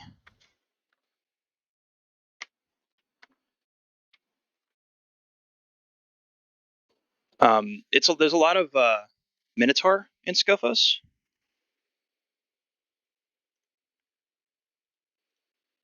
It's more of a settlement. It does have a lot of human population, but the vast majority are Minotaur. But the Minotaur are very welcoming, and there's also Gorgons and Harpies that reside in Scophos as well. It's one of the few places where there aren't like a lot of suspicion or hostility towards creatures of other races beyond human. What is the name of the PDF that you shared? Because I know it's in my downloads folder somewhere. I just can't find it. Mythic Odysseys of Theros. If you just search Mythic, you should be able to find it. Mythic. There we go. It's also And pinned. yeah, it's What? pinned. Yeah, but I have it downloaded twice in my downloads folder, so Oh. I was just need to organize that. Also, I'm going to DM you a write up on Scophos as well. It's a little more in detail than what's in the book.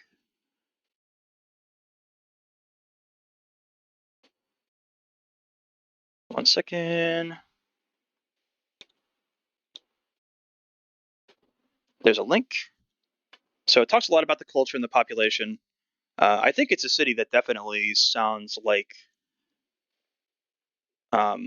he'd fit in very well and he'd enjoy this place. There's a lot of amphitheaters on like fighting pits and places where there's a lot of sports and parties and games and tournaments and things like that. Yeah, everything you've said so far about it sounds like he would definitely would fit in, or it seems like somewhere he'd be from. But like Minotaurs themselves, they don't really like art or poetry. They consider it almost like waste of time, but they love dance, and song and self-expression and stories. So there's a lot of like dance halls and music halls, things like that. There's not a lot of like theaters or art galleries or that kind of thing.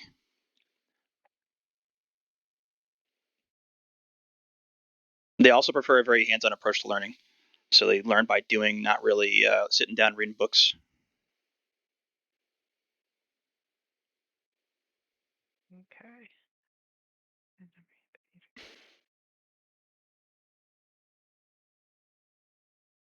The Melitose. The what? Kind of directly opposite of Melitose Yeah. in some ways. Yep. In a lot of ways, yeah. Because Melitose is very by the book, while also heavily religious. Yes. Yeah, no, this is definitely more like wild and free kind of vibe to it that I like a lot in Fits. I also love the fighting pits, which citizens are encouraged to vent their aggression in a controlled environment. Yeah. Like, yep, that sounds great. Yeah, Scophos is really cool, and the Minotaur themselves as a race are really cool. Yeah, And they seem like he'd probably get along well. They're like no bullshit. They don't like lies and dishonor and disrespect and things like that. Like, but they love combat and they love fighting. It's just do it honestly and with a good fucking reason. It's kind of their thing. Yeah. And then outside of that, they just love to party. So sounds like a great time. Yeah. So do you want? So let's say Scophos. If you like Scophos, do you want that to be like where you were born? Do you want to like you could have been like an orphan that ended up there somehow, sort of taken in by people of the city? What sounds yes, good? I think I definitely want that as like his hometown or like where he was raised and everything. I don't know about family life. Okay. I mean, you can always keep family life vague because it's not something that's always going to come up. You can just come up with like, yeah, I never really knew my parents. They died when I was young, type of thing. Yeah. Sort of, left on your own. B, did you just bring me a cricket? Thanks. Delicious.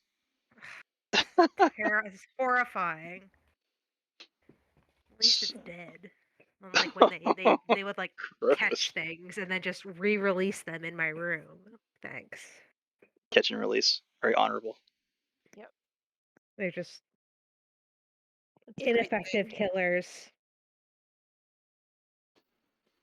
It's like I see her catch a fly out of the air and then it flies away. Mighty hunter. Okay, so grew up in Scophos. Like, so you would hold a positive light towards Minotaur then, especially. Yes. Also, there's a lot of Goliath as well who reside there. There's like a lot of mountainous regions around Scophos. Hello, Gorgons. Yep. So you can put in your ideals as well, like favors Minotaur. I can think of his P8S. God. Don't bring it up.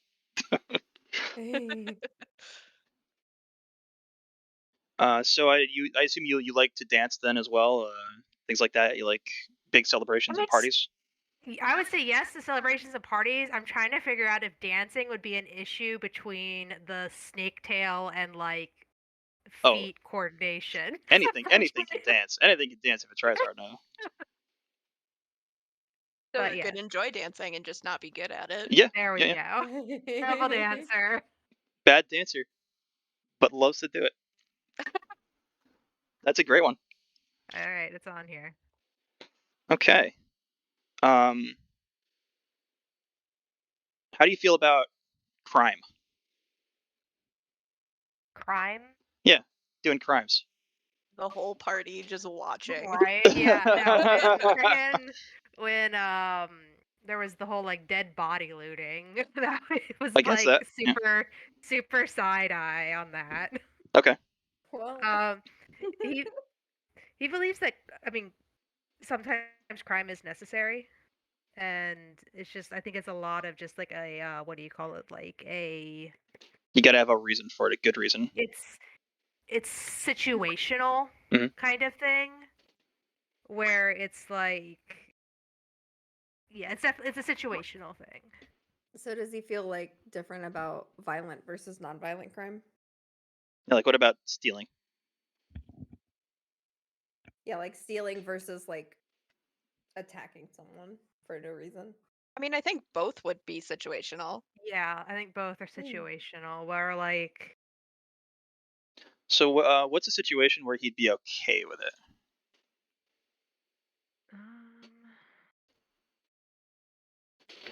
Like if you were really hungry and you had to steal food, is that okay? yeah, like that kind of Okay. thing. Where if it's like you're doing it to kind of like survive, kind of thing, or because like you desperately like you actually like need things and Okay. But if you see a really cool like object that you want, like a real looking cool object, but you can't afford it, is it okay to steal it? I would say no. Okay. So that's What a if the pretty person who has it is a piece of shit? But exactly, that's what I'm saying. There's so many layers to this because it's like he's I not. will He's tell you right now, if you steal anything from me, I will poke you with my next sword. So you admit that you're a piece of shit. yeah. Yes. But that's the thing where it's like he has morals, but he's not necessarily like he's not lawful. this like that's Yeah, a thing where yeah. you wanna draw like clear lines. Yeah. Because that's Yeah, important 'cause for like choices, and that's the thing that's gonna make you indecisive, right? If you're like, okay, Yes, that uh, absolutely is. am I okay with this? Am I not okay with this? So a very clear line is gonna help you make the choice, right? So I think in this situation, from what you said, it sounds like you're okay with it as long as it's a necessity. Like you're not going to just do it because you want something, right? No matter how shitty the person is, you're not going to do it just because you want it. It's like it's if it's a necessity and it's like a life or death situation, you're obviously going to commit the crime. If it's going to help your friends and your allies, you'll do it. Yes. But otherwise, if it's not for those reasons, like if there's not a good reason for it, you're going to say no. And then that's up to the party to convince you at that point. Then you've already made your choice.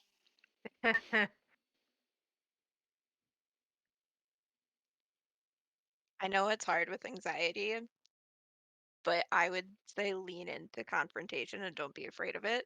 Yep. And that's where you look at your I mean, ideals, right? So it's like, okay, there's a situation. I got to make a choice. We'll say we can use one of the situations from today if it helps. Let's say what was a good scenario.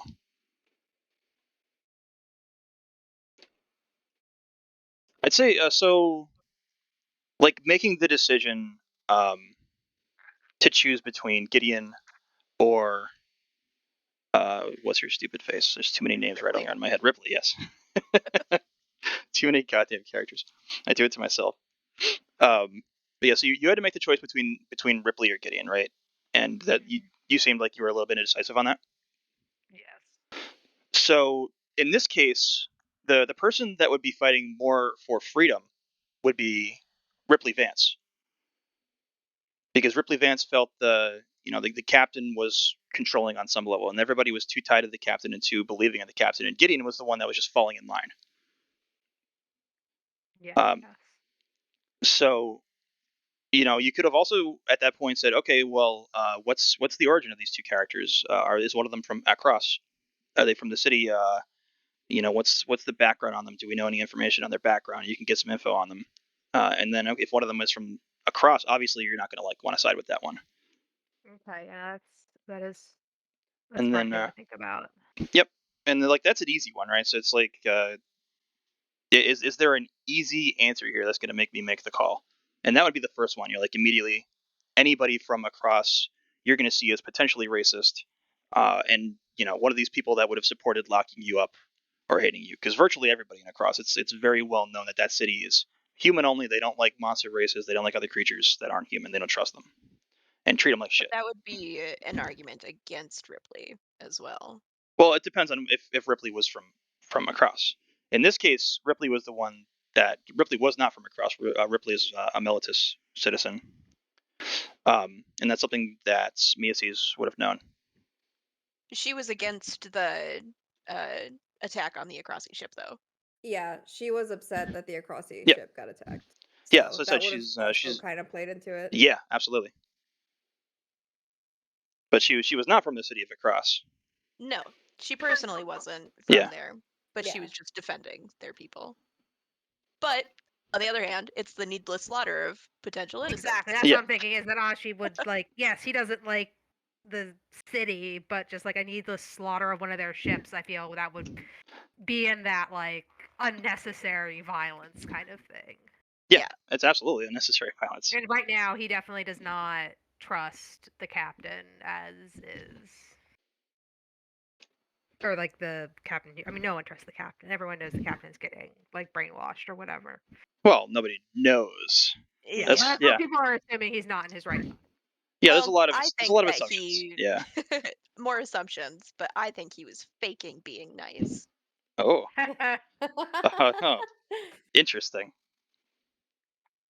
But basically, Then Ashi does not trust the captain and was not going to be leaning towards the guy who would blindly trust the captain. and then you can also there's clearer ways to draw lines too. Like the other group, who was it? Somebody was directly it was Spy. Spy's character was friends with the former first mate, Zane Farrow. Yep. So he chose in the beginning, like I want to be friends with this guy, and that like once the decision came up, like all right, who are you going to side with? He was siding with the people who had supported Zane Farrow, which was the mutineers, right? Yes. And that was like black and white, right? He's like, all right, Zane was my good friend. I'm going to stand behind Zane and the people that stand with him, and boom, done. So that's the other thing that we move on to is allegiances. Of the characters that we've talked about so far, because there are potentials to run into a lot of these characters in the future, depending on how the campaign goes and who survives and whatnot, how it's going to go down. And we can talk about some other characters that you haven't seen yet, because there might be characters that you run into in the future. But who would you want to have been allied to on the ship? Would you want to have been linked with anybody? We can sort it out now. Like, obviously, like characters that we've run across that you didn't know, like Ripley Vance and Gideon, you wouldn't have any associates with them. But do you want to create some sort of a link with any other characters? Does that sound something like one you want to do? I mean, if he has been on the ship for at least a few months, he would have relationships and connections with other people on the ship. Yeah. So let's see. You would have been aligned with somebody that's more of like a rebel spirit, revolutionary spirit, I think, right? Yeah. Definitely not an Acrossi. Nope. Who do we got here? Okay, so there's a couple characters I think that you should have met or been friends with that are important to you. One of them is named Ella Iacobos. I'm going to give you a picture in tabletop chat.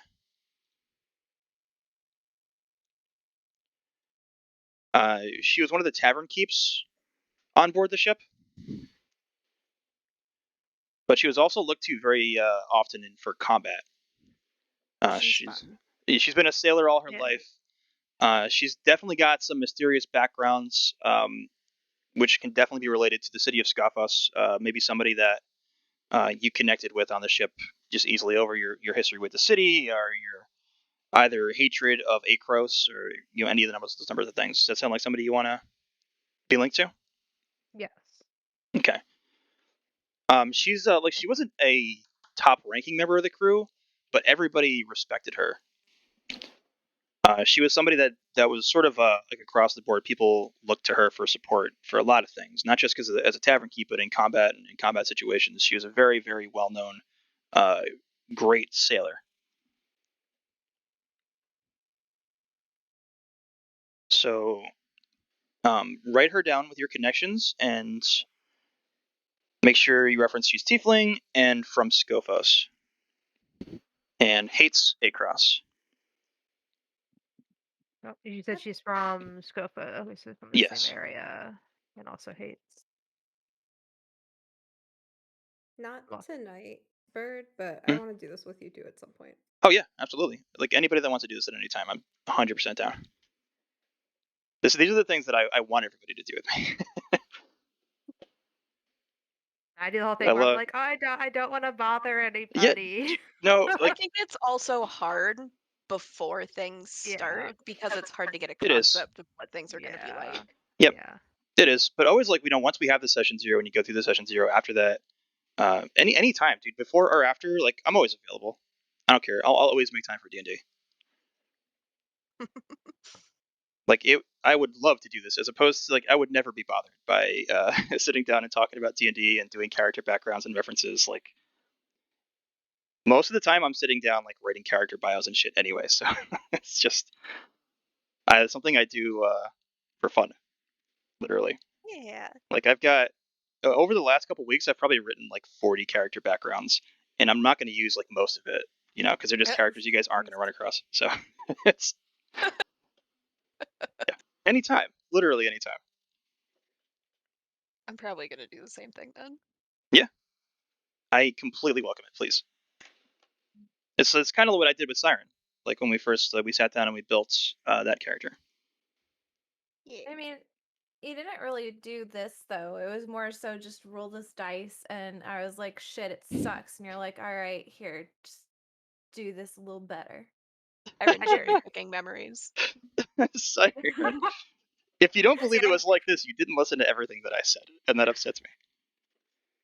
Huh? God damn it.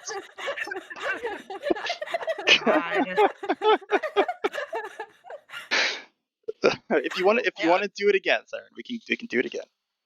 Completely. Well, no, but like we didn't do the connections thingy. Yeah, we did. It's your whole Feywild connection. I even have characters that you're connected to that we haven't encountered yet. Your dream But you characters. didn't tell me about them because I'm not supposed to know about them. So like, Yeah, how but because is that, that's your the specific same scenario. thing? Your scenario is that you got lost in the Feywilds. I know. I'm just giving We you a have. hard time right now. I don't know that anyone manages to get under Bird's skin as much as No, Siren. Not yeah, even no. Placebo. Siren is a fucking pro at it, dude. I don't understand.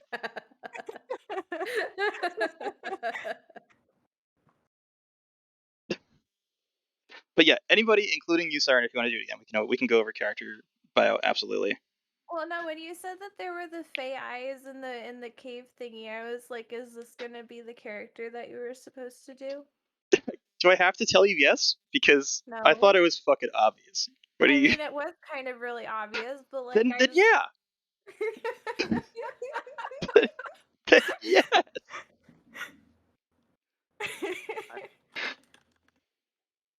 That's right. We're gonna do it, Siren. We're gonna sit down also and do the same thing for Harmony. And we'll do it. We'll do it What? 3, 4, or 5 times if we have to. Perfect. Okay. So back to Ashi. The other character that I want you to have a connection with is called Cole. Cool. He's a dwarf. Gross. What do you know? Koll, not like the chat Oh version. wow, I got that. I just went COLE. This is Cole. I'm getting last name spellings from some of these file names. Yeah. And if I'm you just do need like linking. specific name spellings, just ask me as well. Yeah, I'm copying the hyperlink to it to put into my doc in case I want to remember what they look like. So Cole's a forge master. He was one of the primary weaponsmiths on board, and he created he was a very good enchanter, very skilled enchanter. So in addition to being a forge master, he was able to enchant a lot of his weapons and armors magically. So whereabouts unknown for both of these characters, but they are definitely positive links that you can have. Is his hand see-through? Yes. I have some information about Cole that I'm going to share with you in a minute.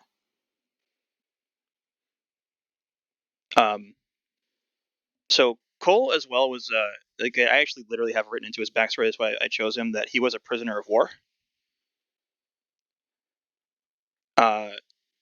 What the story is And what people say on board the ship is that he was saved by the captain, by Savas.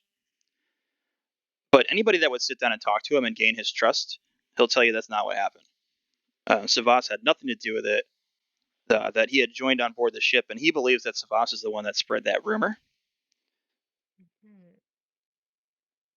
And he never trusted the captain. Interesting. But he stayed on board the ship because it was freedom. It was a way to get away from the binding nature of the cities and allegiances to the cities that they demand of you. So he likes the Theros, he likes the freedom of the Theros, and the freedom to kind of do what he wants and make what he wants. But he does not trust or respect the captain. Never has. Now you notice that he's got that sort of metaphysical arm, ethereal arm. He lost his arm when he was imprisoned. He was being tortured, and they removed his arm.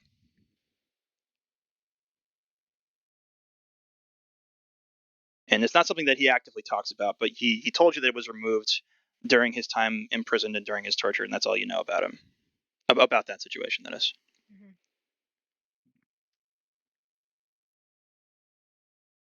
Poor dude. Yep. But you know that he's never seems upset about it. He seems at peace with everything. A super chill guy. Yeah. What were you saying, Ben? I was gonna ask if I can DM you some stuff before I forget. Yeah. Go. You don't have to ask, dude. Just do it. Yeah. Okay. Jesus. Okay. I had enough of this shit, guys. What shit? This hesitation. Yours. Yeah, all yours, obviously. Like no matter what, like the 100%, everything you say, Sarah. But other than that, Understandable. I'm just joking mostly. But You mean I can't turn people into a cat? the Pokemon trainer, Hey, I tried my best. you really did. But yeah, no hesitation. Just send me stuff.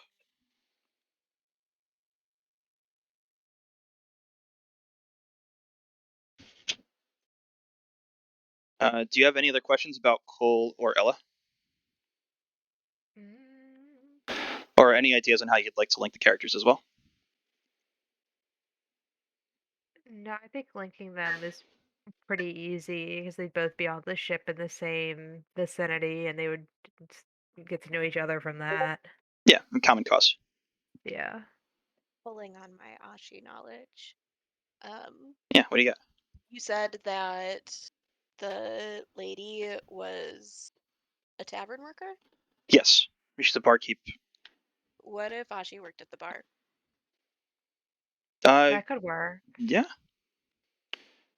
absolutely. You could have either tended or served. That would work. Okay. Trying to figure out what exactly he does on the ship. Does different job, but he technically worked in a tavern in our universe. Yes. I know he definitely could do barkeeping or bar work. See, I wrote down the name of this tavern somewhere. I'm just looking for it in my notes. Because actually, Spy's character met her in his early investigations in his first hour before the original meeting. Nice.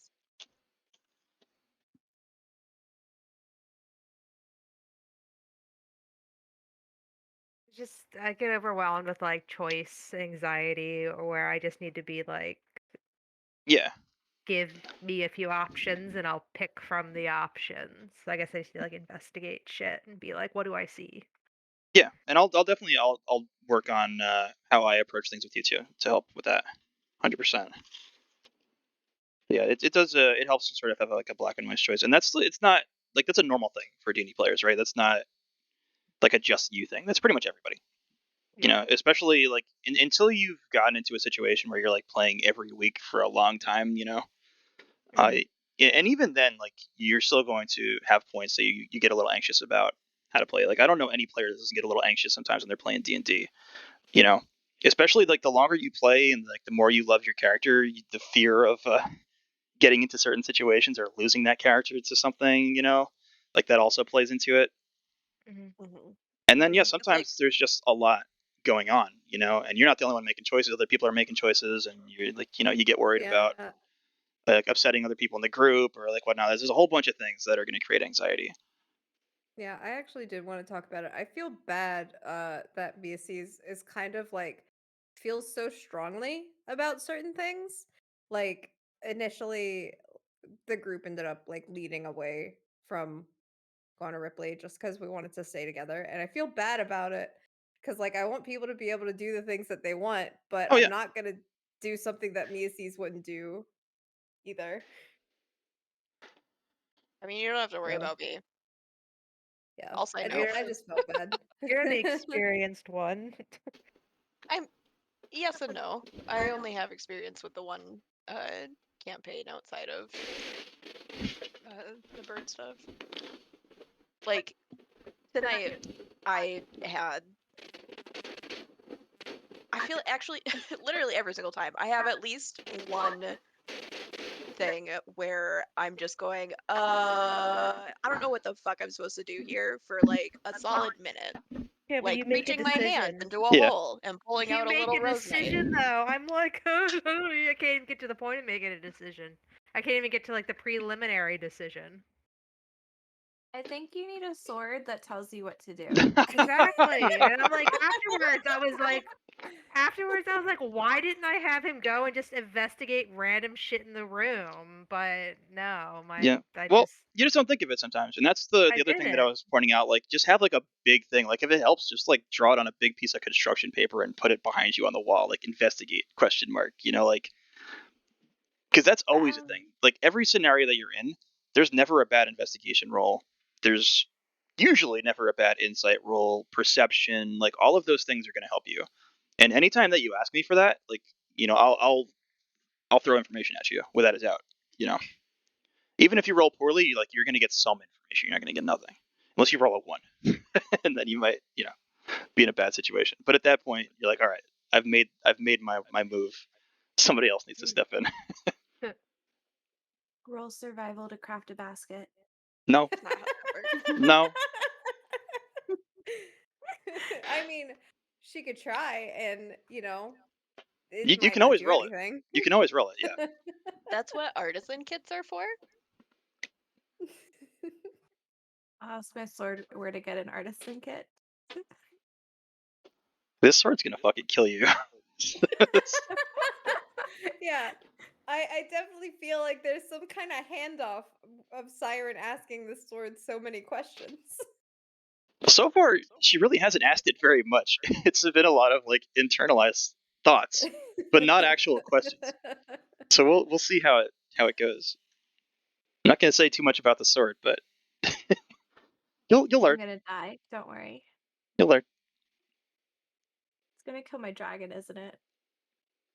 your, Yeah, you have a dragon. your I dragon's do already dead. have a dragon. You No, my Yeah, dragon is sigh. not dead. haven't looked for it in a minute. What Yeah, do you not since we mean? reached the underworld. When was the last time you saw him? It's still with me. Is he? I mean, Yes. she did Are you mention sure you didn't sit on a bringing table Sai and and half dead? Fi and our two new friends to the other world. Yes, Yep. but did it make it to the other world? You haven't checked I yet. will. Bird. What I will is it? marry you. Is it truly an ally? Yes. Question mark. Why would my dragon not be an ally? I don't know. How well do you know this dragon? I saved it from the Feywilds. You touched quite a few corrupted objects. Is it too unimaginable to think that your dragon could have been corrupted? No. Might not be on your side anymore. My dragon is my dragon. True, but it could still want to kill you now. I mean, I could still want to kill my dragon. True. You're not wrong.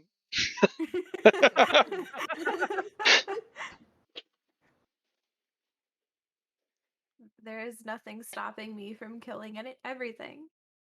Well, there's a lot of things stopping you from killing everything, and True. namely everything doesn't want to get killed by you, so will attempt to stop you. But you can definitely try. I'm not gonna hold Harmony back in her murderous endeavors. I will. It's more like a klepto endeavor.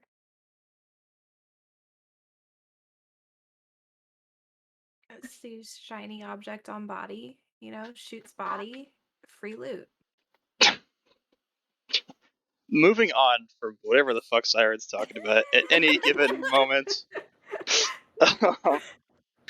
So other connections. The other important thing is class connections, right? So being a druid, there's a lot of things that druids are gonna like want and respect, and a lot of things druids are gonna frown at, right? So your circle of the lands, Moon. moon. Sorry, I was thinking desert. I had desert on the brain. Circle of the moon. So, like you obviously have a deep respect of like life and living things, right? Yeah. Is there anything in particular that like drives your choices as a druid? Like what made you be a druid? Like what are your loves for that like type of magic? Hmm. And what caused you to be a druid basically as well is something that can help you make choices. Well, when I picked the class because it seemed like a cool class. um, That's fine. I mean, you could have been a young naga in the city and met some druids in your time there, developed the skills. It could have also just been something that you sought to study for specifically. You know, something that seemed interesting that you went out of your way to travel. Uh, you know, to find the right individuals to teach you, or it could have been something you picked up on your own as well out in the wild. I see him either picking it up on his own or having someone that he learned it from. Okay. Which I mean are complete opposite things. Um, Well, yeah. So you said that he's more of a sociable extrovert. So I think as opposed to like going out and learning it on his own would be more of like the introvert thing. I think the sociable thing, yeah. the extrovert thing, would be to go and meet somebody and seek out a teacher. Yes. That makes sense. So we could say that he learned it in Scophos or somewhere else in his travels, and that could be something that can lead to character connections as well. Because okay, maybe you were in this other location, uh, ran into this character while you were there studying your class. Yeah, because I could see him starting out learning it in uh Scophos. Mm. Scophos, and then as he gets more into like the studies and everything, wants to be able to learn more and branch out, and that could be like the start of his travels. Okay. So born and raised in Scophos, uh, traveled outward to learn druidic magics. Now, if you wanted to have some sort of connection with Karametra, if it's something you decided, the city of Setessa is like the city of Karametra. They have a temple to Karametra, and they believe Karametra as a god is the actual ruler of that city, and that every ruler in the city is like a stand-in for Karametra until Karametra comes back to take over the job again, so to speak. And they're very nature oriented. It's the place itself is like a paradise. Um, and this is also someplace that um, Ven, your character, can have a connection as well because they actually like do a lot of falconry Ooh. specifically. Okay. And they have a lot of combatants that are trained in like riding and archery and falconry and things like that. Yeah, that was kind of something I wanted to talk to you about too with my backstory. Okay. I can bring it up now or it can wait. I don't really care. Yeah, we can all talk about it now. That's how you guys can sort of connect your characters too. Yeah. I wanted so like I don't have much of like his origin. I had mostly like harmony stuff. And Okay. I really want him to be like a runaway because like I don't know, he was like a naive kid who wanted to get into falconry because he kind of thought having a bird companion was cool and he also found Fi pretty early. Okay. Um but then when he realized that it would mean like getting drafted into like wars, he didn't want to put Fi through that kind of danger. So he ran off with her. Okay. So this can be a Setessan connection, right? Because Setessa, they do train in all those things. So that would have been some place that he sought out uh, train. Like after finding Phi, wanting to gain the knowledge and the skills in the class and learn how to do it. You could have learned it in Setessa, but Setessa is also very militaristic, and they expect everybody to defend that city with their lives. And again, it's very like cultish religious around Karametra. So it could be something that after you got there, you're like, oh man, this doesn't seem right. This is a little too much. You could have stayed to get the knowledge that you needed, but then had to escape afterwards because they would have expected military service. Yeah, I was thinking about that. Like maybe ahead of like a battle or something, he would have like snuck out Yeah, during the preparations or something. and then if you want this connection, you guys could have met in Setessa. So Vel, your character could have also sort of traveled to Setessa to seek knowledge for your druidic circle.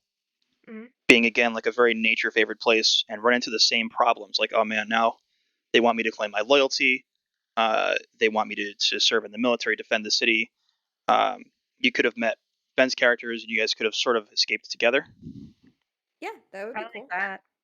How long ago do you think you would have been in this city?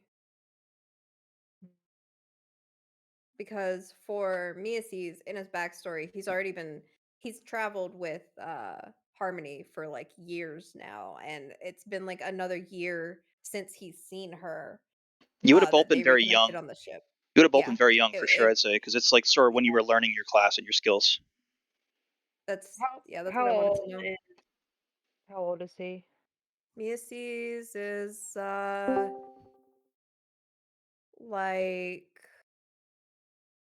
is there not an age thing on here? I'm sure I put it somewhere. Oh, I just didn't fill it in. I would say like, do Dragonborn like live a longer time and like mature Um, slower or anything? Not necessarily. It also it like depends on the race of Dragonborn. But because there's a lot of like sub races that Right. some of them have been around for a long time, not others, but they they reach adulthood much faster. They live to be around 80, so they don't have like the full lifespans of a human, but they mature very quickly. So they're basically like I think what it is they walk like hours after they hatch from the egg. So Got you. they're like very quickly walking around. Like 3 years is roughly like 10 human development years. So they're like full grown matured adults by the time they're like 12 to 15. Then I'd put him at 25. Probably was around 20-ish when he found Harmony. When you said he was around 28 when he found Harmony? 20-ish. 20, Sorry. 20-ish. Okay. Yeah, because I picture Ashu being like in his like somewhere in his 30s. Hmm. Um. Okay. I mean, well, you don't have to be the Then exact same age when you run into each other, right? no, So yeah. Like No, we no, would just have to been line like up. around the same, like equivalent around the same age when yeah, we met each other Yeah. back then. yep. So this would have taken place like 10 years ago? I can't math. I'd say that sounds okay. Yeah, 10 years. 10 years is fine. And it can be a relative thing. It doesn't have to be an exact thing either. You know. Yeah, just like Yeah. about 10 years ago. Yeah. Because really, like the time of it is not as important as the connection itself. Yeah.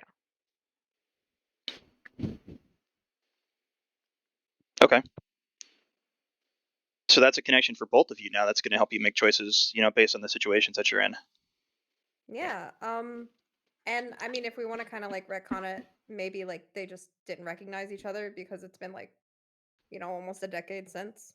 I mean, Yeah. if the ship is big enough that you just could have both signed on and not noticed each other at first and ran into each other at a later time. Yeah.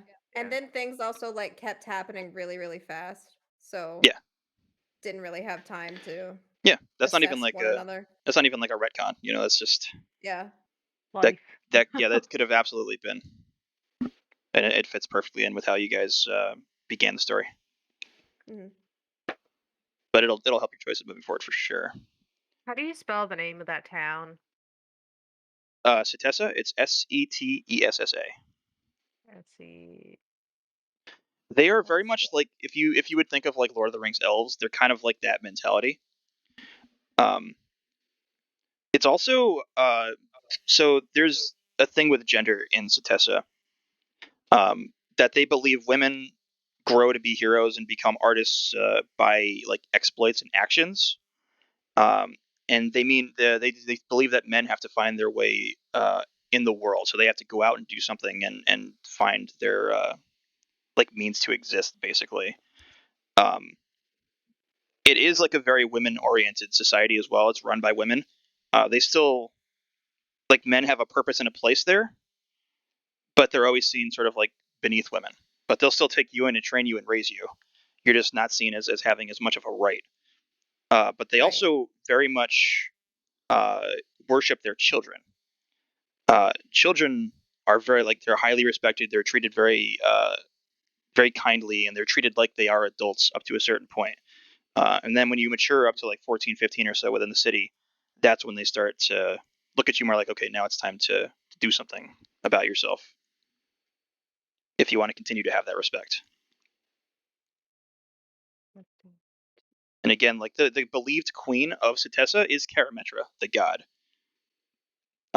In the Karametra has not been seen in this city for a very, very long time, so it's ruled by a council. It's a 5-member council. But it's What's again, Karametra it's the god of? life, Okay. and it's also seen as like the harvest, fertility, that kind of thing. They're all Are tied there into like Karametra, but life in general. are there like zealots in the city? Like people with like extreme views of the goddess? Pretty much everybody in Setessa that is native Got to you. Setessa has that extreme Yeah. zealotry for Because I Karametra. really wanted Miaces going into this to be very anti-religion, and that kind of ties in really well. Okay. The other interesting thing about Setessa is there are towers, defense towers. They're just literally called the Four Towers: Basara, Hyrax, Lena, and Ophis. And they all have their own like weird little allegiances attached to them. Mm-hmm. So Hyrax is the Falcon Tower, and that's probably Okay. one that you would have had connection to or spent time in. Mm-hmm. The leader that's been there for a very long time is named Phaedra. Can you spell that? Yep, Phaedra. Okay.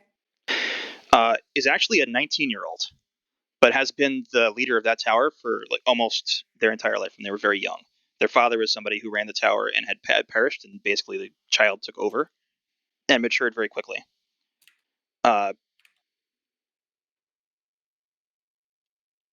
And their whole family was basically formerly from the city of Miletus and escaped and was taken in by Setessa and Setessans. So that's just like something you can just write down as notes for connections you might have in the city, around the city. Yeah. And then for your character, Vel, the Basara Tower is it's called the Tower of the Fox. It's near an area called the Summer Nexus, and they're very much related to Dryads and the Nessian Woods, which are really close. So that would have been somewhere that you would have spent time as well. You said it's the how do you spell the Basara? Yep. Barsara? Bassara. Okay. Also the Tower of the Fox, it's called.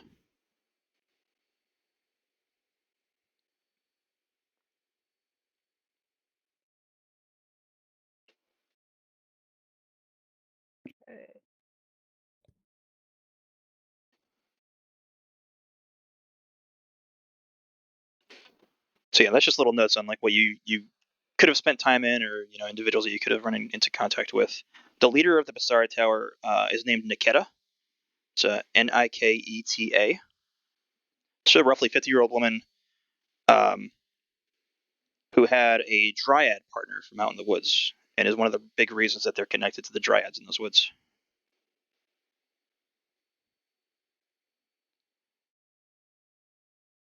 Okay.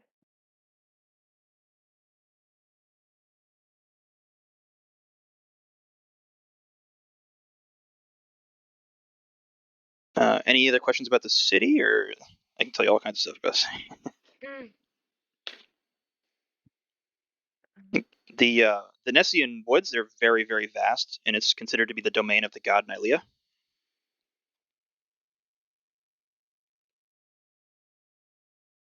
How does that work if they're like right next to, like, I know they have their god that they worship Ny- greatly. Nylea is the god of the hunt and is an ally to Karametra. Okay, so they're just their allies. Okay. Yeah. So.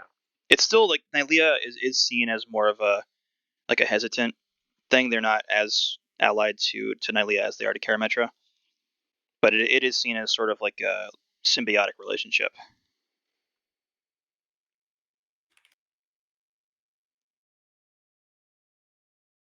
The Nessian woods are also a big portion of why Setese is so protected and hard to assault.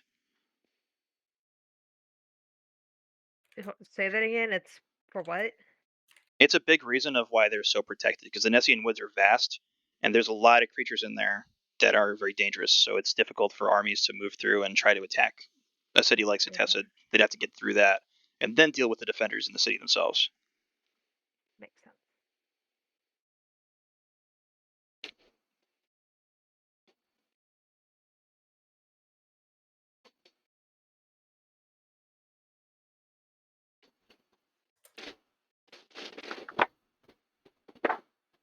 Anything So that's much. good? I was just gonna say I've got so much fun lore on Ashi now in this Yeah. universe. Yeah, and this is like, you can build on this all you want to. Now you'll have other options, and if you have any ideas or questions as well, you can always shoot them my way. I can tell you all kinds of shit.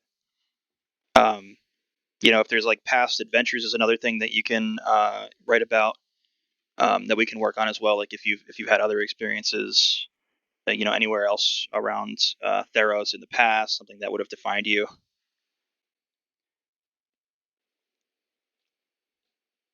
But that's just like other things that you can think about, not as important. Um, like I had mentioned Adunos and the Returned, which is something that's the Tizeris had been going around and seeking out to destroy these like reaver vessels from Adunos. A lot of people in Theros have had run-ins with the Returned and have certain feelings about them. So that can be something that you think about if you want to have opinions on the Returned themselves or the city, the Murder King.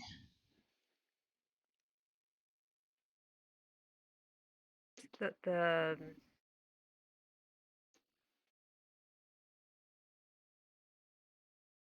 Did I say that last bit? You said something about the what train? I didn't say that a train. I had You're good. my You're brain just good. completely blacked out for the last few words you said. All good. I was just talking about the Returned and the Murder King is what you might have heard about. You might have heard Yeah, as, I was as the like, train. what? Yeah. The city of Adunos is run by a guy called Timeret. I mentioned him a little bit during the session 0. I don't know how much detail I went into. The Murder King runs the city of Adunos. The city of Adunos entirely exists because of him. It used to be a populated human city, not just human, like a lot of races, but primarily human. The god of deception, Phenax. This is all like there's a lot of myth involved in how Timeret came to be in that city as well. But it's said that he died and he ended up in the underworld, and he struck a deal with the god Phenax, and Phenax betrayed him, and he ended up being stuck down there for a lot longer. But he did inevitably escape after unconceivable amount of time of torture. Escaped and began murdering every single person until he found Phenax, because Phenax, the deception god, takes the form of human beings and just wanders the planet, and that's always where he is. He did doesn't. mention that. Yeah, he doesn't have a realm of his own. He's sort of an outcast from a lot of the other gods, and he's often hiding from them as well. So he just takes the form of people and wanders around. So Timeret is known as the Murder King because he literally wants to kill every single living thing on the planet until he finds Phenax and kills him, and that's his whole mission. Oh, that's so fun. Yeah. What And a that's fucking great vibe. yeah. Timeret the Murder King. So yeah, a lot of people have opinions on the Returned. Mostly they're just like people. It's like abject terror. They're kind of like the White Walkers of this universe, right? Um, You don't see him very often, but when you do, it's not a pleasant experience. So that's a potential you could have had a run-in with the returned. If you'd like, that's like a just as like an example of an adventure you could have had. There's like plenty of other cities as well that you could have been in beyond like Meletis and Setessa. There's a city called Asphodel with a location called the Blood Tree, and they're like pretty crazy war god worshippers. There's a lot. Trees. The Blood Tree. Exciting. But yeah, if you like, I Very can send metal. you. I can send you a map of Theros and some information on some like the other areas. If you wanted to like have past adventures or encounters or things that would have influenced your character and his opinions on the world. Yeah.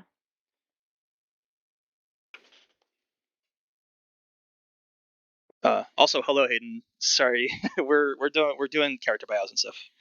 I saw the event name. I knew what I was getting into, bro. All right. I'm just kicking it, dude. I'm listening to some cool lore, playing some cool Pokemon. Like we're Yeah. jamming, dude. Hell yeah. So I mean, I can give you more Veil if you want, but I don't know. Like, is that enough I think for you to like I think sit that on is for a while? enough Yeah. for me to sit on for now. I think Okay. if we do more, it's gonna turn into information overload. Yeah, that's I was thinking as well. Yeah. So okay, perfect. Then I just got your. I shouldn't say just got. I'm reading your message. Yeah.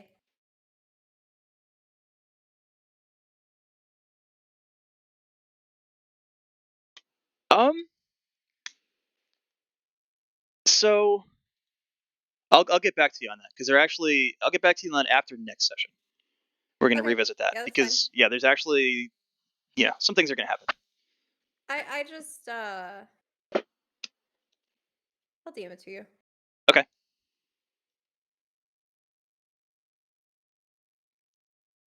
Because there's actually a little bit of something like that I've worked in already.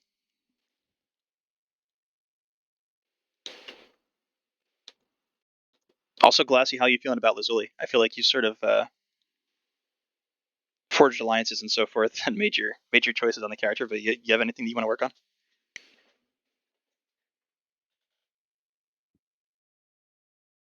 Glassy, fall asleep. No. See you there. I'm here. I'm here. All right.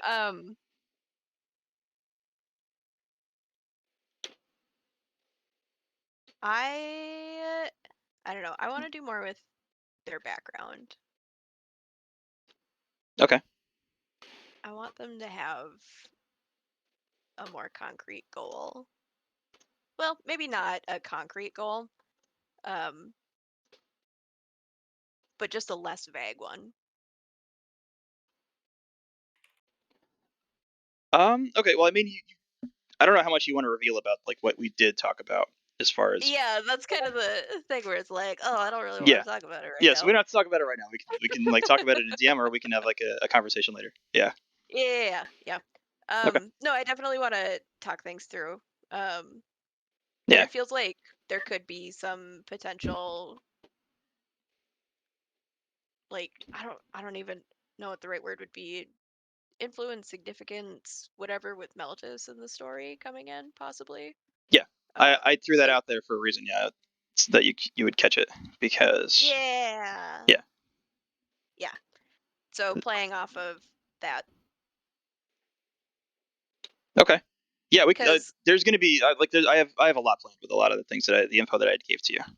But like how it develops, like there's going to be developments, but how, when, and where depend on the choices you guys make. So I've got like connections littered throughout all of the little like routes that you could possibly go down. yeah, So I'm like glad that Snow went and did his little scrying thing in that room and actually went through the drawers. Because Yeah. after finding the little rose knight, I completely like blanked on looking at anything in that room. Yeah, Snow, like one of his biggest strengths as a player is he's like always digging through shit. Yeah, it's great. It's very good. So he's always like a good person to have on the team because that's like all he wants to do is like find shit, sticking around, looting people. So when Snow does it, it's okay, but when I do it, You do it on dead bodies in the middle of combat. Sorry, hold on a second. I'm in a place. Yeah, well, You dead just bodies you have just stuff. chose the most chaotic time and place possible. Exactly. And also the most chaotic objects, like the fucking cursed sword that attaches itself to you. Yeah, You know? Not to I, mention You. the crystal I ball, the enjoyed mask, almost the right book. the two. I I enjoy gave being so many around warnings about players that that are crystal just ball. like so completely opposite of me. Yeah, it's great. I mean, like you definitely want to have a diverse group, right? Because it gets pretty boring if everybody's on the same side and is like, if you have a fully like goody two shoes group that just wants to do the same thing over and over again, is like, all right, yeah, we're gonna support this, we're gonna do the good thing, we're gonna save people, we're gonna be nice. It's like it's okay if it works, but for the most part, it's way less interesting. Yeah. Yep. Need some spice. But yeah, so we'll talk about your stuff class. So you'll see like there are things that are gonna come up. But if you'd like to develop it more in the meantime, just let me know. But Yeah, I do have things written into like a whole bunch of scenarios. So regardless of yeah. where you end up, you're Yeah, I gonna think one of the have something. things though is going to be like, yes, they were. I don't think they were born in Melitos, but I think they were raised in Melitos. Okay. But also, fuck Melitos. Yeah. From here, Which but fuck here. yeah, and that's like the one connection that I gave to you with that city. Like that's a big thing with them too. So it's like Yeah, a lot of people in Militus don't respect the way Militus is. yeah, and I think that's kind of the camp that Lazuli falls into, which is Yeah. why they're part of the. I want them to be like a member of the connection you sent me. Yeah. Perfect. Okay. I will send you more info on that then. Yes.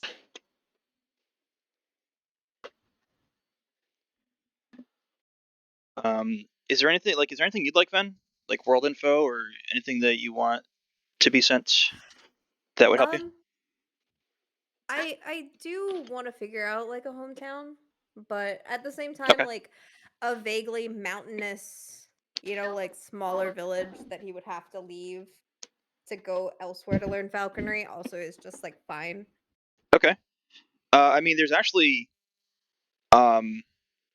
it's called Citrium. It's a Mm-hmm. coastal mountainous city, so it's sort of like it's resting on cliffs that overlook the Militus Bay. It's southeast of Militus, but still like well within range that you could have crossed the water to reach Cetessa uh, at a later point. Okay. But like Citrium is very much they're like sky people. They're like sky druids almost, like without the magic portion of it. So like big connection to like wanting to fly kind of Yes. thing. Okay, cool. Yeah, That works perfectly. their military actually uses gliders. Oh, that's cool. This Where just the airbenders, I was about like to the say, it fake sounds like airbenders. they're kind of like they're kind of like that, but they're not magic. They don't Yeah, really no, use no. Specifically the episode where it's the group of people who are like trying to recreate it through technology, but they yeah. aren't It's a lot like themselves that. Yeah. actually airbenders. Yeah. Yep. Yeah, It's I really like that idea because yeah, he wants to fly with his little buddy. He wants to I fly with mean, Fi. you have wings, you fly. Yeah, okay, but not whenever he was younger. Like they developed. Yeah, yeah. well, there's also a lot of things that gliders can do that the dragonborn wings can't. You can't just Yeah. yeah. I Dragonborns can only only get my fly for like a limited dragonborn amount of wings time. for a Yeah. minute. They get very tired. Their bodies are big, so Yeah. it's hard to fly around. Okay, so yeah, write Citrium, Citrium, S, and not C. yep, Okay. and I'll send you a whole bunch of information on Citrium. They're super cool. Like they're one of their main points of defense because their city is up on cliff top. They go off on gliders and they drop essentially like alchemical bombs on people. Oh my god. Yeah, and they dive bomb down, they drop things, and they use the wind force of the area because it's very gusty, as being like a mountainous area and on the coast to sort of ride the gusts back into the city, and they just reload and keep going. But they do that like they Are the fish a lot like that too. gliders like collapsible, portable, Yeah, or yep. do No, they? they're very Oh, collapsible and portable. A lot of them wear them underneath their armor, and they actually like they use these little contraptions that they've designed. They're very artificer like people would be a good way to put it because they've designed a lot of yeah. like cool little inventions regarding these things, but they've got these little contraptions that they hold in their one hand that allow them to sort of utilize like a joystick almost, utilize some like Man, rudder systems with low these key, things. I kind of want Miasis to have one. You can, yeah. I mean, you really haven't had like a scenario where to use it yet, so you could definitely have Yeah. one of these things hidden under your armor. But their armor is designed Yeah. for the gliders to sort of like pop out and be utilized, so they can still be armored and still have the gliders take effects. I mean, I would also need like my armor to be special to like make room for my Yeah, wings whenever those sprout out. yeah, So absolutely. feels like it would already Yeah, be. and being from the city, you can definitely have like some, if your family was from there too, it can be like hand me down like armor or somebody that served as well. Yeah, yeah, yeah. Yeah, Citrium is really I'm cool. gonna put that in my inventory then. Yeah. The glider. And I'll send you some other cool stuff that you can surprise people with later on, because there's some other cool Okay. things that Citrium has. It's a cool place.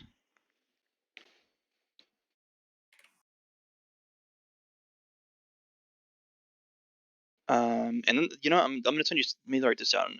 Write down Melitus Bay as well, because I'm gonna Okay. send you some information about Melitus Bay that you would have been connected with having lived in Citrium. Okay. They do not like Melitus. Another note.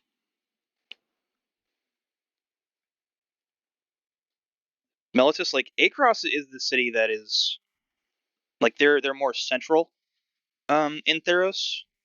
It's like south of Scophos and like northeast and northwest of Melitus and Cetessa, respectively.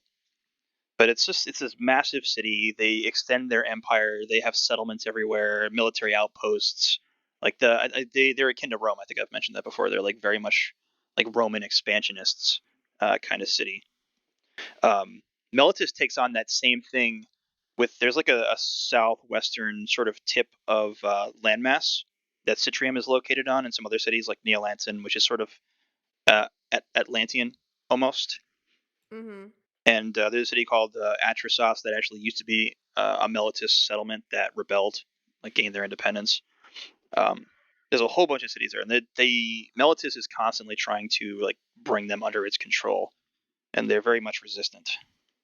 Mm-hmm. But they don't really like they're sort of stuck where they are because Melitus is the gateway to the rest of the world for them. Right. Yeah. So there's a lot of things that go on in Melitus Bay that could also be a connection for you with Glassy's character. Um, but I'm going to talk with Glassy about that first, Yeah. Sure. and then we'll see how you guys want to do that. But yeah, so I'm going to write that down. Lazuli social. No, it would be a different kind of thing. Oh. If you know what I mean. Yeah. So yeah, we'll cover that too, and that would be individual of what I've talked with you before, Glassy. Just also sort of connected. Yeah. Cool. I think for a thing that can be totally known is with deciding that Lazuli, got their sorcery powers from just proximity to godfuckery. Their parents um, gave them to the Keranos temple in Melitus, if that's a thing. To be There like, could be. Yeah, there could be. this child should be your acolyte. And then Lazuli was like, this fucking sucks. Could have also been taken from your family by people of that nature. Ooh, that's also good. Because they've been blessed by the gods, quote unquote. Yeah, it could have been something that they sensed in you, so you were basically forcibly taken away. Yeah. Okay, let's do that.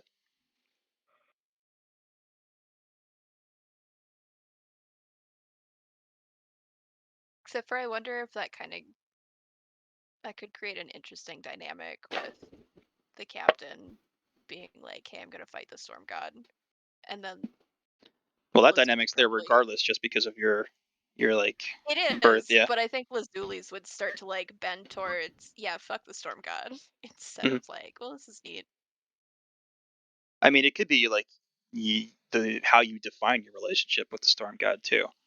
Yeah. Regardless of any scenario.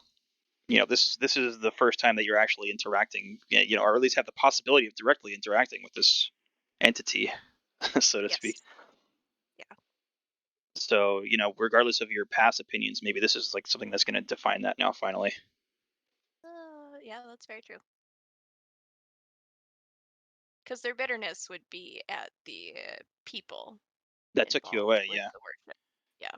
Because, until now, Keranos was just a concept A to figure. you. Yeah. And, now you're running into the reality that, oh man, this fucker's, this is right here. What's this going to mean? I like it. Cool. Yeah, there's a lot of things that I wrote on that just based on your, like, Keranos born. That's what I called it in my notes, Keranos born. I was born. Yeah. Is there a particular location I should say they're from with that? As far as your, like, birth origin? Yeah. It doesn't matter though, because it's not like they have any connection to it. Yeah, I'd say it'd be an island nation of some kind for sure. Probably Okay. there's an area called the Dakra Isles, Dakra. So it can be somewhere in the Dakra Isles that you were born, but you don't know anything about it. You just know that from your communication while you were in whatever I guess education we'll call it, or Yeah. re-education from this Keranos cult that took Well, you. They could it have. probably wouldn't be re-education. It'd probably just be education. Yeah, because you were very young, I assume, right? Yeah. Yeah, and that's something that you could have garnered from them. So that's where you came from. Yeah. And that could be something that you choose to seek out too, more information on that. I'm not sure that they would. I think that they wouldn't put a whole lot of stock in past, and they would care more about found family. Okay. So if you were in the scenario, like say that your characters came across something that was like a direct family connection, would you want to seek it out? I think that they would if it was convenient, but they wouldn't go out of their way to hunt it down. Okay. Make sure you Like, make note of that then for sure. they're curious about it, for sure, but it's not something that they define their life by. Okay.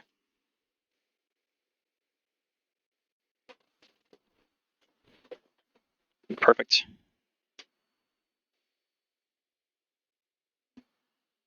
Add all that to my notes as well. Yeah, I've got like multi-page write-ups for each one of your characters already, so. I love it. And you're just expanding on it now. Anything else? Any other questions or like ideas or thoughts? I DM'd Oh, you another thing, but yeah, that's that's not. a 100% something that's going to be revisited. That's already Yeah. in the works. Yeah. Okay, cool.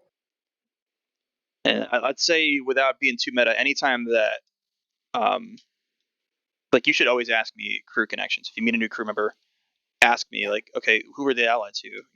What was their relation to anybody on the ship, especially with those characters in mind. Yeah. And I'll always give you like very important answers there. Hell yeah.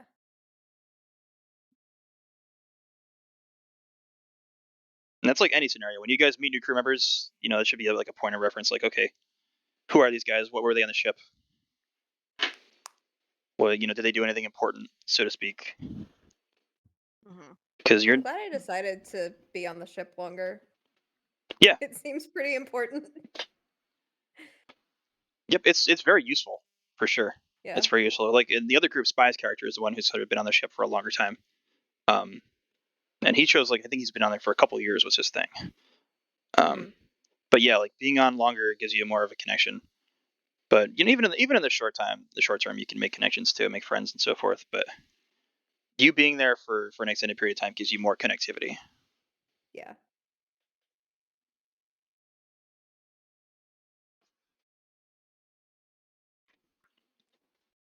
And then aside from that, we'll just see what route you guys take because, also without being too meta, I'll say you're not done with the crew yet. You're going to run into others. I'm gonna find Aldora. Dead. I'm gonna do it. Dead. No. I mean, you're in the underworld, and you could still be. There's that's like what's cool with like mythological realms like Theros is nothing is really impossible. Even the dead are places. So if there's things that you want, you can seek them out.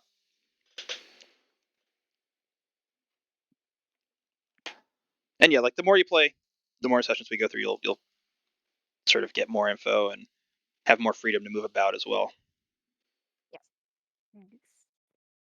Because we've still barely started. It's been very fun. I really do like it a lot. Hell yeah, good. That's all I want. As long as everybody's having fun, having a good time, then we're doing something important. I think everybody should play D&D every day, and shouldn't interrupt it with Lindsay Lohan movies. All right. So What- next on Monday we're watching Freaky Friday. Dude, I literally dead ass watched The Parent Trap today. The fuck Then up, the Hayden. following Monday we can do Parent Trap. Great. Cool. Yeah. What else? Just some quality Lindsay Lohan right before D&D. What She was about in Herbie? Girls, right? Yeah, she was Yeah. But the whole point of Mean No, Girls. more. We don't need to talk about it. We don't need Oh, We don't need to come up with more ideas for Lindsay Lohan movies to start out. Confessions of a Teenage Drama Queen, maybe? Do you know how I hard it liked that was one. to transition from that fucking shitty Christmas movie into like actually having to DM this campaign? Okay, No. My honestly, nightmare. as far as Christmas movies go, it wasn't a bad Christmas movie. It wasn't terrible. Like it was pretty on par for like the Netflix Christmas movies. It mean, made I more think sense than that's- Christmas Prince, I will say. True. Oh, did y'all watch Christmas Prince or did y'all watch the Jenny Oh. Nicholson documentary on Christmas Prince? Neither. What? Well, lucky for you, Bird. Yes. Next Sunday Yeah. at How am I at lucky? 6 p.m. we're watching The Christmas Prince. All three of them. Christ. All Cool. three of them. Why are there three? There did not have to be one. You gonna be there, Hayden? Oh, Lord. Sunday night. Yeah. You're batshit out of your mind if you think I can get that shit off, but probably not. No. I'd like to be though, but I can't. I think I work a double that day actually. I can't even be there for the Work a full double, Enchanted and like, every Disenchanted day. because I also have D&D tomorrow night with the other group. No. What? No. Yeah. No. The movie Yeah. night is Sunday. Oh, it's Sunday. Okay. Yeah, it's not Yeah. tomorrow. I thought it was tomorrow night. Okay. That's why I kept saying no. I mean, tomorrow it's listed as tomorrow Enchanted and Disenchanted. Oh, because we're Because it's after it's midnight. Saturday. Yeah, because we're in 1 a.m. It's Yeah. Saturday. But I thought it was Oh. legit Saturday night. Got Okay. it. Nope, No, we it's just Sunday. stayed up all night playing Pokemon Bird. Yeah. Which Wait, when I'm did you about to guys do go to again. bed? So. It Oh. was 8 a.m. for me. Yeah. Oh my god. So when I said I was tired, you hadn't slept yet. No. Oh my god. Yeah. But I found a Ditto that looked like a Meowth. I found a Ditto that looked like a Rotom. That was really cool. Like I thought I was literally about to catch a Meowth and it just turned into a Ditto. Yeah. I have not seen a Ditto yet. One of my friends that I was playing with today saw a Ditto because like I took today off of work just so I could play Pokemon. That's what I've been doing for 10 hours straight Oh my Oh with god. Yep.